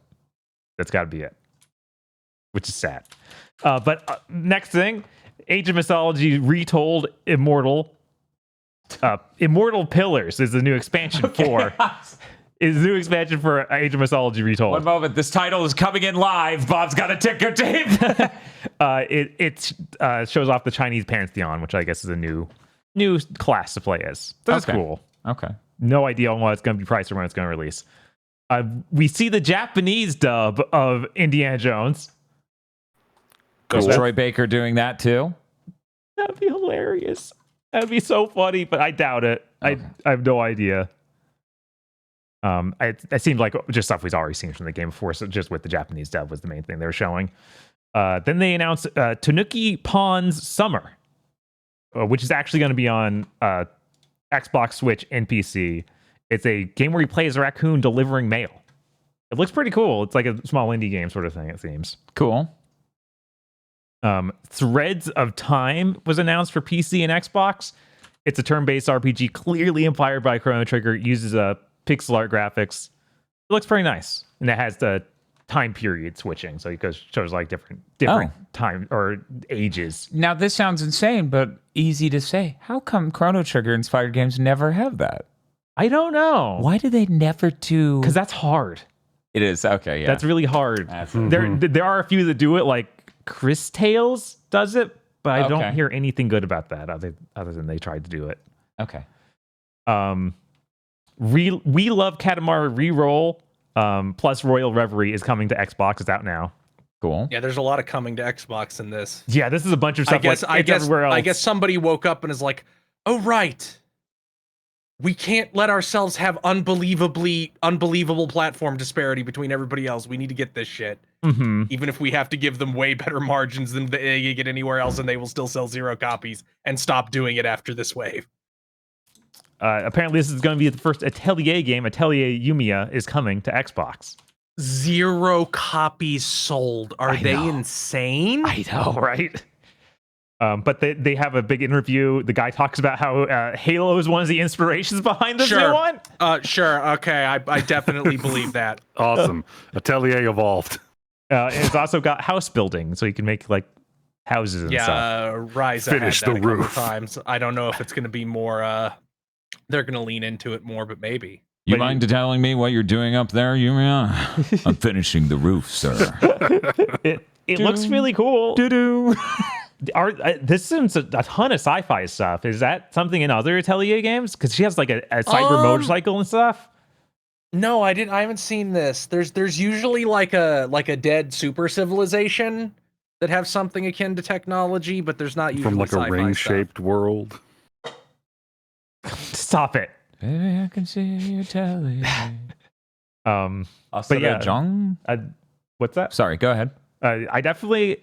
This might be the one I could try out. This might be the Atelier I start off with. We'll see. No, that last trailer Hope got they me dub really it. excited. Yeah, Yeah, I it would be hope nice so. if they dub it. That'd be nice. Astragong Jong. Zhong is an anime-styled MOBA. Not really much else to say about that. Is it on Xbox? Yeah, it's on Xbox 'cause it's in the Xbox show. Well, I guess it could have only been on PC. I don't know. That's the point we're at. Yeah, who knows? They've done that before. We saw a new trailer for Bleach Rebirth of Souls. Shit, 1 second. We just talked about Age of Mythologies, didn't we? That's true. Right. That's Yeah, no, well, they're I think doing that it is coming to now. Xbox. Is it? I think so. Is it? Because they got the other ones coming, like Age of Empires. Did you know that Aura Miss Retold came out? No. Okay, I have to show, it's been a while since we brought up, believe me, I did not go hunting. This was shown to me by Twitter, okay? It's been a while since we went, look at this cringe Xbox marketing. Yeah, no, this was real. I was like, when does that game come out? And this is how you're marketing at Microsoft? For people who don't know, this is like a sort of Civ style game. Aura. Guys, this is how this is how Xbox is marketing it right now. Yeah, they're not real fucking clever over there. No. Huh. This is real. This is how I knew the game shipped. I saw this the day after the game shipped. I fucking lost it. I went, you've got to be kidding. It's get also handed this. apparently bad. I just fucking shit, dude. Yeah, no, it's an Animorph reference. That's the best they got. Aura morphs. Fire your marketing team. When literally every review I saw is, the UI of this game sucks. It doesn't hold a candle to any other city builder. This sucks. Fuck this game. Maybe you let them finish it, Microsoft, because they are the publisher. They can choose to polish a game, please. Insane. Insane. Fuck. Anyway. But yeah, we got a new Bleach Rebirth of Souls trailer. Shows off Ulquiorra. Oh, God, his name is hard to say. Well, they always say Ulquiorra. I think it's misspelt in this document. Possibly. Google knows the name Ulquiorra. I collected it. It's like, yo, bro, I got you. Great. Then a game I haven't heard about in a long while showed up. Sin Duology Echo of Ada. That's got a release date now. It's going to be out January 24th. This is that giant mech game from Bandai Namco, where you got the AI girl who flies around next to you as like a hologram, and then you're the big robot. Oh, yeah. Oh, this is only $40. That's bizarre. Yeah, it might have some weird multiplayer thing. I have no idea. The anime for this came out I think a year ago. The Steam tags are calling this a fucking extraction shooter. Oh, no wonder it kind of went into hiding. Yeah, I'm literally, as I'm Googling this, I just see Gamatsu saying, delayed beyond 2023. Yeah, a little bit. Yeah, it's probably a nightmare. They look cool though. Yeah, that was cool. It's a cool style. I like giant robots. Now I gotta ask with this next game, Bob. Uh-huh. Is it literally called Pixel Junk title? Because I think it's just Q Games made a game. They put out the big Pickle Junk logo first, and then they put the title up. Weird. Okay, that Q Games game that was already announced, All You Need Is Help, is out today on PS5, Xbox, Switch, and PC, but I don't need to tell all of you that. Q Games got the exclusive marketing for Microsoft's TGS show, so obviously you all heard the signal. This show played at 8 in the morning for us. I just happened to still be awake because I couldn't get to sleep. I cannot imagine a worse event to line your stealth drop. I know, right? On. I cannot imagine one. What were I they really thinking? love Q Games. Mm-hmm. I do. This is like a couch co-op, fun, quirky co-op thing. The only human I can imagine myself playing it with is Tosh. Maybe I'll get it. I'm not sure. I don't even know if she saw it. I need to show her the trailer and be like, Well, how would she? It's played at 8 in the morning. No, they told no one. Yeah, that's true. That's true. They're hiding it. Anyways, co-op puzzle games with a yarn aesthetic. It looks funny. It looks cute. I don't know how it's going to go. Yo, they showed Slitterhead? They showed Slitterhead. They had a big interview about Slitterhead. Awesome. They showed Slitterhead. The dude opens up with, I don't think anyone's made a game like this before. You actually switch bodies, and he literally describes every facet of the third birthday gameplay. It's like, I don't think it's been done before. Y'all were sleeping on it. Bunch of haters confused you. Man's looking straight at the camera. This has never been done. I dare you to prove otherwise. You would have to show the ending of the game on YouTube to prove it was real. And I'm like, damn it, he won. Damn you, Square Enix. But yeah, just showed a little bit of a fight scene, and then some. When the fuck's Slitterhead? Is it? I think it's November. I want to say November. Please be November. Please be November. Please. Yes. It's November 8th. But it's like 1 week before Right. PS5 Pro. God. Well, at least you can delay playing it till after that's out, I guess. That's true. We're not doing. Yeah, we're not doing content on Slitterhead, or are we? Or are we? They also talked about Starbites, the Starbites. The Starbites. What the fuck is the Starbites? It's a turn-based mecha RPG. So everyone's got like their own giant robot and a turn-based sort of 3D world. It looks really cool. It's apparently made in Korea. Cool. I suggest checking out the trailer. It's currently up on Steam, but does not support English language at all. But it looks like it's also not out, so I don't know why it has to specify that. But yeah, it looks really cool. Like turn-based RPG, you got all these really neat mech designs. The Starbites. And then they closed out on the ceremony of Square Enix games finally coming over. And I think they're on Game Pass, but I don't even know. Probably are. So Trails of Mana remake. Take it again. Trials of Mana remake. There we go. Legend of Mana remastered and Final Fantasy Pixel remaster all out today. Oh my god. They'll make no money. The It's really weird to remasters watch might sell people- some copies. It's really weird to watch people pile stuff onto a sinking ship. Yeah. Yeah, no. Well, It's inexplicably, the owner of that ship paid the money to do it. The dock has this ship that's just sinking. They're like, come on, we gotta go. It's almost done. It's almost gone. Jesus Christ. Like it actually has a little spending egregious amounts of money to pretend climate change isn't happening vibe to it. Like, I genuinely, it is impossible for me to conceive of a person who only plays games on Xbox. I literally cannot picture such a person. They exist, though, amazingly enough. They do. Just like after last week when we said, I cannot imagine a human whose favorite game is Sonic Blast. A top 5 speedrunner of Sonic Blast went, I've been here the whole time. And I went, you know what? Fair. If you're a speedrunner, it doesn't count.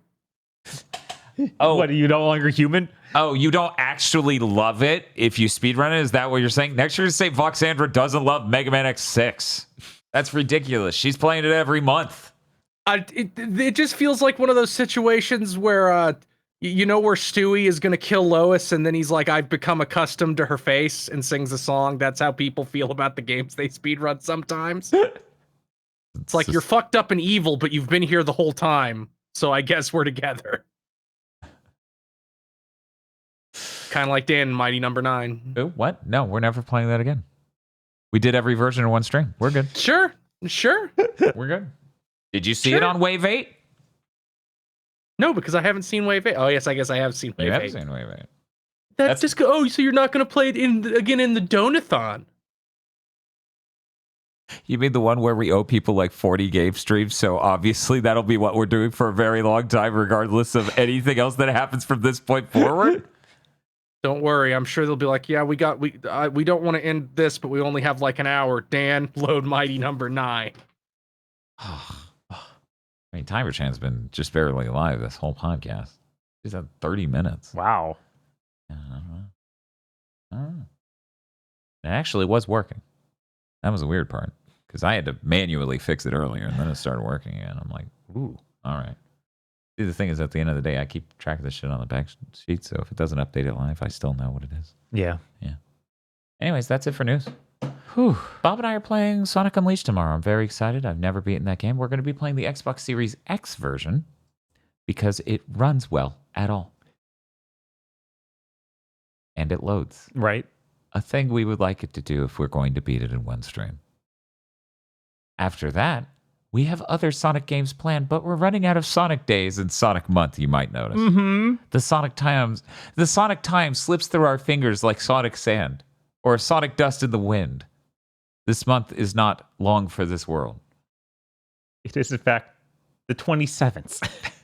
It is now the 27th. So, I'm very excited for Sonic Unleashed. I hope you're all excited too. Chris, what do you have coming up again? Saturday, Redneck Rampage, to some extent. That game's really poorly designed, so I don't promise I'll beat it. I only promise to play it until I can no longer tolerate playing it, and then I will leave. And starting Tuesday, Master Detective Archives Raincode playthrough. Probably every single day until I have beaten it. Maybe taking a break on a Friday so I can watch Dan and Bob play something. As we sit here and stress out over how many video games there are, you know there are people out there who are like, oh, if only they make video games like they used to. And I'm like, they do. The problem is you're not into that. Anyways, that's it for this episode of Big Think Dimension. Thanks.